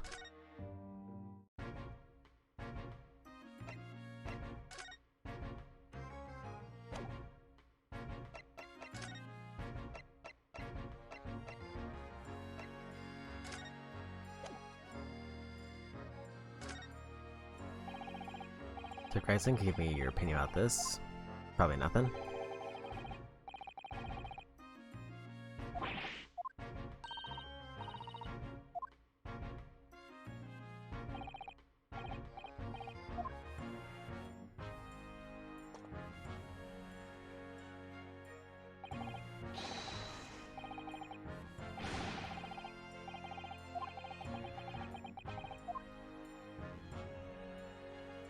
Maybe I need to examine some of these pieces.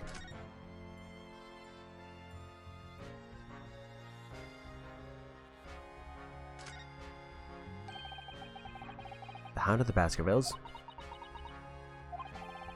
How does this Sadasan know the exact title of this unpublished story? I suppose I'll just have to wait until she's ready to explain it to me. I'm so sorry.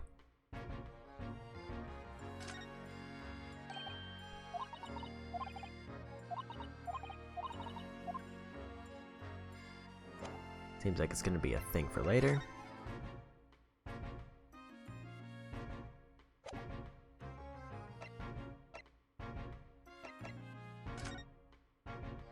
Maybe I need to examine the back of this one. Take the Gina Broad in here yesterday. We've been entrusted her by Mr. McGilded 2 months earlier. One gentleman's overcoat. Other redemption ticket was in the pocket of that coat. For a small box deposit 2 days before the omnibus incident.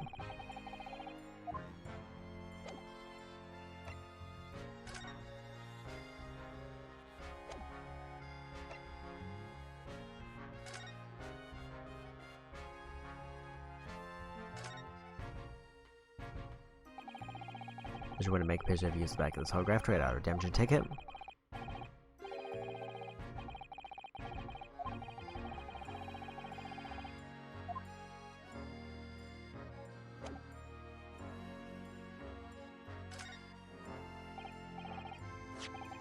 What do you make of this?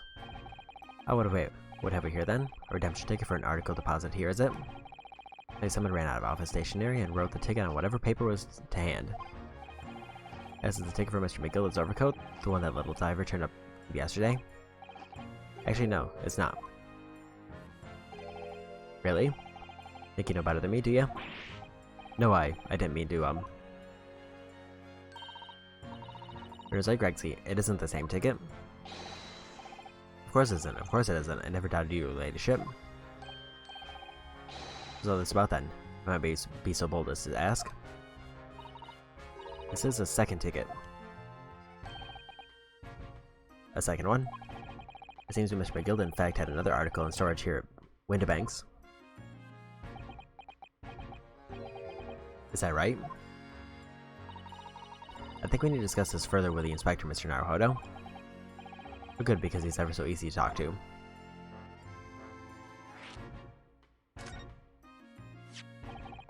The ticket was in one of the pockets of Mr. McGilded's overcoat. You mean to tell me? Yes, there was some more than just the music box disc, it seems. I should have insisted on the lads taking it back to the yard and examine it properly. Well, according to the details on this ticket, Mr. McGill deposited another article here with Mr. Windibank. Yes, I can see it written here. A small box, was it? Do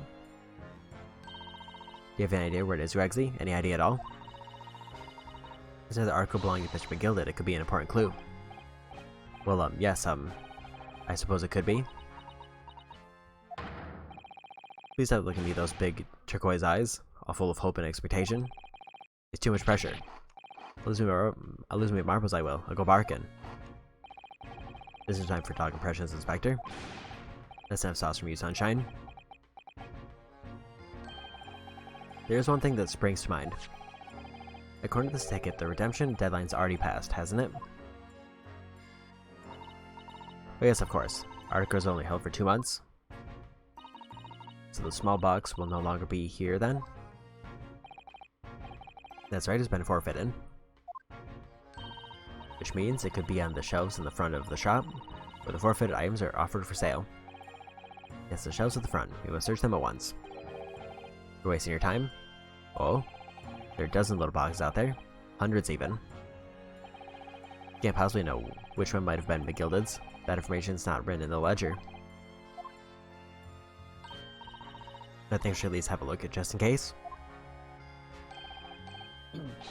First ladyship, of course. Very sensible of you, I'm sure. This is getting old. Okay, so that was the thing I was missing.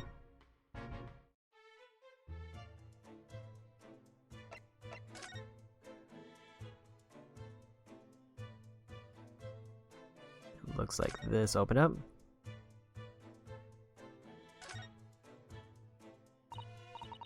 This is where all the items that have been forfeited by their original owners are offered for sale. That's right. They've all got little price labels on them. There are so many. I wonder if the small box this ticket was for is still on the shelf somewhere. The box that McGilded deposited here just over 2 months ago. Even if it were, finding it promises to be very troublesome indeed. There are so many boxes. It could be any of them. Mr. Shum said that a pawnbroker's was the safest place to store anything more secure than a bank's vault. Perhaps the small box of Mr. McGild's contains something of very great value. Well, if that's the case, he'd probably have kept it locked. So then we need to find every box with a lock and break them all open.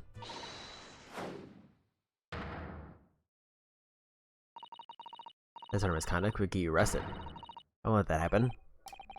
This takes me back. It's been some time since this auto last through me.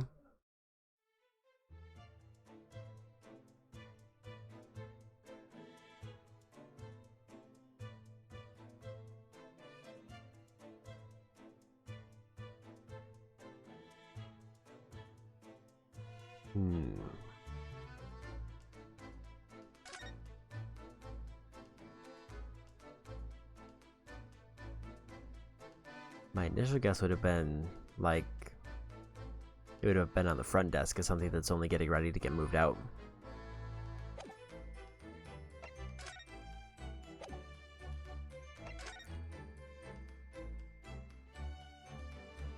I don't see anything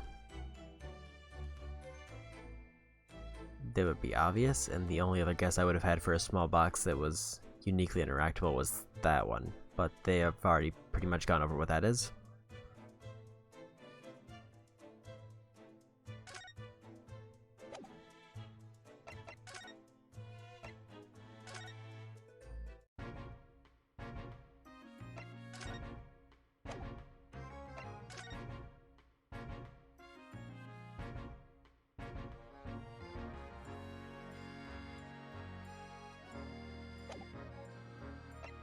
Definitely feels like it has to be something in that main shop area.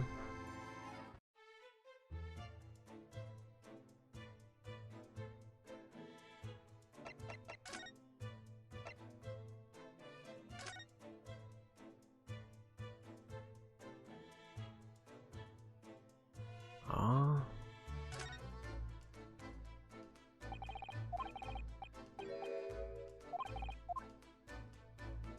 That seems like it's just a repeat.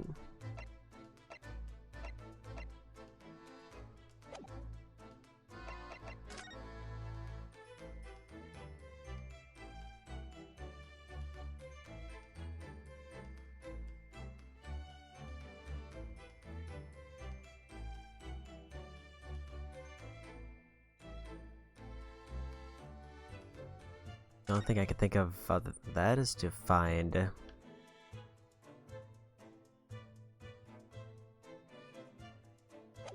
something that's not checked, but I'm not seeing anything. Is there anything maybe outside?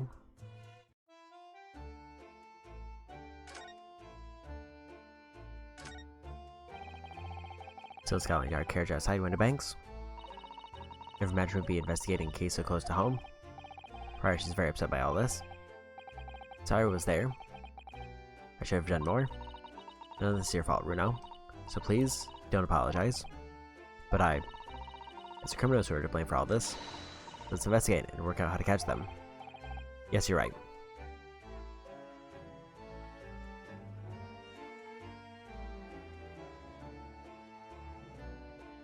I guess there's nothing out front. It's been 2 months that we've been taking lodgings here above Mr. Shum's office. So I can't quite believe it. Never expected things to turn out like this. When Hurley comes back home, let's have a big party. It's a great idea. I'm sure it won't be long. Mr. Shums is very tough.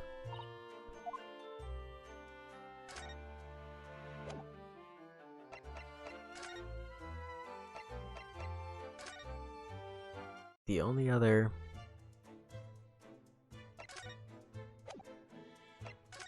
option would be if it's one of the things that was already checked that I need to just interact with again because reasons.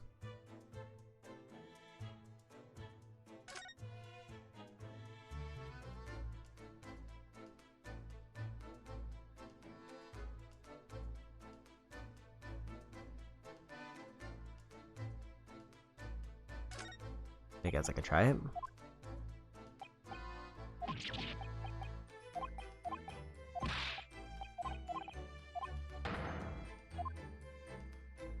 Okay, that one I've already seen. Is there anything different for doing the shelf again?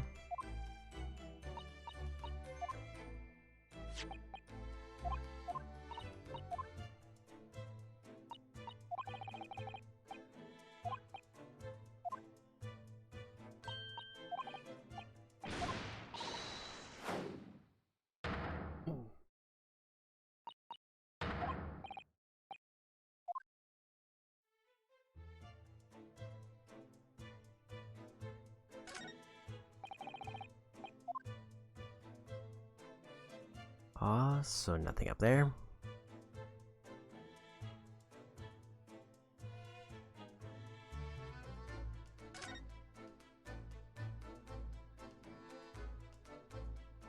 So I have no idea what that, like, broken section is, but I would have assumed that's part of the lamp.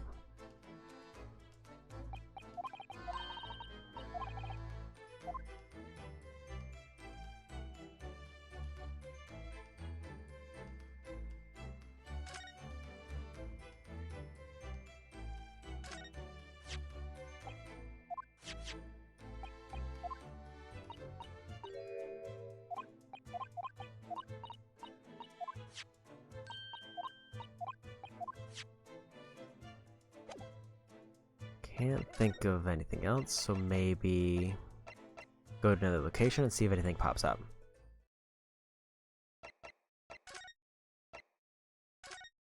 Not worst case scenario, I have to go back to the shop and see if I can get anything out of the inspector.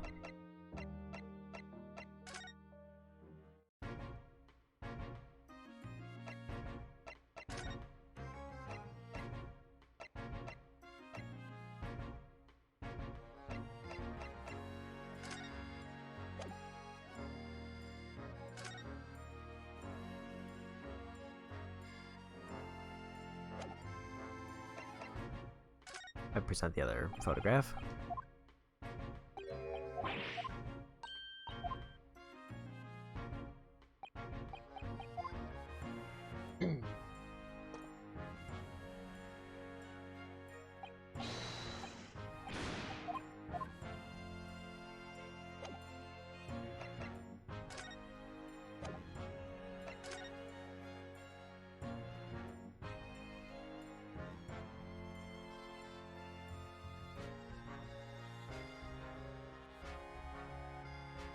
I'm just kind of stumped for what I should be looking for. I've examined the one thing that changed, and then immediately after examining it, I lost all the routes that I could investigate.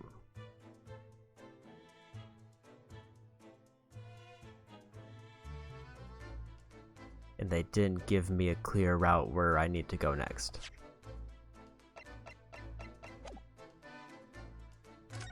guess I'll skim through the text one more to see if there's anything I missed.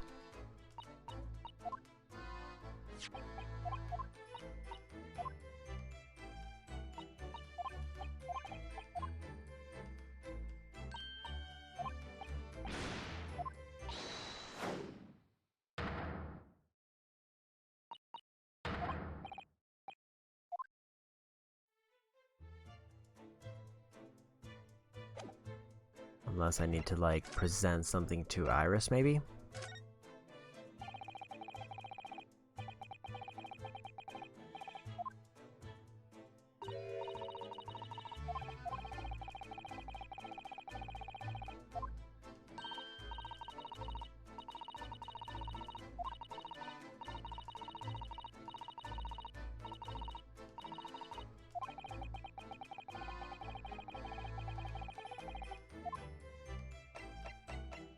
Let's try maybe the manuscript. The manuscript. Mr. Stone said that he deposited Windibanks and he had, but it's so strange. What is it about this particular story? I worked so hard on it. I would hardly say I can't publish it. I'm afraid I have no idea. All you can do is wait until he's ready to tell you, I suppose. Well, maybe. Because Hurley isn't in it enough? Maybe I didn't give him good enough lines? Yes, maybe. I wish I could say that definitely isn't the reason, but I can't.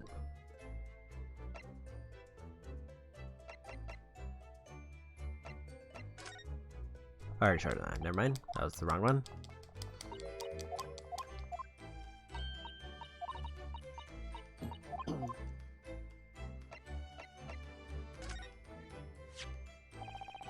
The way you can identify differences in people's blood like this is amazing. They are genius, Iris. I know, I am. If Hurley and I put our minds to it, we could really shake up Britain's chemists and alchemists. And you could shake up Japan's lawyers and judges, couldn't you, Mr. Naruhodo? Oh, for sure. Even if I didn't intend to.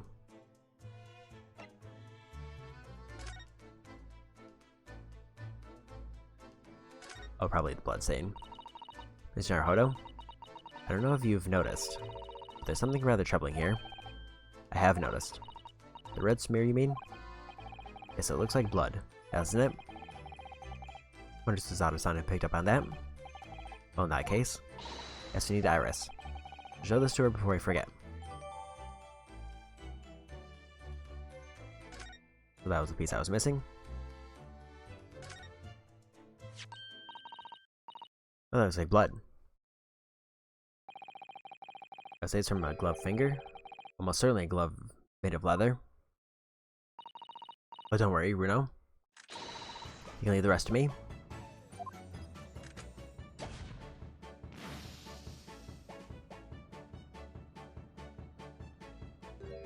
Purple. Look at that. Guess that's a color we haven't seen before, isn't it? Somebody must add it to the portfolio of blood samples. It could be an important clue. Although, it would be nice to find out whose blood these different colors correspond to at some point. Well, this particular stain of blood... Oh, you've had an idea, haven't you? You know whose blood this is? I have an idea whose blood it is.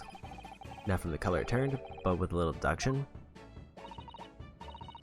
So I think it's clear. Iris, you know as well. You first, Runo. Who do you think it belongs to? I believe that this blood of...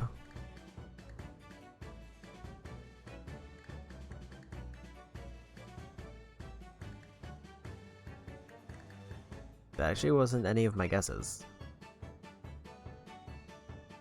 But I would guess it would be the thrice-fired mason.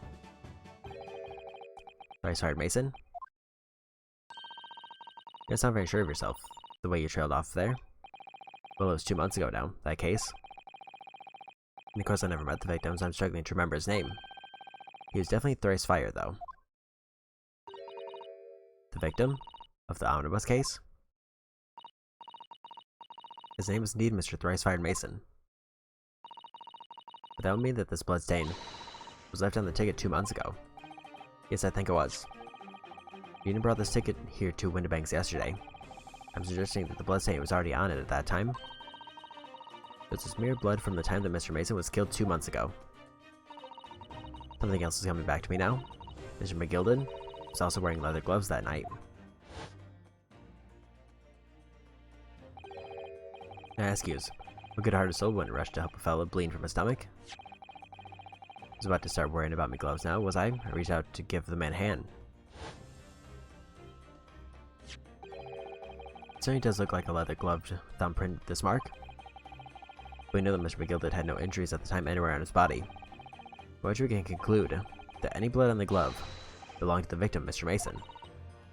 Mr. Naruto, sounds just like Mr. Sholmes.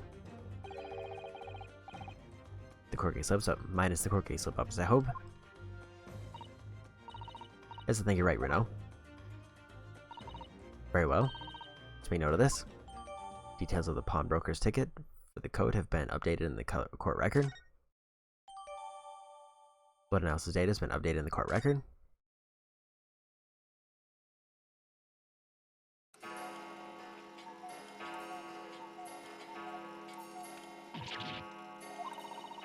You jumped on my skin there. How come Mr. Windibank said such a wicked trap? I doubt he set it out to scare anyone. Is that really the time? I think perhaps we should pay Gina another visit soon. Oh? Her trial's tomorrow. We must establish whether or not he will be defending her. I think we should ask her one more time. Then she may have changed her mind. Don't you remember, Runo? Thought she could rip up representation papers if she didn't want you to be her lawyer? Really? Did I say that? Yes, you did.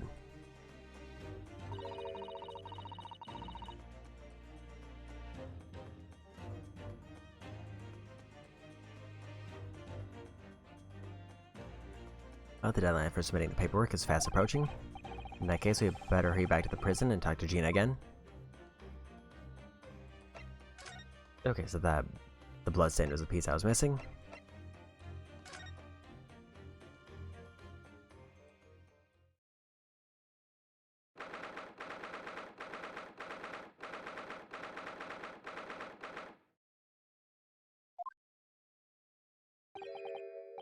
Oh, Gina, good. You're back?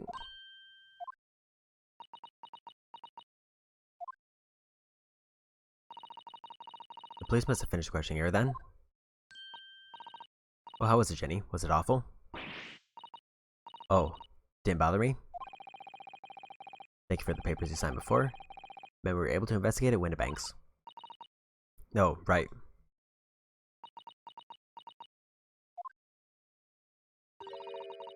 Don't you want to know how we got on? We've been ever so busy. What's the point in asking? Won't change what everyone's saying, that I did it. That's not...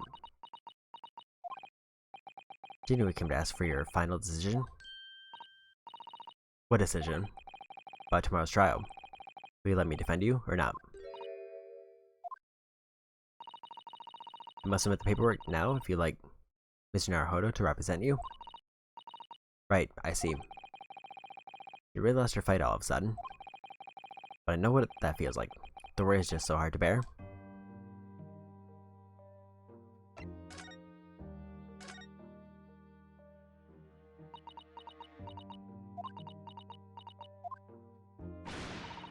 Alright then. Let me give it a rest with the eyes, Iris. Come on then, fill us in. Who done it? Unfortunately, we don't know that yet. You don't say. We don't know yet, Gina. Mr. Naruhodo and all of us know that you are innocent of this crime. While I haven't managed to work out who the real culprit is, there are a number of interesting facts that we have managed to establish. Oh yeah? Like what? Well, for example, the reason for you being there in the first place. I think I know why you broke into Windibank's that night. Because I'm gonna have to take some evidence that clearly reveals the reason. Thrust in Gina's face, or I could present it to her calmly, I suppose.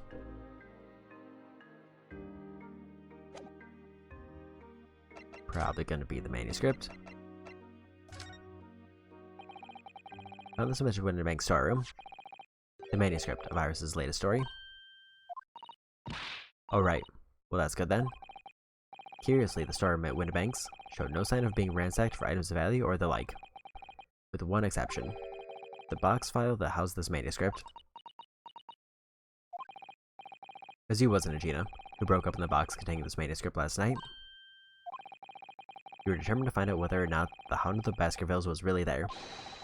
That's the real reason you broke into the storeroom last night, isn't it? Why don't you tell us what happened?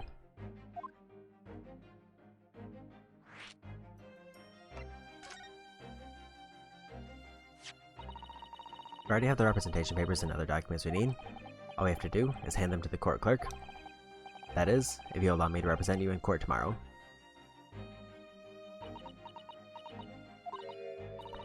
Nah, don't bother.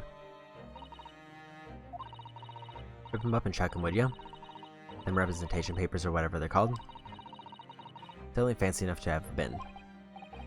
So what will you do in court tomorrow? I'll be fine on my own.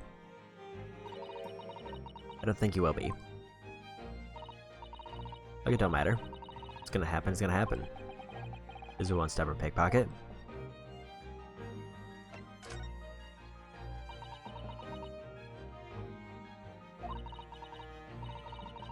Or yeah, this Baskerville story, it's the latest Sholmes adventure, right?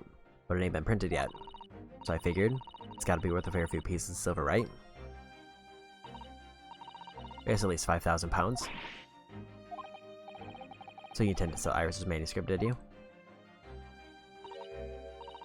No, Ginny. Or could you? What? Wait, no. Hang on. Of course I weren't gonna sell it. All I want to do is find out if the manuscript or whatever you call it really was there or not. It's the only reason I was in the place. For our sake, isn't that right? We knew why you'd done it from the start, Gina. Of course we did. But I knew you wouldn't do anything to me like that, Ginny. I just knew it. Well, when I saw the manuscript in the storeroom, it reminded me of what you said that night before.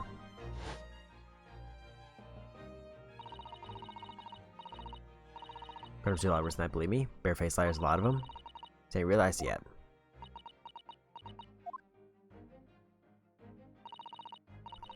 Head the manuscript, Andy Winterbanks. You soon see if you had a look. I'm honest, I've wondered if Hurley is telling me the truth. Sometimes. I sometimes wonder if he might have hidden my manuscript somewhere else. Or somewhere I don't know. Even though so I'm gonna doubt him.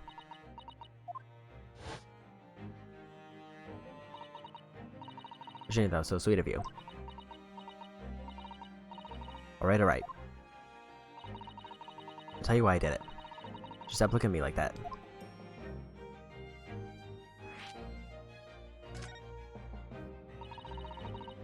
It weren't because of Iris. That's not why I did it. I just wanted to know the truth. That's all. I know Mr. Sholmes was being honest. If he really deposited the manuscript at Winterbanks. It's like I told you the night before.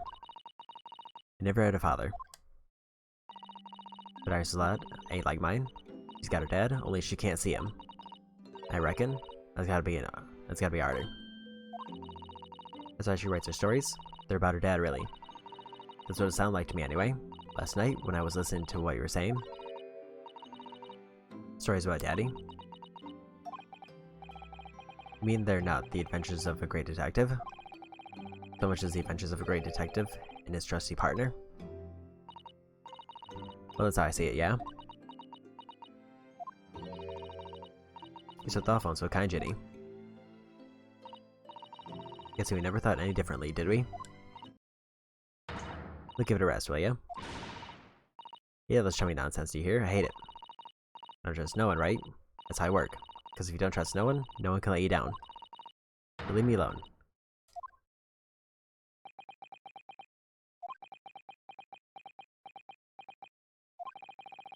I had enough to know, but it's unmistakable. Right there in both sleeves of that overcoat. Some very suspicious red stains. What? Why are you looking at me like that? I think it might be worth presenting some of our other findings in that area to Gina now.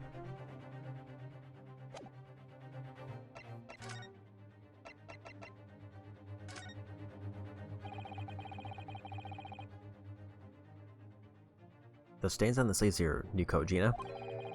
They're blood, aren't they? Not that I know whose blood yet. Blood, Mr. Naruhodo? You don't appear to have any obvious wounds yourself, though. So could it be blood that spattered from Mr. Winterbank when he was shot last night? Let's not beat around the bush here. This trusty friend of mine will get results much faster than anything else. Take it easy, Iris. Don't move, Ginny. Gonna shoot.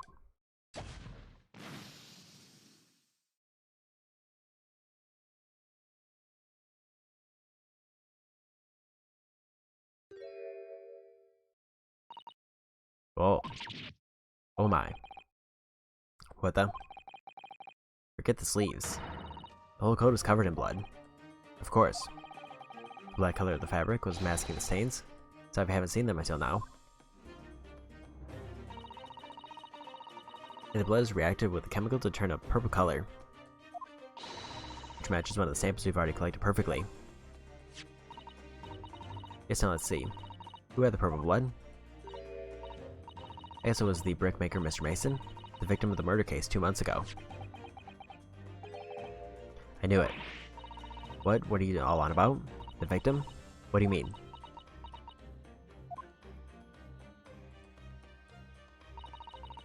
It's a rather uncomfortable situation, Mr. Naruhodo, but I think this makes things quite clear.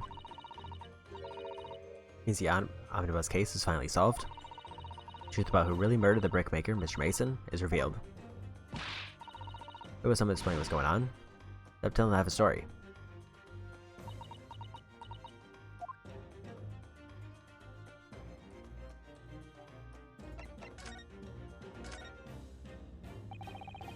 You can see now that the victim's blood is all over Mr. McGilden's overcoat. But in the trial 2 months ago, the defendant said this in his testimony.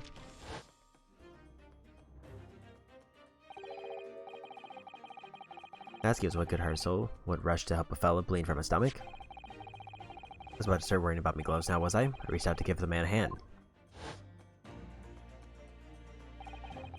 But if you look at this overcoat now, it's clear. These stains couldn't have arisen from Miss McGilda trying to pull the victim to his feet. No, if that was what really happened, the blood wouldn't have splashed all over the front of the coat. The only explanation for this pattern of blood is that a splatter over McGilde's coat when he stabbed the victim in the stomach.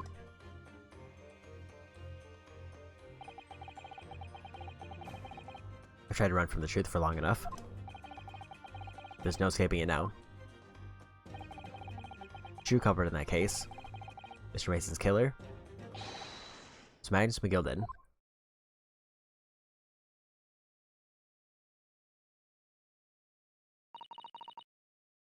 Mr. Naruhodo, that horrible case is solved at last, and I helped the man walk free from that trial. He used all that twisted testimony and all that sham evidence to prove his innocence. How could I have let that happen?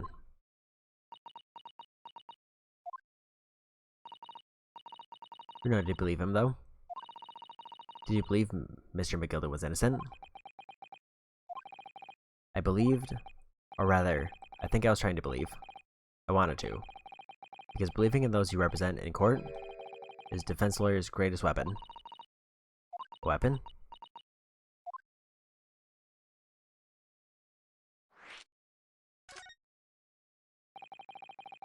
Before he came to Great Britain, a great friend of mine taught me a valuable lesson. You mean Kazuma-san?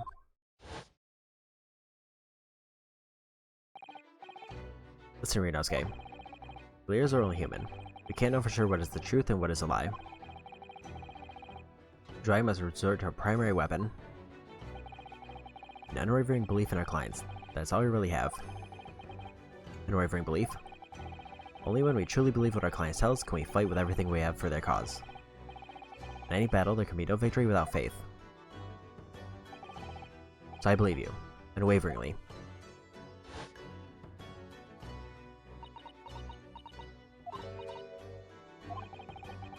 What's funny, Gina? Sounds like this Empire of Japan you come from. Everyone must be soft. Well, come on. Look at the mess that's got you into. Believing in that bog trotter? Because I inadvertently helped a murderer walk free. Well, at least you've learned your lesson now. Believing people's never worth it. Someone always stabs you in the back in the end. Just let down your guard, you've had it. Take a leaf out of my book. Believe no one. Get hurt by no one.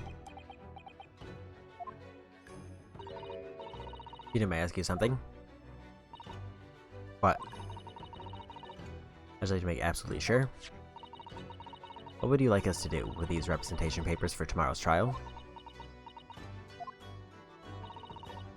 Many times I say it, rip them up and chuck them away.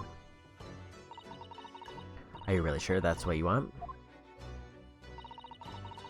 But that's what he wants. And all now, Mr. I'm a believer lawyer over there. I figure it was me that, in that trial 2 months ago, I led everyone up with the guard path, didn't I? And you tell me, you can believe in me after that? Not likely. Well, Mr. Naruhodo, lawyer's primary weapons and unwavering belief in his clients. Ultimately, it comes down to whether or not I feel I can trust Gina after everything that's happened. You let me say it again. Please allow me to represent you in tomorrow's trial. Are you half-baked? Not at all. You've not once admitted to committing the crime, have you? What's more, I believe that you're telling me the truth. Seriously? Mr. Naruhodo?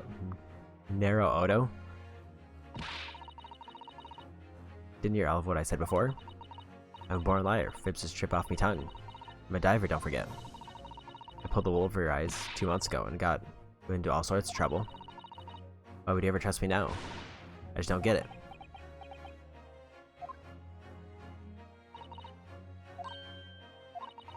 I don't understand why you choose not to put your trust in others. But I assure you, there's more to this life than you yet realize. What do you mean? The world we live in is full of people you would do very well to trust. People who will never let you down. It's true that I'm just a student of law. I'm certainly lacking courtroom experience. But I can promise you this. Whatever happens, and until my very last breath, I'm completely on your side.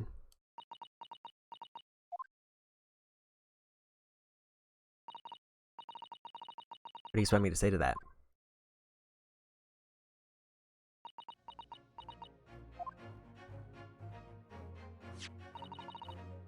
That is decided. I'll take these papers now and carry out the necessary preparations for tomorrow's trial. It would be a shame to throw them away now after it's been penned with your name so beautifully. Do what you like. Eastern Ladar. I know what you are. I want to get you.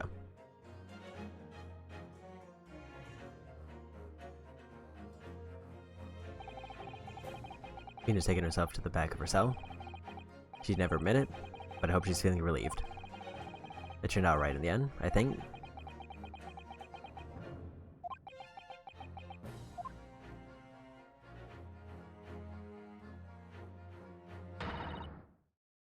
Whoever's hiding there, show yourself at once. Eavesdropping is the height of cowardice. Mr. Sato? Somebody is there in the shadows. I can sense it. Somebody who wasn't there before. What?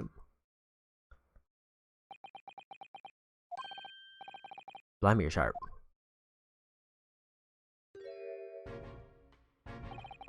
I suppose you were using one of those mystic Japanese arts?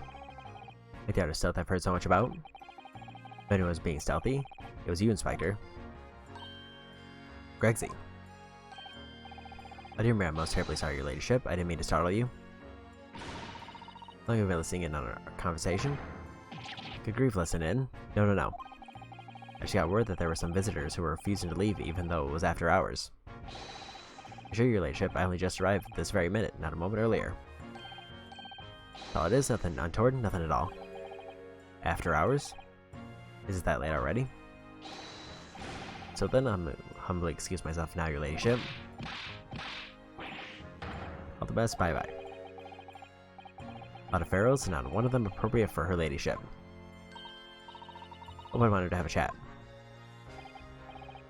I'm terribly sorry, but time is pressing at the minute. Oh, I see. That's a shame.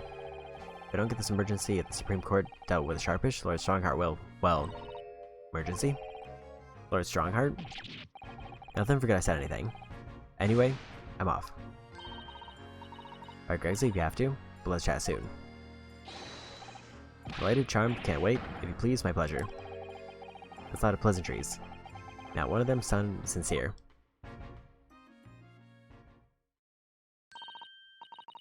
Greg's so funny, says such silly things. It's really entertaining to see an inspector at the police fawning to a 10-year-old girl. But anyway, I wonder if this emergency is at the Supreme Court. Must attend the clerk's office now before it closes? Yes, of course. Thank you, Mrs. Sato.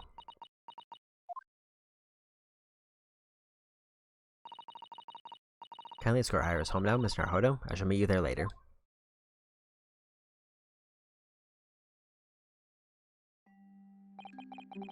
As our investigation came to an end, Mrs. Sato-san went to file the necessary papers for my defense of Gina the following day. And then it hit me. I could no longer suppress the wretched feeling that had been gnawing away at my insides. Tomorrow, Sato would be leaving Britain and making her way back to Japan.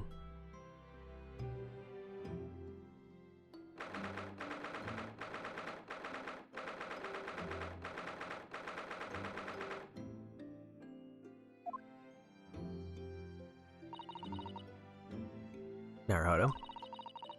It's been a very trying day, hasn't it? I do hope you're not too exhausted. What about you, Sato? Day's been even more trying for you, I'm sure.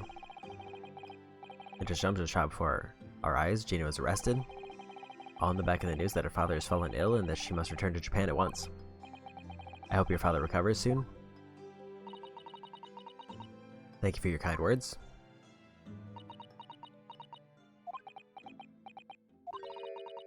I wonder why it is. As so many thoughts rage in my head like a storm, and yet I seem unable to find the words to express any of them. I know exactly what you mean. Anyway, I have one final task to complete as your judicial assistant. Once that is done, I shall make preparations for my departure tomorrow. One final task.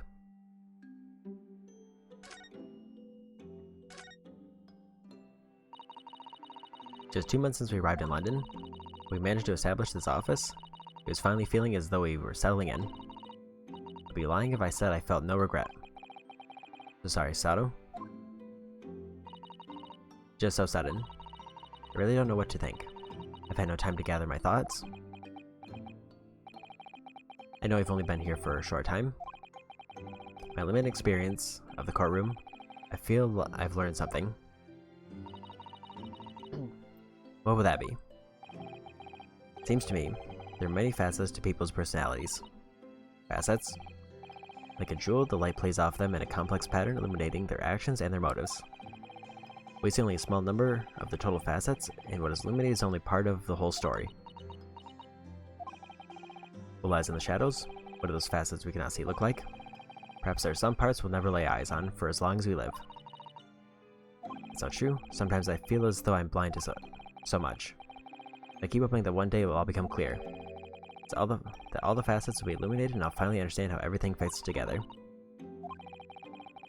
I suppose what matters is that we keep our eyes open and keep moving forward, even if the way sometimes seems dark. Amazing thing it's been just 2 months. You've grown so much. Sorry, I've what? Oh no, it was nothing. Unimportant. You know what time you'll leave London in the morning? Guess I picked up my ticket earlier. I should be leaving here at 4 AM. I see, well, I'll escort you to the station. Absolutely not. Sorry. I'm sure you realize why I couldn't possibly let you do that. You have a very important day ahead of you tomorrow. Gina's trial. Yes, I know, but every word you utter will have the potential to determine Gina's fate. You must get as much rest as possible. even though, like me, I'm sure you'll find it hard to sleep. But please, for me, do try.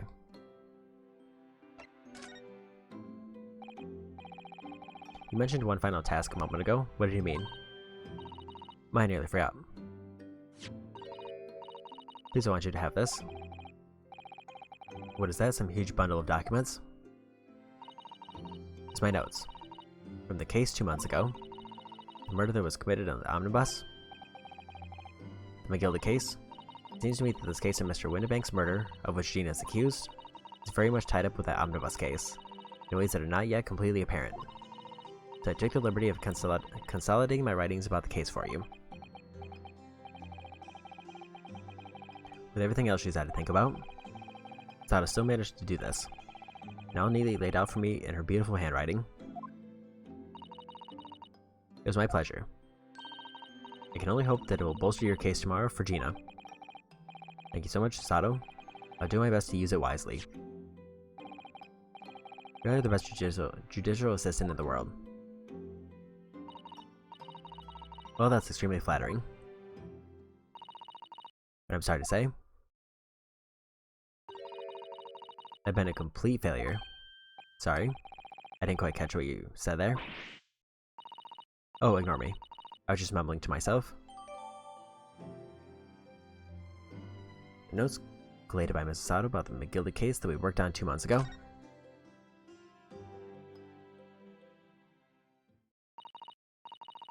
Well, it's getting rather late. I think you should go to bed now.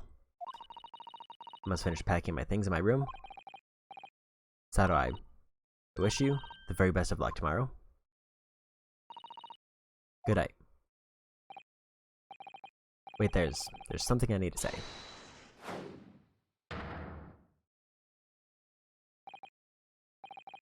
What was that? Secret technique of mine. Sato shut down. Shut down?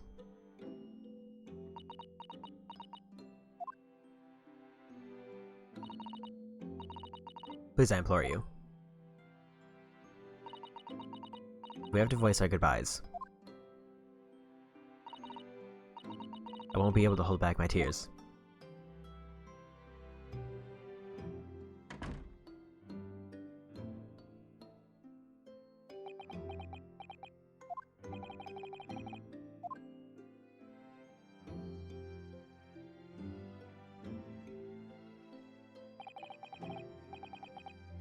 It truly had been a trying day.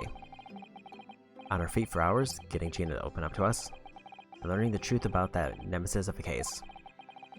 Physically and mentally, I was exhausted, yet the idea of sleep seemed impossible. But I forced myself to close my eyes, and as the cacophony of the scenes of our lives here in London played through my mind, eventually, my fatigue triumphed, and I fell into a deep sleep.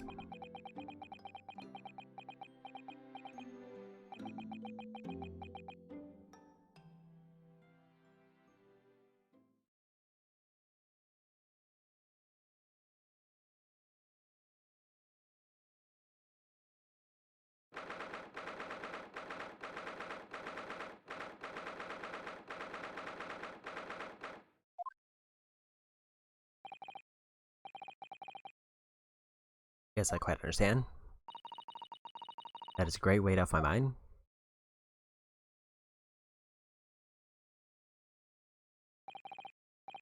Rest assured, I shall put everything in place exactly as we have discussed. Thank you so much. It's been an honor and a pleasure to be acquainted with you, Mr. Sholmes. On the contrary, the pleasure's been mine. I bid you farewell. Godspeed. My dear madam.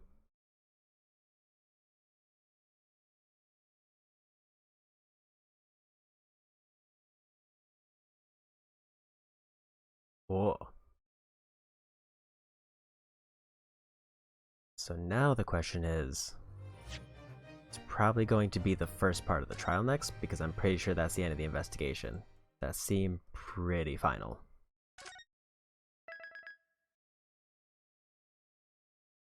So now, I think I'll do at least one part of the trial, just so I get an idea of how the direction for the trial is going to go. And then I may have to call it after that, both because my voice is getting a little bit sore, and it's also going to be over 5 hours. When I woke the following morning, Susato was already gone.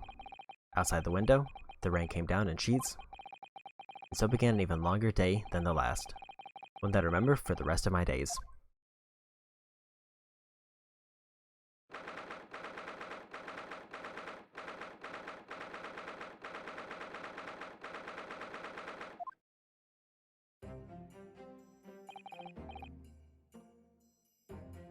Good morning, Gina.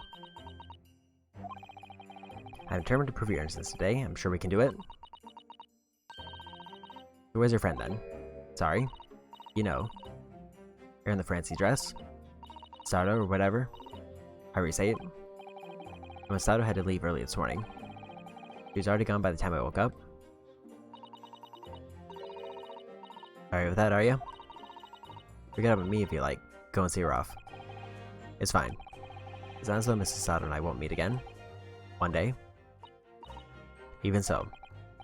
But you, Gina. You only get one chance. This trial today is all we have. Good morning, you two. How are you feeling, Ginny? You managed to sleep? Iris, what are you doing here? What do you mean? When a friend is in need, we show our support. Isn't that right, Waggy? Oh, Waggy. Great way to show your support, kitty. I have a nose around. What I'm gonna do. Oh, that reminds me. I bought a paper on the way here. Now, do you like the good news or the bad news? What do you say, Runo? Ginny? Oh, I think I'd rather get the bad news out of the way first. No, I take the good news first. Might not live to hear the bad. Yes, that question always gives away people's personalities. Let's not go there. Alright then, I'll give you the bad news first. Record amount of rain has fallen this morning, and carriages all over the capital are struggling to move. The bad news? Was a weather report? So I hope that Susie made her train to Dover, and that the train isn't delayed on its way to the port? Gosh, yes. Alright then, so what's the good news? Well, the rain is forecast to subside this afternoon. Even if the rain is delayed, it should be able to make up the time later. Well, that is good news, isn't it? I couldn't give a monkey's, really. If only all good news canceled out the bad. This trial made headlines too. Pawnbroker perishes and pig purse plunder. How'd you like that? Let them say what they want. See if I care. I can't because you're covering your face. Hiruno will soon show everyone that this headline is nonsense. I will. And then in tomorrow's papers, the headlines will be: Discharged diver is a downless do-gooder. Isn't that right, Runo? Yes. Let's hope so. Of course I will. I have absolute faith in you. How was that? I was trying to sound like Susie. Did it work? Did it? It's like she was still here. Today's paper has been entered in the court record.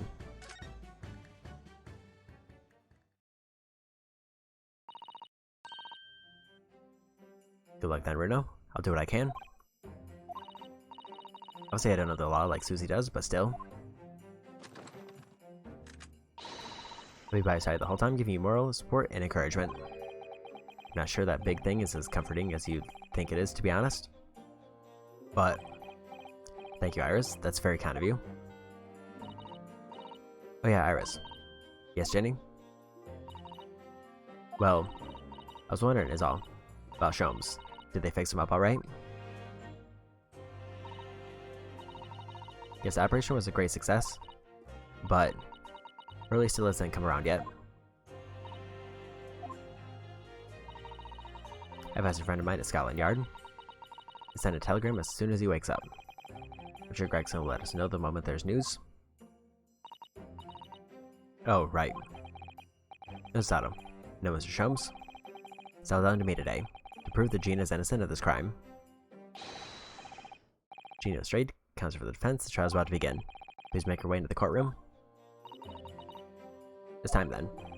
Let's go, Gina. Iris. Lead the way, Runo.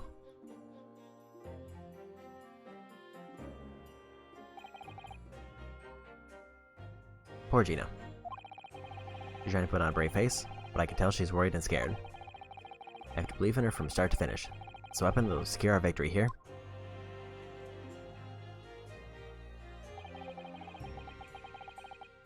If I learned anything from my great friend, it's that.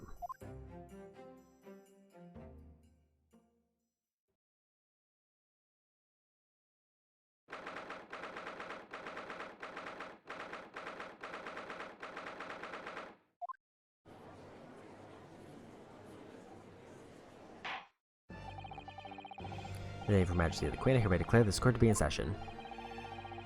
Trial shall determine the guilt or innocence of Miss Gina Lestrade. And I call upon the counsels for the prosecution and defense to declare their willingness to proceed. Prosecution is ready. Defense is ready. Lord Von Zieks? My lord? Remind me, how many years ago was it that you withdrew from the public prosecution service?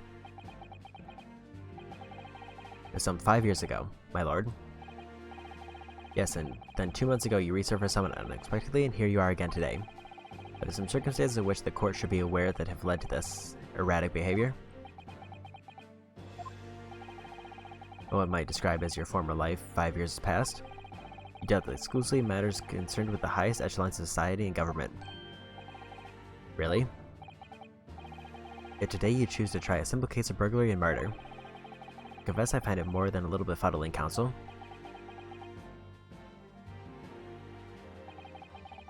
There are 2 types of person I cannot abide. Firstly, those wealthy scoundrels who hide behind a mask of philanthropy to cheat the public at large. It means Mr. McGilden, who you defended against the Reaper 2 months ago. Yes, I just about managed to work that out, thank you. Managed to McGilden, if I knowed what monster he was, I never would have defended him. And secondly, even more loathsome, those wily scoundrels who masquerade as allies, only to effect total betray in the final hour. In other words, the confident tricksters from those tiny islands of the Far East, the Nipponese. What? Did he really just say that? Means you now, Runo. I actually managed to work that out too. Thank you, Iris. Total betrayal, what are you talking about? The tortive look of hatred in Lord Von Zieks' eyes? Was that directed solely at me? Was he talking about all Japanese people? Normally scathing explanation, Lord Von Zieks. Still, the judiciary welcomes the return of the so-called Reaper the Bailey, feared by all London's malefactors.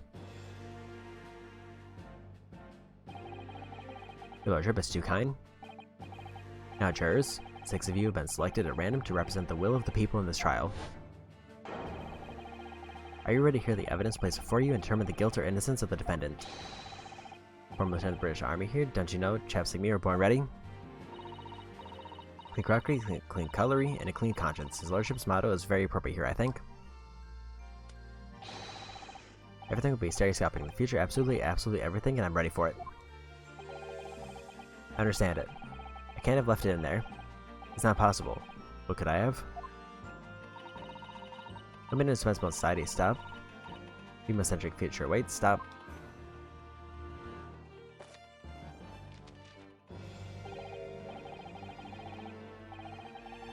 Good day, I'm visiting London for sightseeing. I would like to take a bus to Crystal Tower, please. Something wrong, Runo? Oh, not exactly. It's just... I'm fairly sure I recognize these jurors. Almost all of them, in fact. Really? Funny coincidences like that do happen from time to time, don't they? It is quite strange. The jurors are chosen at random from London's 6 million inhabitants, you know? Type I'm led to believe. But something tells me I'm being duped. Very well. Now, Lord Von Zieks. The court calls upon the prosecution to introduce the facts of the case. As you wish, my lord. I'll begin with a word of warning to the ladies and gentlemen of the jury. In short, there's never been a more self-evident case of cold-blooded murder. The victim, Mr. Pop of Windibank, proprietor of a pawn shop on Baker Street, was shot from behind and died instantly. Prosecution presents a photographic print of the crime scene. As the court observed, there's a single bullet wound just below the gentleman's left shoulder. The evidence suggests that the bullet pierced the man's heart, resulting in near-instant death. Moving on to the findings of the Scotland Yard's coroner. The report states that the bullet entered the body on a rising diagonal trajectory. And what is that supposed to tell us? It means the victim was likely shot by someone significantly shorter in height than himself. Someone like the accused, you might say. The prosecution was to present the autopsy report and the crime scene photography as evidence, my lord. Indeed, the court accepts. Hand them to the bailiff, please. Autopsy report. Report prepared by Scotland Yard. Coroner confirms the instant death due to a single bullet wound from the back. There are no other signs of trauma. Photograph of the victim found murdered in the storeroom. It shows a single bullet wound in the man's back. Now, as the court turns attention to this plan of the establishment where the incident occurred. The proprietor was found in the storeroom where he kept articles pawned to him. Windows room with a single point of entry, a door to the main shop that was found locked.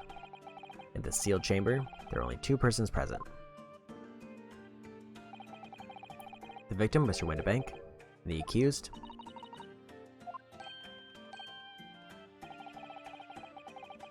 It may further interest the court to note that when the accused was discovered at the scene, she had in her hand the gun used to fire the fatal.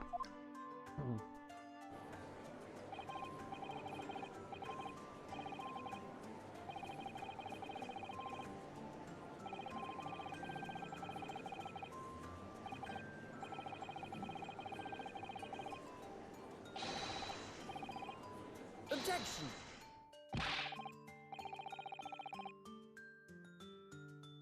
Okay. Something caught my throat for a minute. Can't reach conclusions here. Mustn't assume her guilt because of what she has to do to survive.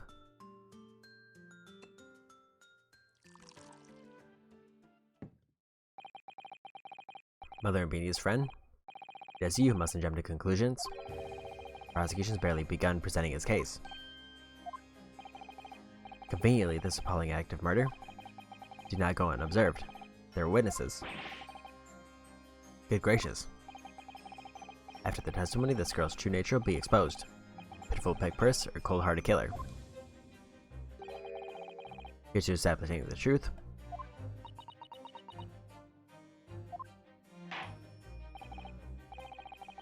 Girl will take the floor plan and firearm into evidence. Hand them to the bailiff, please, Lord Von Zieks. Once, my lord. Crime scene floor plan has been entered in the court record. Plan of the Windibank's pawnbrokery, the scene of the crime, that shows the relative positions of the main shop and the rear storeroom. Gun belonging to the victim, Mr. Windibank, that Gina was holding when she was found unconscious. There are signs of a single discharge. This isn't good. I feel like the mood in here has turned very gloomy all of a sudden, Runo. I think that's because it has.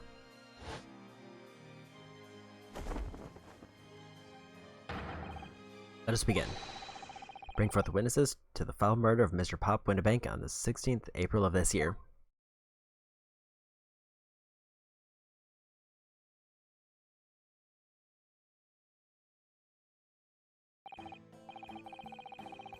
Witnesses, state your names and occupations for the court. Name's Nash Skulkin. Occupation is baddie, professional baddie. Name's Rinko Skulkin. Occupation same as him. Bias Gregson, Scotland Yard Inspector. That's right, or what they call. 3 Skulkin Provers.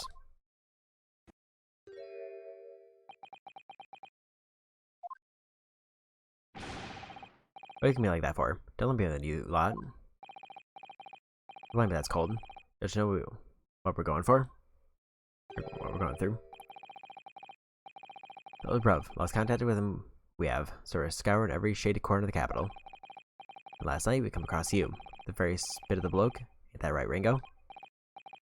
Is Nash, he is. Very spit of him. So we decided there and then what he was gonna do. He was gonna call you. Big bro Skulky. Or Sulky. I'll leave it out, you two. Sulky Skulkin.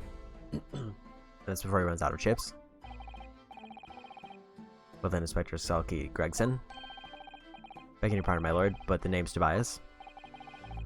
What I'd like to know, Inspector, is what you're doing in the witness stand. Skulkin brothers are currently under arrest, my lord, on suspicion of theft. These are they? These three? No, my lord. Begging your pardon, but please don't let me in with this lot. 2 nights ago, these 2 brothers illegally entered an establishment with intent to burgle. And in the course of their nefarious activities, they became embroiled in a far more sinister crime. I jove of me to say, what an extraordinary coincidence. Indeed, my lord. While attempting to burglarize the pawnbrokery, they witnessed its proprietor's murder.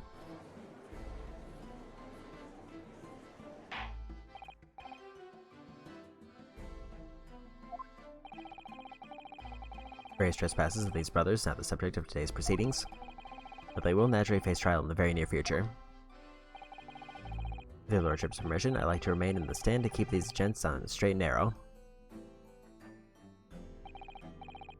Of course, Inspector. Skeptical as I am about the caliber of these witnesses, I will permit them to take the stand. Mr. Skulkin, you will now testify before the court. Describe the events of the night in question, and what exactly you saw. Happy to. Because Skulkin's never Skulkin.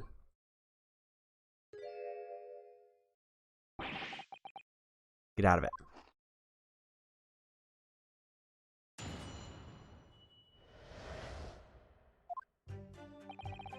He was walking down Baker Street in the small hours. The gas store was ajar, you see. It was like some kind of sign, begging for us to go in, it was. Once we got inside it, Blimey Lemmy, we heard a gunshot from the back room.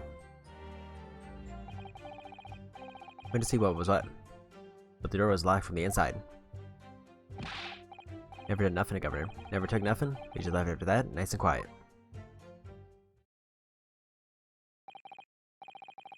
A terrible coincidence, it would seem. The precise moment these miscreants entered the property, an even more sinister crime was afoot. The witness' testimony is consistent with the crime scene in every detail.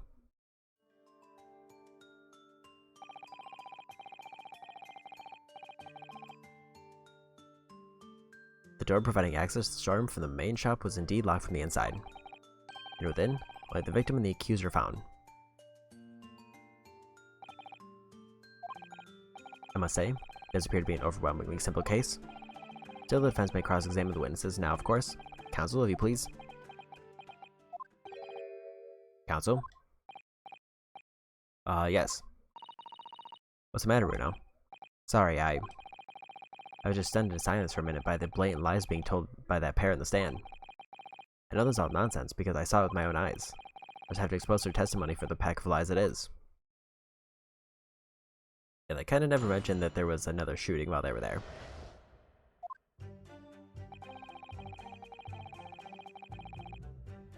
Hold it! The front door of Winterbank was ajar, you say? What time of night was this? It's been about 1, right, Ringo? Excuse me! Oops, didn't mean to do that.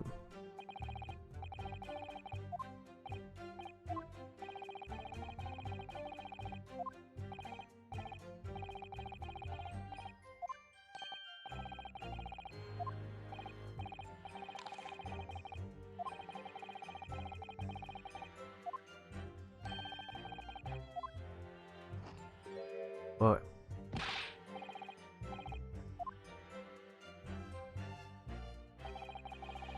it's okay, it's fine. Let me actually double check that because I didn't mean to click on to press the other brother.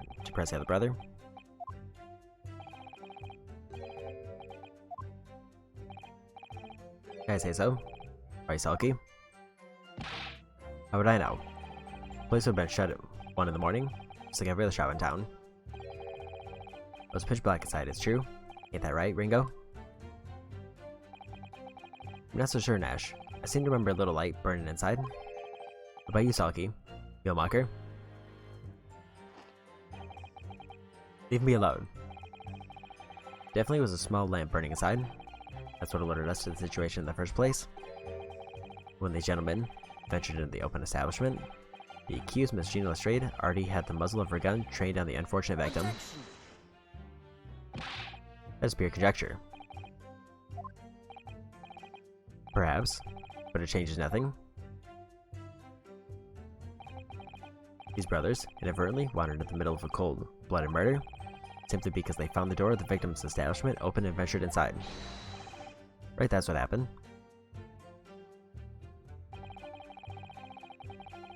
Hold it! What are you trying to suggest that you had to go in? Well, God moves in mysterious ways, they say. Don't they, Ringo?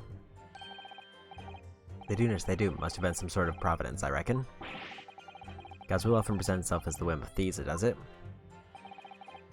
Or in a whim, I'm dead sure of that. Or Nash, it weren't. Like you said at the time, I just find doors open in the middle of the night. Now there's no two ways about it. It was a sign that our long-lost brother was inside. They're not very good liars, are they? Well, you can't deny it. Let's do a look what looks like a bruv. I said cut it out. Those chips are getting a chomping today. Go inside. Hold it!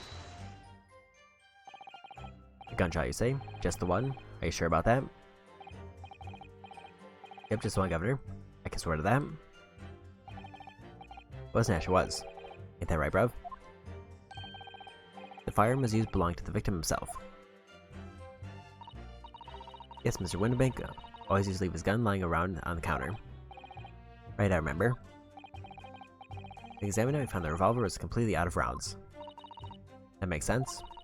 Mr. Winterbank always used to say he only ever kept a single bullet loaded. I still remember him saying that as well. I can say with considerable certainty that only a single round was discharged from the firearm used as the murder weapon. Yes, my lord, we can. I should remind the court, the firearm in question was discovered in the hand of the accused. Wonderful.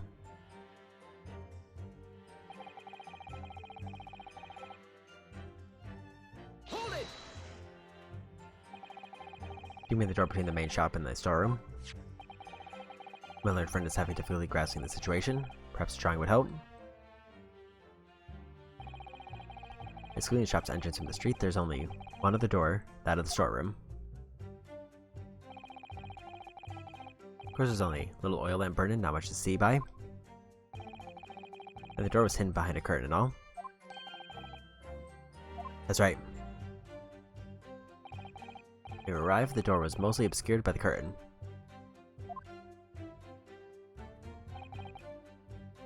Tell me, why exactly did you try to open that door? A normal petty thief would run at the sound of a gunshot, I should think. Oh well, your turn to rabbit, Ringo. Well, Dash, yeah, I suppose. You have to say we ain't normal. Broadly speaking, he must respond in one of two ways in hearing a gunshot or scream. The timid flee, gripped by fear, while the courageous investigate to see if they might help. These gentlemen are of the latter inclination. My learned Nippany's friend, it would seem, is of the former. Alright, somehow I just proved that I was a coward that night. Thank you, counsels. I believe you'll understand that the door was locked and could not be opened.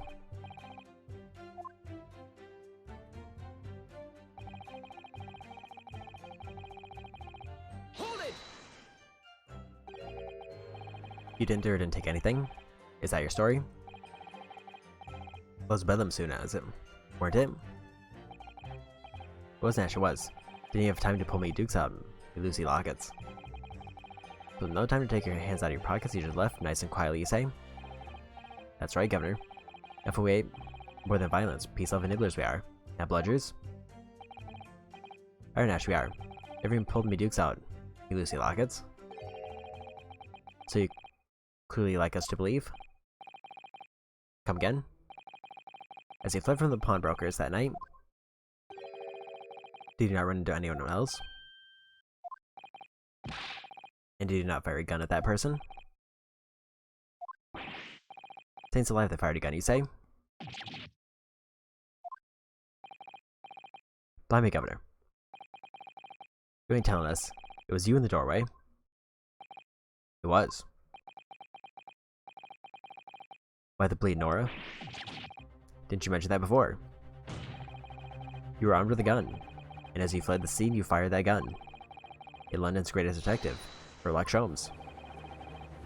They shot the great Mr. Sholmes. I did hear that, actually. There was a rumor they'd been rushed to the hospital. The great Sholmes? That's beyond the pale. On the night in question, this pair were arrested by the police within minutes of the discovery of the crime scene. Their suspicious countenance rapidly gave them away. And when searched, a firearm was indeed found in their possession. Furthermore, the barrel shows signs of shot having been fired from it. The prosecution invites his lordship to examine the firearm recovered from these brothers. Yes, indeed. Remnants of powder around the muzzle, as you say, counsel. The court will hold this weapon as evidence. Firearm found in possession of the skull. Brothers, upon their arrest, there were signs that a single round was fired.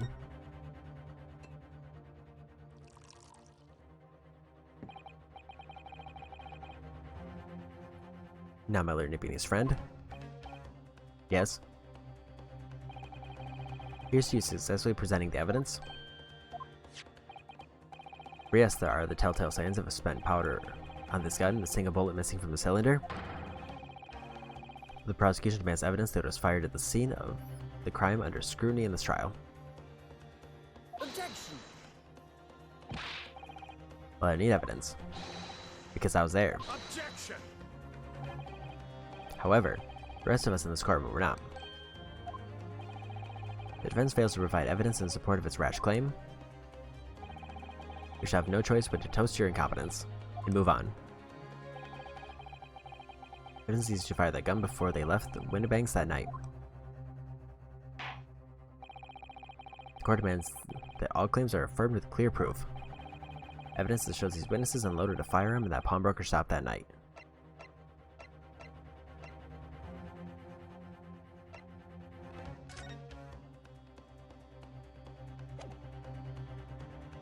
I mean, it would be the blood samples portfolio because there's a bullet in the calendar. Take that! The evidence is in this portfolio. What on earth have you there, counsel? During the course of investigation, we discovered a number of bloodstains. Not trusting the police to do the job they're trained to do, how arrogantly nippy-knees of you. Well, anyway, we analyzed all the blood samples we found and recorded the result in this portfolio. You claim to have the evidence the court is demanding therein? Yes, my lord.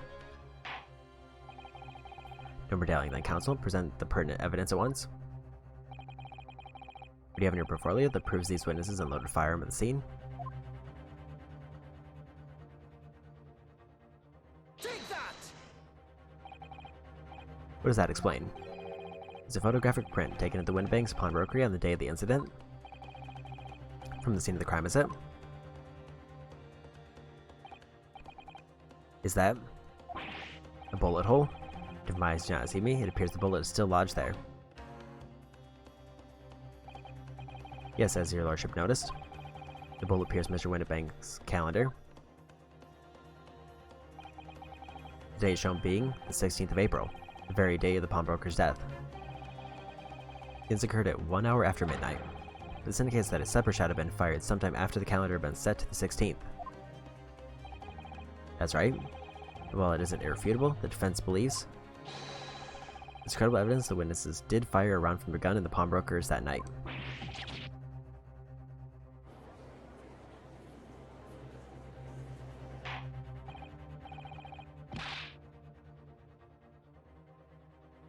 How does the prosecution stand, Lord Von Ziegs?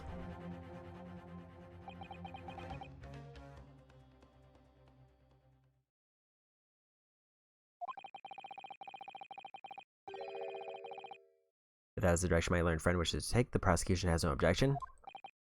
What?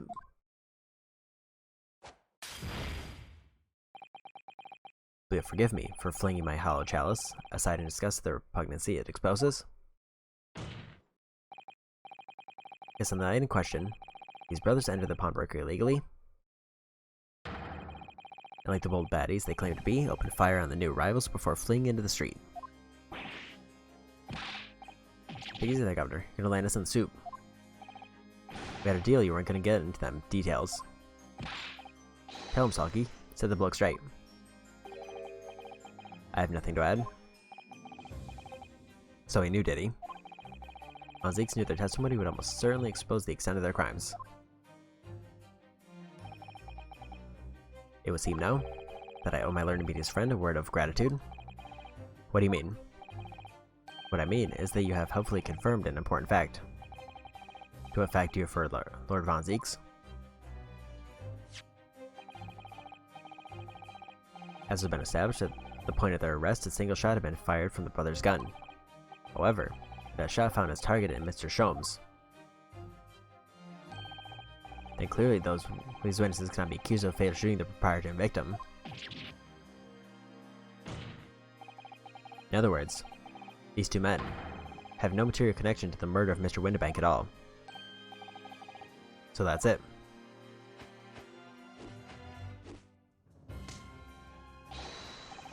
Let's say we have nothing to do with it. We didn't, Ash, we didn't. That's what I reckon.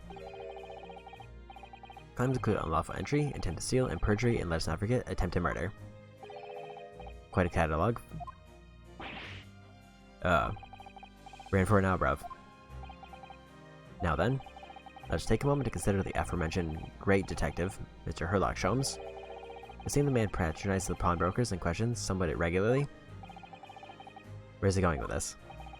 Mr. Sholmes appears to take pleasure in tinkering with an eccentric machinery. Eccentric? Says who? Not me. Don't give me that lug. He sold a pair of machines like this one in the victim's shop. That's one of Hurley's red-handed recorders. What is that, Counsel? It has the appearance of a photographic contraption. Mr. Larcher bits surmise is indeed a camera attached to a small film timing device. Every half an hour, it automatically photographs the interior of the establishment. The idea being that if a thief were to break into the shop, he'd be caught red-handed. Prosecutors obtained photographs taken by the device on the night in question.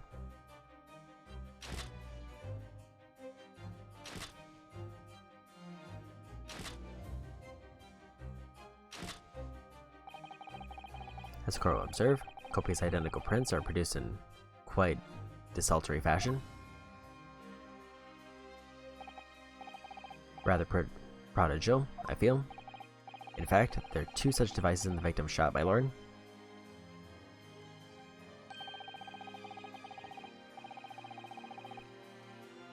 If I may refer to the court plan of the premises, their respective positions are here and here. Say these cameras produce a print every half hour. I'm afraid I fail to see how that would help if the anticipated thief conducted his activities in one of the many 30-minute intervals. One can only pray that the would-be criminal lingers, my lord. On the night in question, the witnesses currently in the stand were not caught on camera. Bit of friar tag, eh, bro? Lady Lux loves a skulkin. Witnesses, what time did your trespassing begin? Must have been just after 1. Right, bruv? Must have been, Ash. Must have been. Yeah, just gone on. In which case, minutes before these brothers entered the establishment. What scene might we expect to see within the shop? Let's examine the evidence. Good lord. It's the defendant. Miss Gina Lestrade.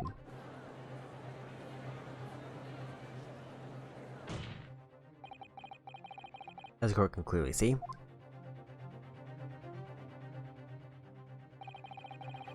accused was pictured, gun in hand, facing the victim over the shop counter. The dog coercing the proprietor to open the door to his storeroom.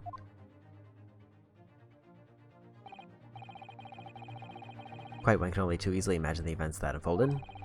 The court will take this photographic print as evidence, if you please, counsel. Photographic change has been entered in the court record.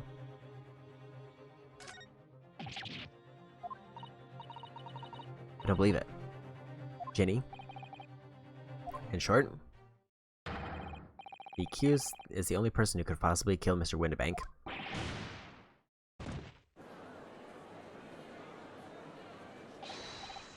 I say, my lord.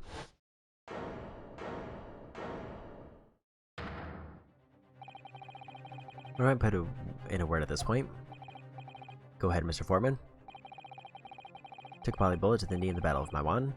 1880, don't you know? Decorated for it and all that, but forced to retire from service sadly. Of course, Metal can never outshine the exploits of chaps like us on the battlefield. Yes, Mr. Foreman, and what exactly is your point? Carried on the battle after retirement, you see? The battle of daily life, if you like. Here I am now, leading the small squadron. 6 men, all good and true. We'll all go down together, give army words, one for all and all for one.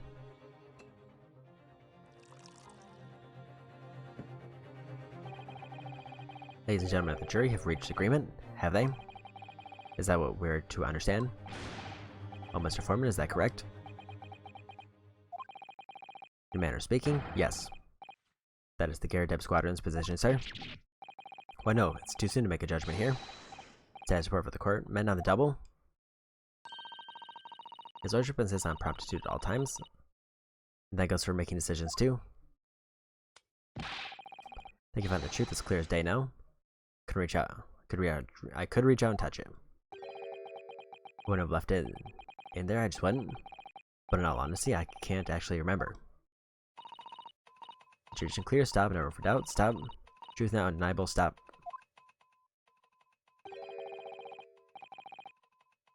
I'm very sorry for brothers. They are unlucky. Very well. And I call upon each member of the jury to state his or her leaning in this matter. Announce your considered verdicts to the court. Guilty. Guilty. Guilty. Guilty. Guilty! Guilty.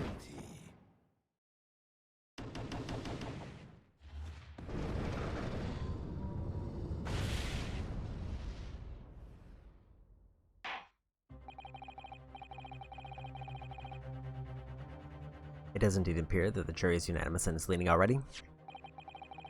That photograph must be the definitive evidence that Gregson mentioned.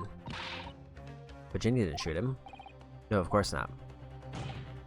My lord, the defense wishes to assert its right to summation examination. Very well, the court grants permission. So you refuse to admit defeat again? How unsurprising. We shall proceed immediately with summation examination. Mr. Foreman, are all members of the jury ready? Absolutely, sir. I reserve for action, my chaps. Very good. Ladies and gentlemen of the jury, you will each explain on what grounds you have determined the defendant to be guilty.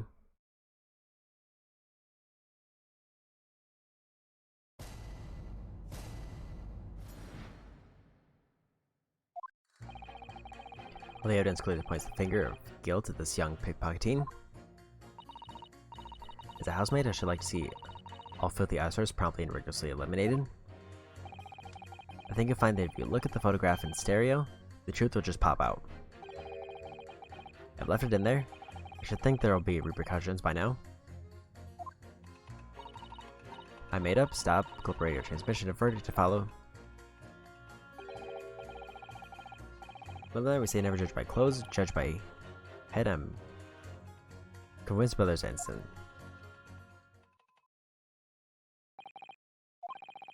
Circumstances of this crime and evidence do indeed implicate the defendant rather comprehensively. Storm locked from the inside, in which the victim and the accused were discovered alone. And in the accused's hand, the fatal revolver, the firing of which was heard by these witnesses. Not to mention this print.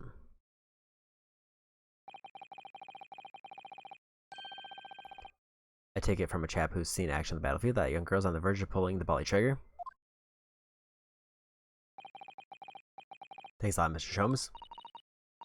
Oh dear, Hurley's cameras were supposed to help, not hinder. I'm afraid to think you have an uphill struggle ahead of you. Regina didn't shoot Mr. Windibank. Which means there's more to the situation that we've yet to see. Agreed. You have the floor console. Proceed to summation examination.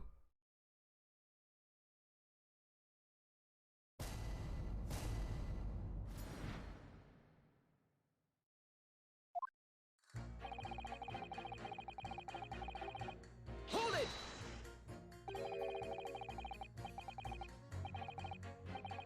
You're Mr. Natsume's landlord, Mr. GamerDLM, aren't you? You must really stop meeting like this. I hear that lawyer chap well. There's a term for the books. It's a rather turbulent time you had back then. Some extraordinary events took place in your house, that's for sure. Luckily, Mr. Shums and I were able to get to the bottom of it all. I think we did rather a lot for you, didn't we? I mean, obviously. I won't be suggesting that therefore you should change your lenient to not guilty or anything. Can't be denied, I suppose. First, the GamerDLM house was the talk of the town after that business. I'll just move out and I couldn't get a bally soul to take up the tenancies. Haven't had the heart to break the news to Joni yet. Bad enough that the old girl's clapped up. Guess can't be denied. He did do rather a lot, but not for us, that's for dash certain. I suppose not. Of course. We made no suggestion of that being the reason I'm leaning towards guilty here, obviously.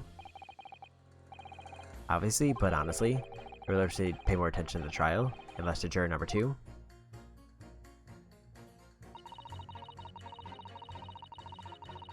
Hold it!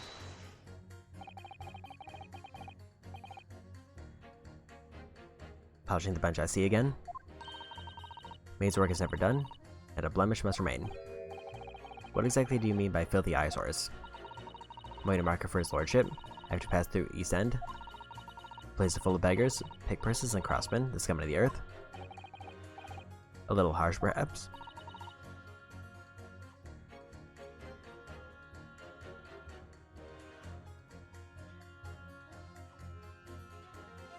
Let me be plain.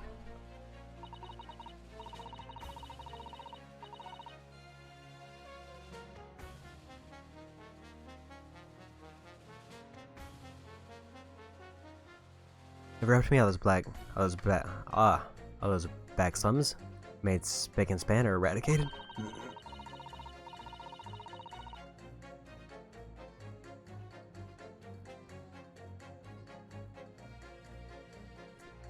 Might have to go get some more to drink. I'll be back real quick.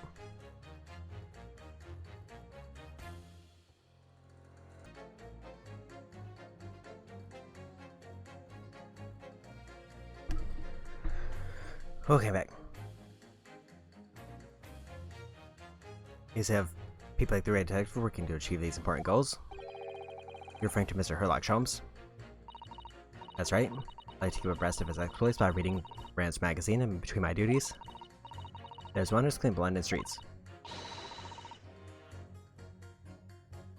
my opinion, you should be declared an honorary maid of the capital. Mr. Sholmes, a maid? It's really quite unforgivable. Gutter scum having the audacity to shoot a very greatest detective. Minor detail, it was the 2 brothers in the stand who shot Mr. Sholmes, not the defendant. Minor detail indeed, they're all gutter scum as far as I'm concerned. Well, it just might be an idea to get our facts straight anyway. Yes, alright, I shall amend my statement.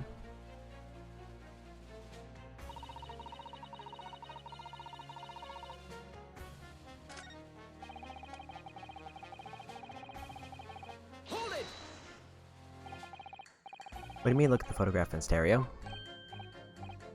Sorry, what? Don't you know? Look at the photographic print normally? Those are the pickpocket girls about to shoot the victim, obviously. There's no indication the defendant ever fired the gun. I'm saying that if you look at the same print in stereo, it could reveal all sorts of new information. By any chance? Are you a fan of stereoscopes? Oh, how'd you know? Let's call it a lucky guess. Never gets old seeing the 2 prints merge into one before your eyes. It's extraordinary, it's captivating. It's the height of modernity. Of course. So you can find that stereoscope is here to stay. Give us a new perspective we could only dream of before it's the greatest invention the world's ever seen. Only give me a new perspective on this case, I might agree with you.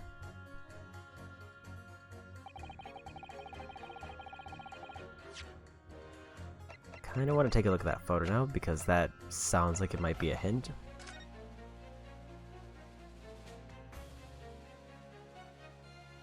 Because it seems like there should be a second photo from a different perspective for there.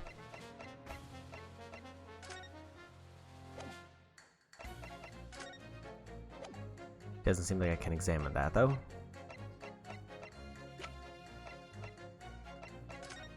So I want to take a look at this.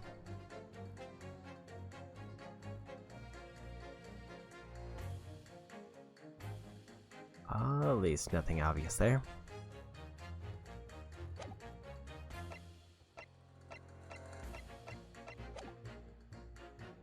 Hold it! What exactly have you been muttering about all this time, sir? You keep talking about having left something somewhere, or something like that. Ah, so sorry. So you can probably tell, I'm a surgeon. A surgeon? That totally passed me by. Of course, people conducting surgery in this country aren't considered to be doctors. Even though me and my kind are at the forefront of medical science, the real brains in the field. So what is it that you think you've left behind? Oh well, that's a little embarrassing, to be honest. You see, I was operating on someone yesterday. Standard thing, went in through the abdomen. When I finished the procedure, I couldn't find my scalpel anywhere. What? Did he? Surely not. Exactly, surely not, you say to yourself, don't you? Worrying, isn't it? That's what's been troubling me this whole time. Could I have really left my scalpel inside this fellow's belly? No, of course I wouldn't. So there you have it. Like I said, it's a little embarrassing, really. That's one way of putting it. Yeah, there's manslaughter.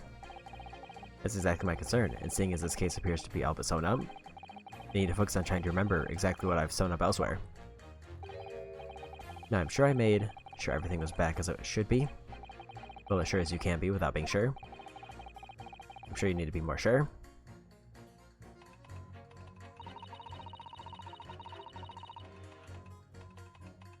Hold it! I'm not getting a whole lot of information here. Sorry, radar transmission? What do you mean? Are you from the Far East? Stop. Yes, from the Empire of Japan. All communication with Far Eastern nations used to take place by mail. Royal Mail steamers take more than a month to complete the journey. And now we have the electric telegrams, so we can send messages using electrical signals. Thousands of miles of cable have been laid along the ocean beds connecting the entire world. Thousands of miles of cable on the ocean bed.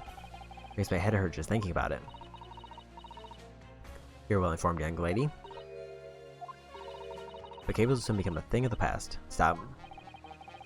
I'm just now starting to catch up. Radio transmission to the future. Stop. Messages carry over the airways to 4 corners of the globe. Excitement growing. Atmosphere electric.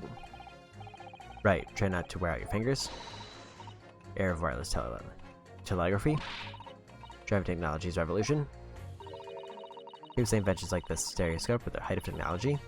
Well, utter piffle. I can't understand it. I really can't. They're just silly toys. Excuse me! Juror number 3. Sorry to interrupt you when you're obviously fuming, but... What? You perhaps have something to say about juror number 5's last remark? As if I could guess? Oh, you bet I do. Say that again, go on, I dare you. Gonna see talking to me. Think you just might be, yes? Think stereoscopes are just toys to you, huh? Absolutely, I mean, really. A machine to view photographs in 3 dimensions? Why on earth would you not just use your eyes to look at the world around you? It's all 3-dimensional. A great way to appease the man. I'm sorry. Stereoscopes are of no practical use at all. You just don't know. Pardon? I think you'll find that viewing a photograph through a stereoscope can unlock all sorts of possibilities.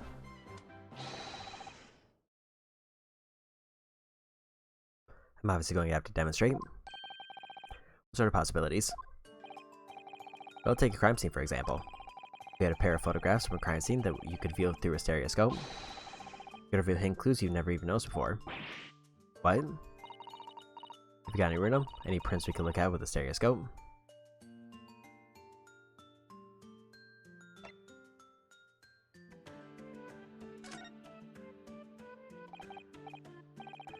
I don't think so. None spring to mind anyway. Will you find any? We should definitely try it. I don't think we're just gonna find prints of the crime scene lying around, you know? Because we're somehow find ourselves with some, it would be worth a go. So I mean... So I know that there's two photos taken at exactly the same time. The problem is...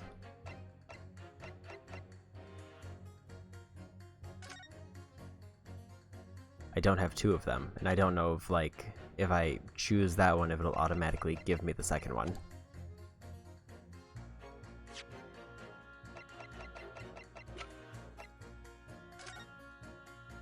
Because it's definitely not going to be that one, because that's only a single photo and taken from a single camera. Hold it! I think the first thing I want to do is pit that guy against the maid. Semi-villain Bolshevik. The Russian Revolutionary. Revolutionary. Did I believe there's such a rumor? It's just a rumor. As you say, I have an unfortunate appearance. I look like a vicious criminal. Your words, not mine. Just want to point that out.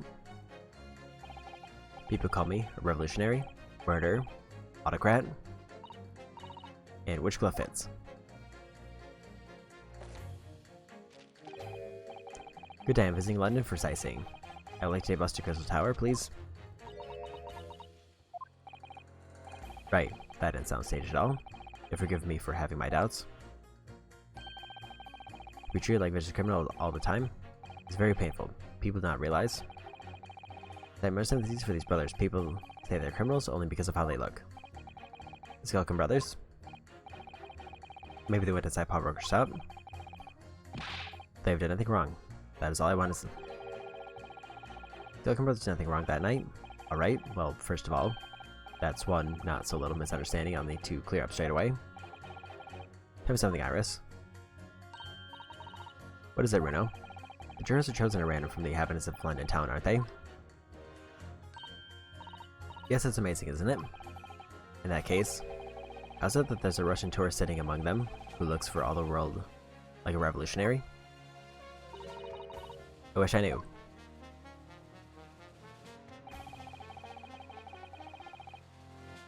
I can't change the minds of more than half these 6 jurors. The trial will be over.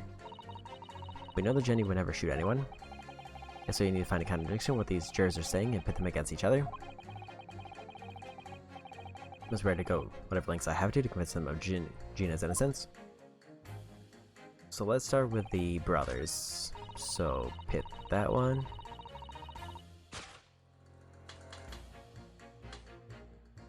Against him. Objection! Those two statements clearly contradict each other. Clear counsel, explain yourself.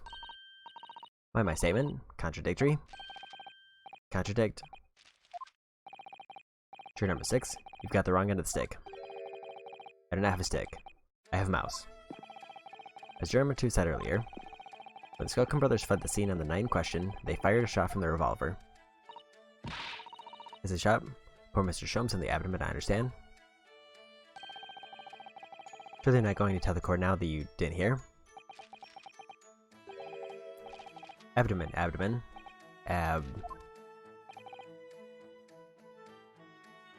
Sir? Sorry. My English is still learning. You are telling the court you didn't hear? Forgive me, I did not hear. Here's word. Abdomen. Part of person's body containing stomach and other vital organs. It doesn't mean you say in plain English. I am Russian, not native speaker. I thought it was a good idea to let this man be on the jury again. So, You're telling me these brothers who look like criminals were lying? They said before, we'd never done nothing. But truth is, they shot a detective. Doubt this is double negative. Yes, that's exactly right. Lying is wrong, especially when lie is said by a person who looks like criminal. Coming from you, that seems surprisingly prejudiced. This means, when they said, we never took nothing, maybe it was also a big fat lie. Is this true? Well, according to the police report, no stolen goods were found, so... Enough. I trust no one now. It's not the mouse's fault, though. I must see with my own eyes. I must investigate the crime scene myself. I'm afraid that won't be possible. Yes, it is, Bruno. Easily. Sorry. With the prints from Hurley's red-handed recorder. If you compare the print that pictures Ginny and the next print from half an hour later, you'll be able to see straight away if anything was taken or not. Coy, Mr. Prosecutor. Calling the prosecution in the middle of a summation examination of all times. The print showing the accused threatening the victim after she broke into the shop is this one. Following this, the victim and the accused moved into a storeroom. Meanwhile, the Skulkin brothers entered the shop and summarily heard the fatal gunshot ring out. Sadly, none of these events were captured on film. This is the print produced by the camera half an hour later after the brothers' flight.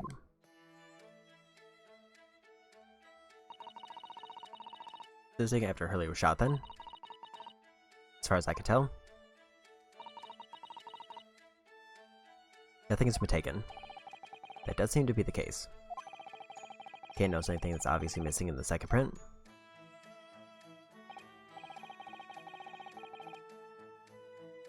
The brothers who look like criminals told only one lie. They shot man, but they stole nothing. It would seem so, yes. Good. No, not good. You were right. I did not understand the situation. Now I know brothers have lied. I think it is very important to continue the trial.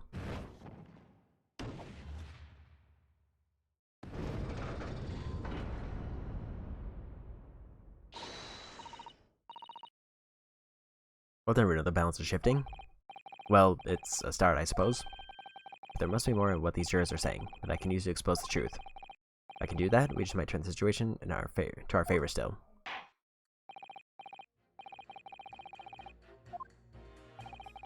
Kindly hand the new photographic print to the bailiff to be filed as evidence.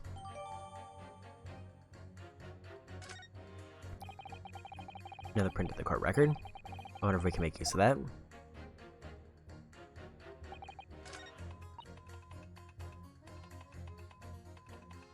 Oh, so I'm going to want to press her, because that is a second picture.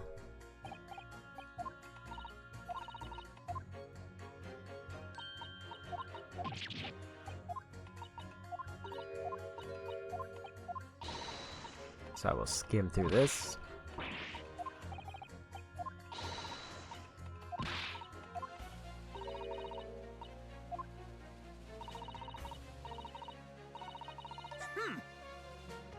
There we go. Excuse me. Skim through all this, because this is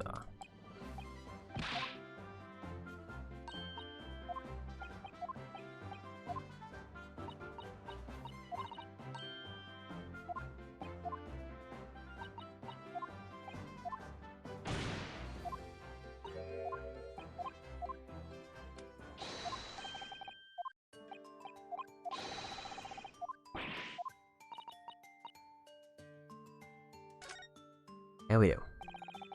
Put this print here. Do the trick, I think.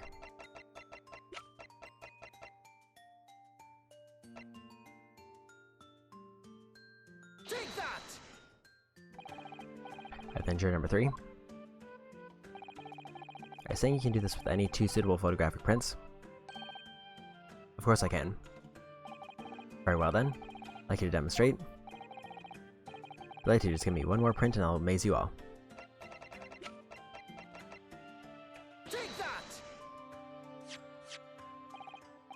Alright, these 2 prints were both taken within the same camera, window banks of the night in question.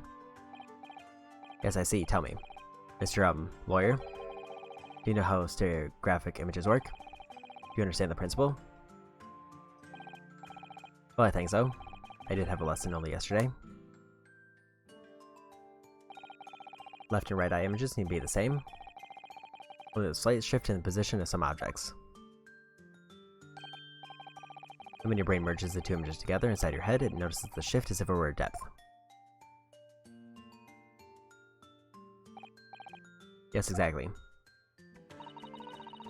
Is that small shift between certain objects in the two pictures really that's really important? What happens if you use two photographs that are exactly the same then? And no, obviously they wouldn't work at all.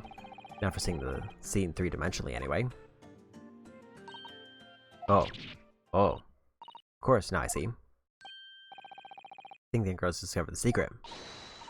I have. Can you uncross your eyes before you tell me? I really get two pictures from Hurley's camera, Runo.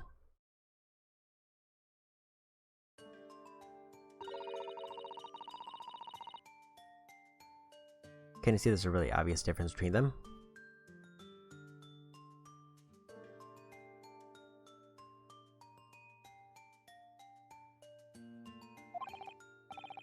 Of course, there's two people in the first and no people in the second. Well, yes, you can see that straight away. But now, look at the picture in 3 dimensions. Give it a little go.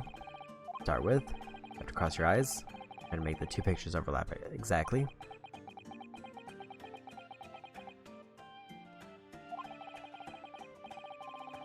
Cross my eyes, can make the quill pens from each picture overlap in the middle.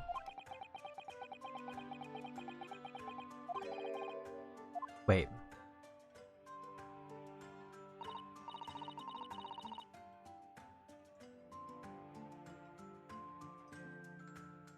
I'm gonna say not really. I'm just not very good at this. That's the trouble. Don't worry, I just thing. I have to bring it with me. Portable stereoscope. I know I mentioned these yesterday, but if you have that contraption with you from the outset, you could have saved me staring at Mr. Winnebank and Gina like I hate them all the time. You remember I said in reply? It's much more satisfying to be able to see the effect with your own eyes. I feel a little late now. I think the thing that looked different was obviously the lamp. Anything else I didn't see? Here goes.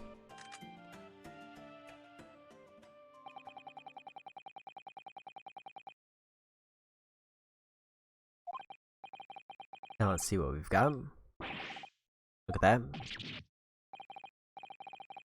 What's going on with these two pictures? Some things that kind of sort of jump out at you.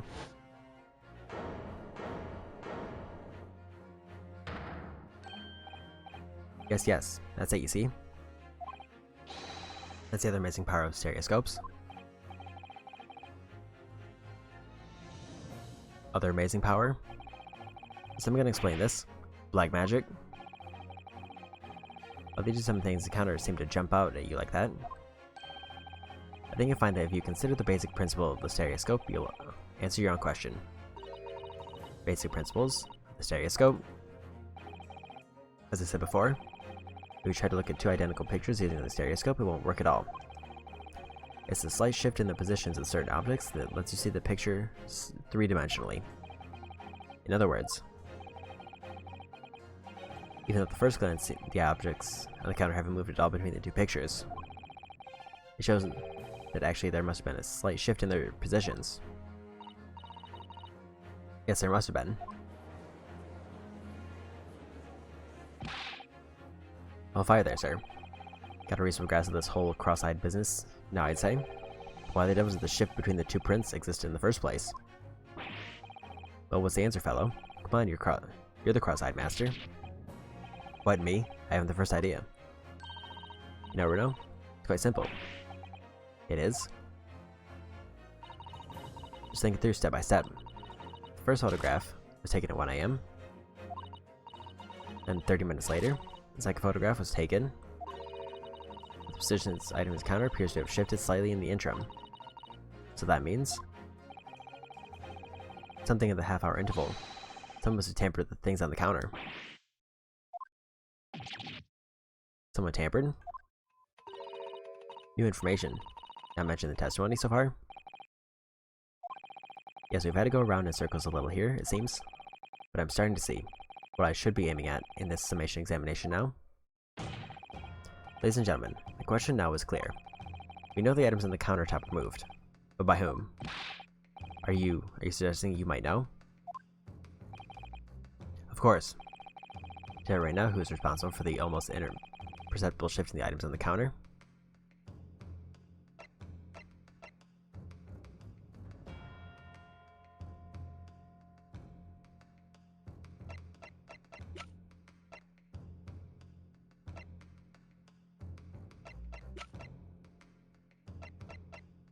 My guess would be Windabank or Gina. Because I don't think the brothers would have any reason to move them slightly.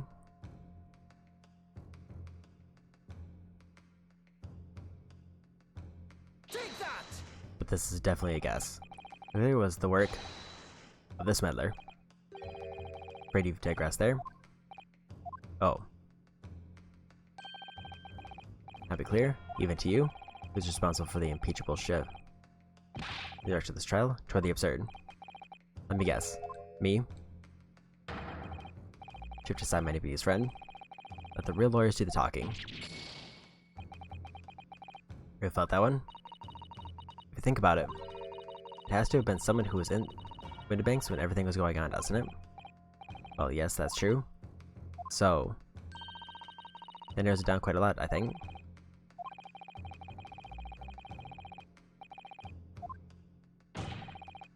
Ladies and gentlemen, the question is not clear.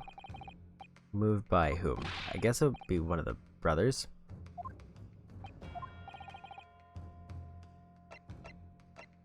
Because Gino's focused on the box in the back, and if it's not the owner himself, then it would have to be one of the brothers. Take that! It doesn't matter which brother.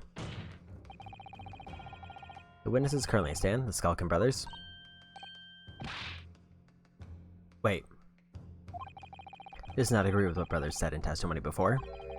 They said they did not even have time to pull dukes from Lucy Lockets. My phrasebook says dukes is meaning hands, and Lucy Lockets is meaning pockets. But is this another lie? Is this what you were saying? Yes, I'm afraid so. Hold on there a minute. You can't be sure of that. I quite agree. The accused is a common pickpurse after all. Very possible that she went through things on the desk to see what she might steal. I think that's unlikely. And why exactly? As you can see from this photographic print, the defendant was pointing the gun at the victim. It would seem, as my learned friend indicated, that she was coercing Mr. Windabank to open the storeroom door. In other words, Miss Lestrade's interests lay within the storeroom, not in the main shop. Give her no reason to touch anything on the counter. All of which points to one thing. Skulkin brothers have admitted key facts in their testimony. The accused of pickpurse, common gutter trash. Why look any further for the wrongdoer here? Because the Skulkin brothers are the thieves, madam. No better, in fact, worse than a pickpurse. I believe these brothers were looking for something on the victim's counter that night. Ladies and gentlemen of the jury, if you would condemn the defendant on the grounds that she's a pickpocket, would it not at least be right and proper to thoroughly scrutinize testimony given against her by two thieves? Well said. I, for one, would like to hear more from that shady pair.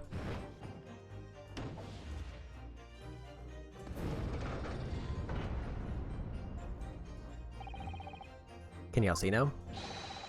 You can find stereoscopes aren't playthings. You've seen their extraordinary potential firsthand.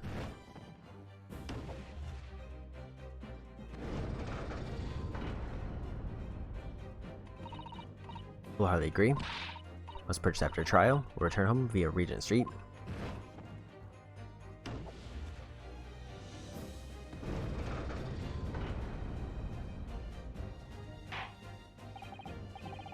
But it will seem this trial is yet to run its course. Ladies and gentlemen of the jury, who declared their inclinations via the mighty scales of justice, hereby call the summation examination to conclusion with the balance altered in the defendant's favor. 2 lean to guilty, 4 lean to not guilty. Accordingly, the jury is without consensus. Now order this trial to continue. Hey, well done. Oh, by the way. What? You should on to this, Runo. May never know when it might come in useful. Twice I want to try would be unusual, surely, but alright. Stereoscope has been entered into the courtroom record. Polo device allows anybody to enjoy seeing things in 3 dimensions simply by looking through the eyepieces. Lord Von Zeeks. You instruct the witnesses that the court demands additional testimony from them.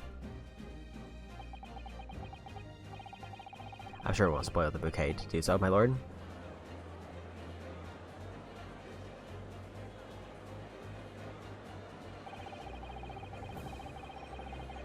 I owe myself another chance to probe that pair about their activities on the night at least. And I won't stop probing them until I've proven that Gina is innocent.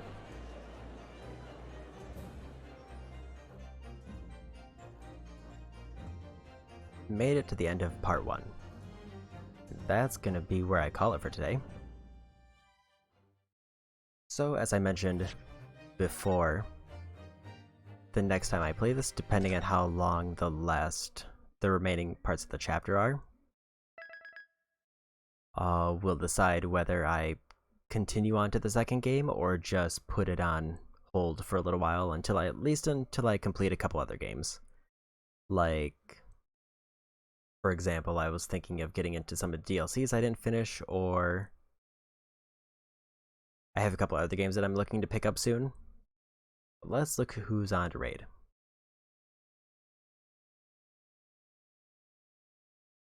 I see Spooky doing a charity stream.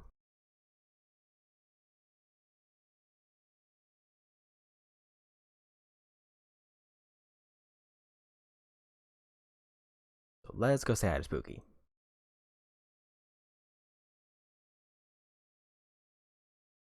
And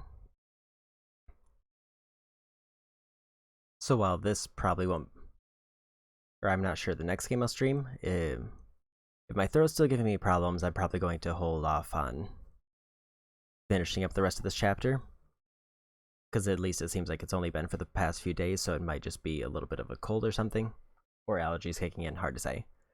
But if my throat keeps acting up sort of like it was at various points, then I'm probably going to focus on finishing Stranger Paradise, because that at least gives me more breaks in speaking than Chrono Cross or this game. And as soon as I finish any of those 3 games, then I will pick up the probably Bayonetta 2. I'm still leaving it a little bit open, but that's probably going to be the next game I start. That being said, go say hi to Spooky. Bye-bye.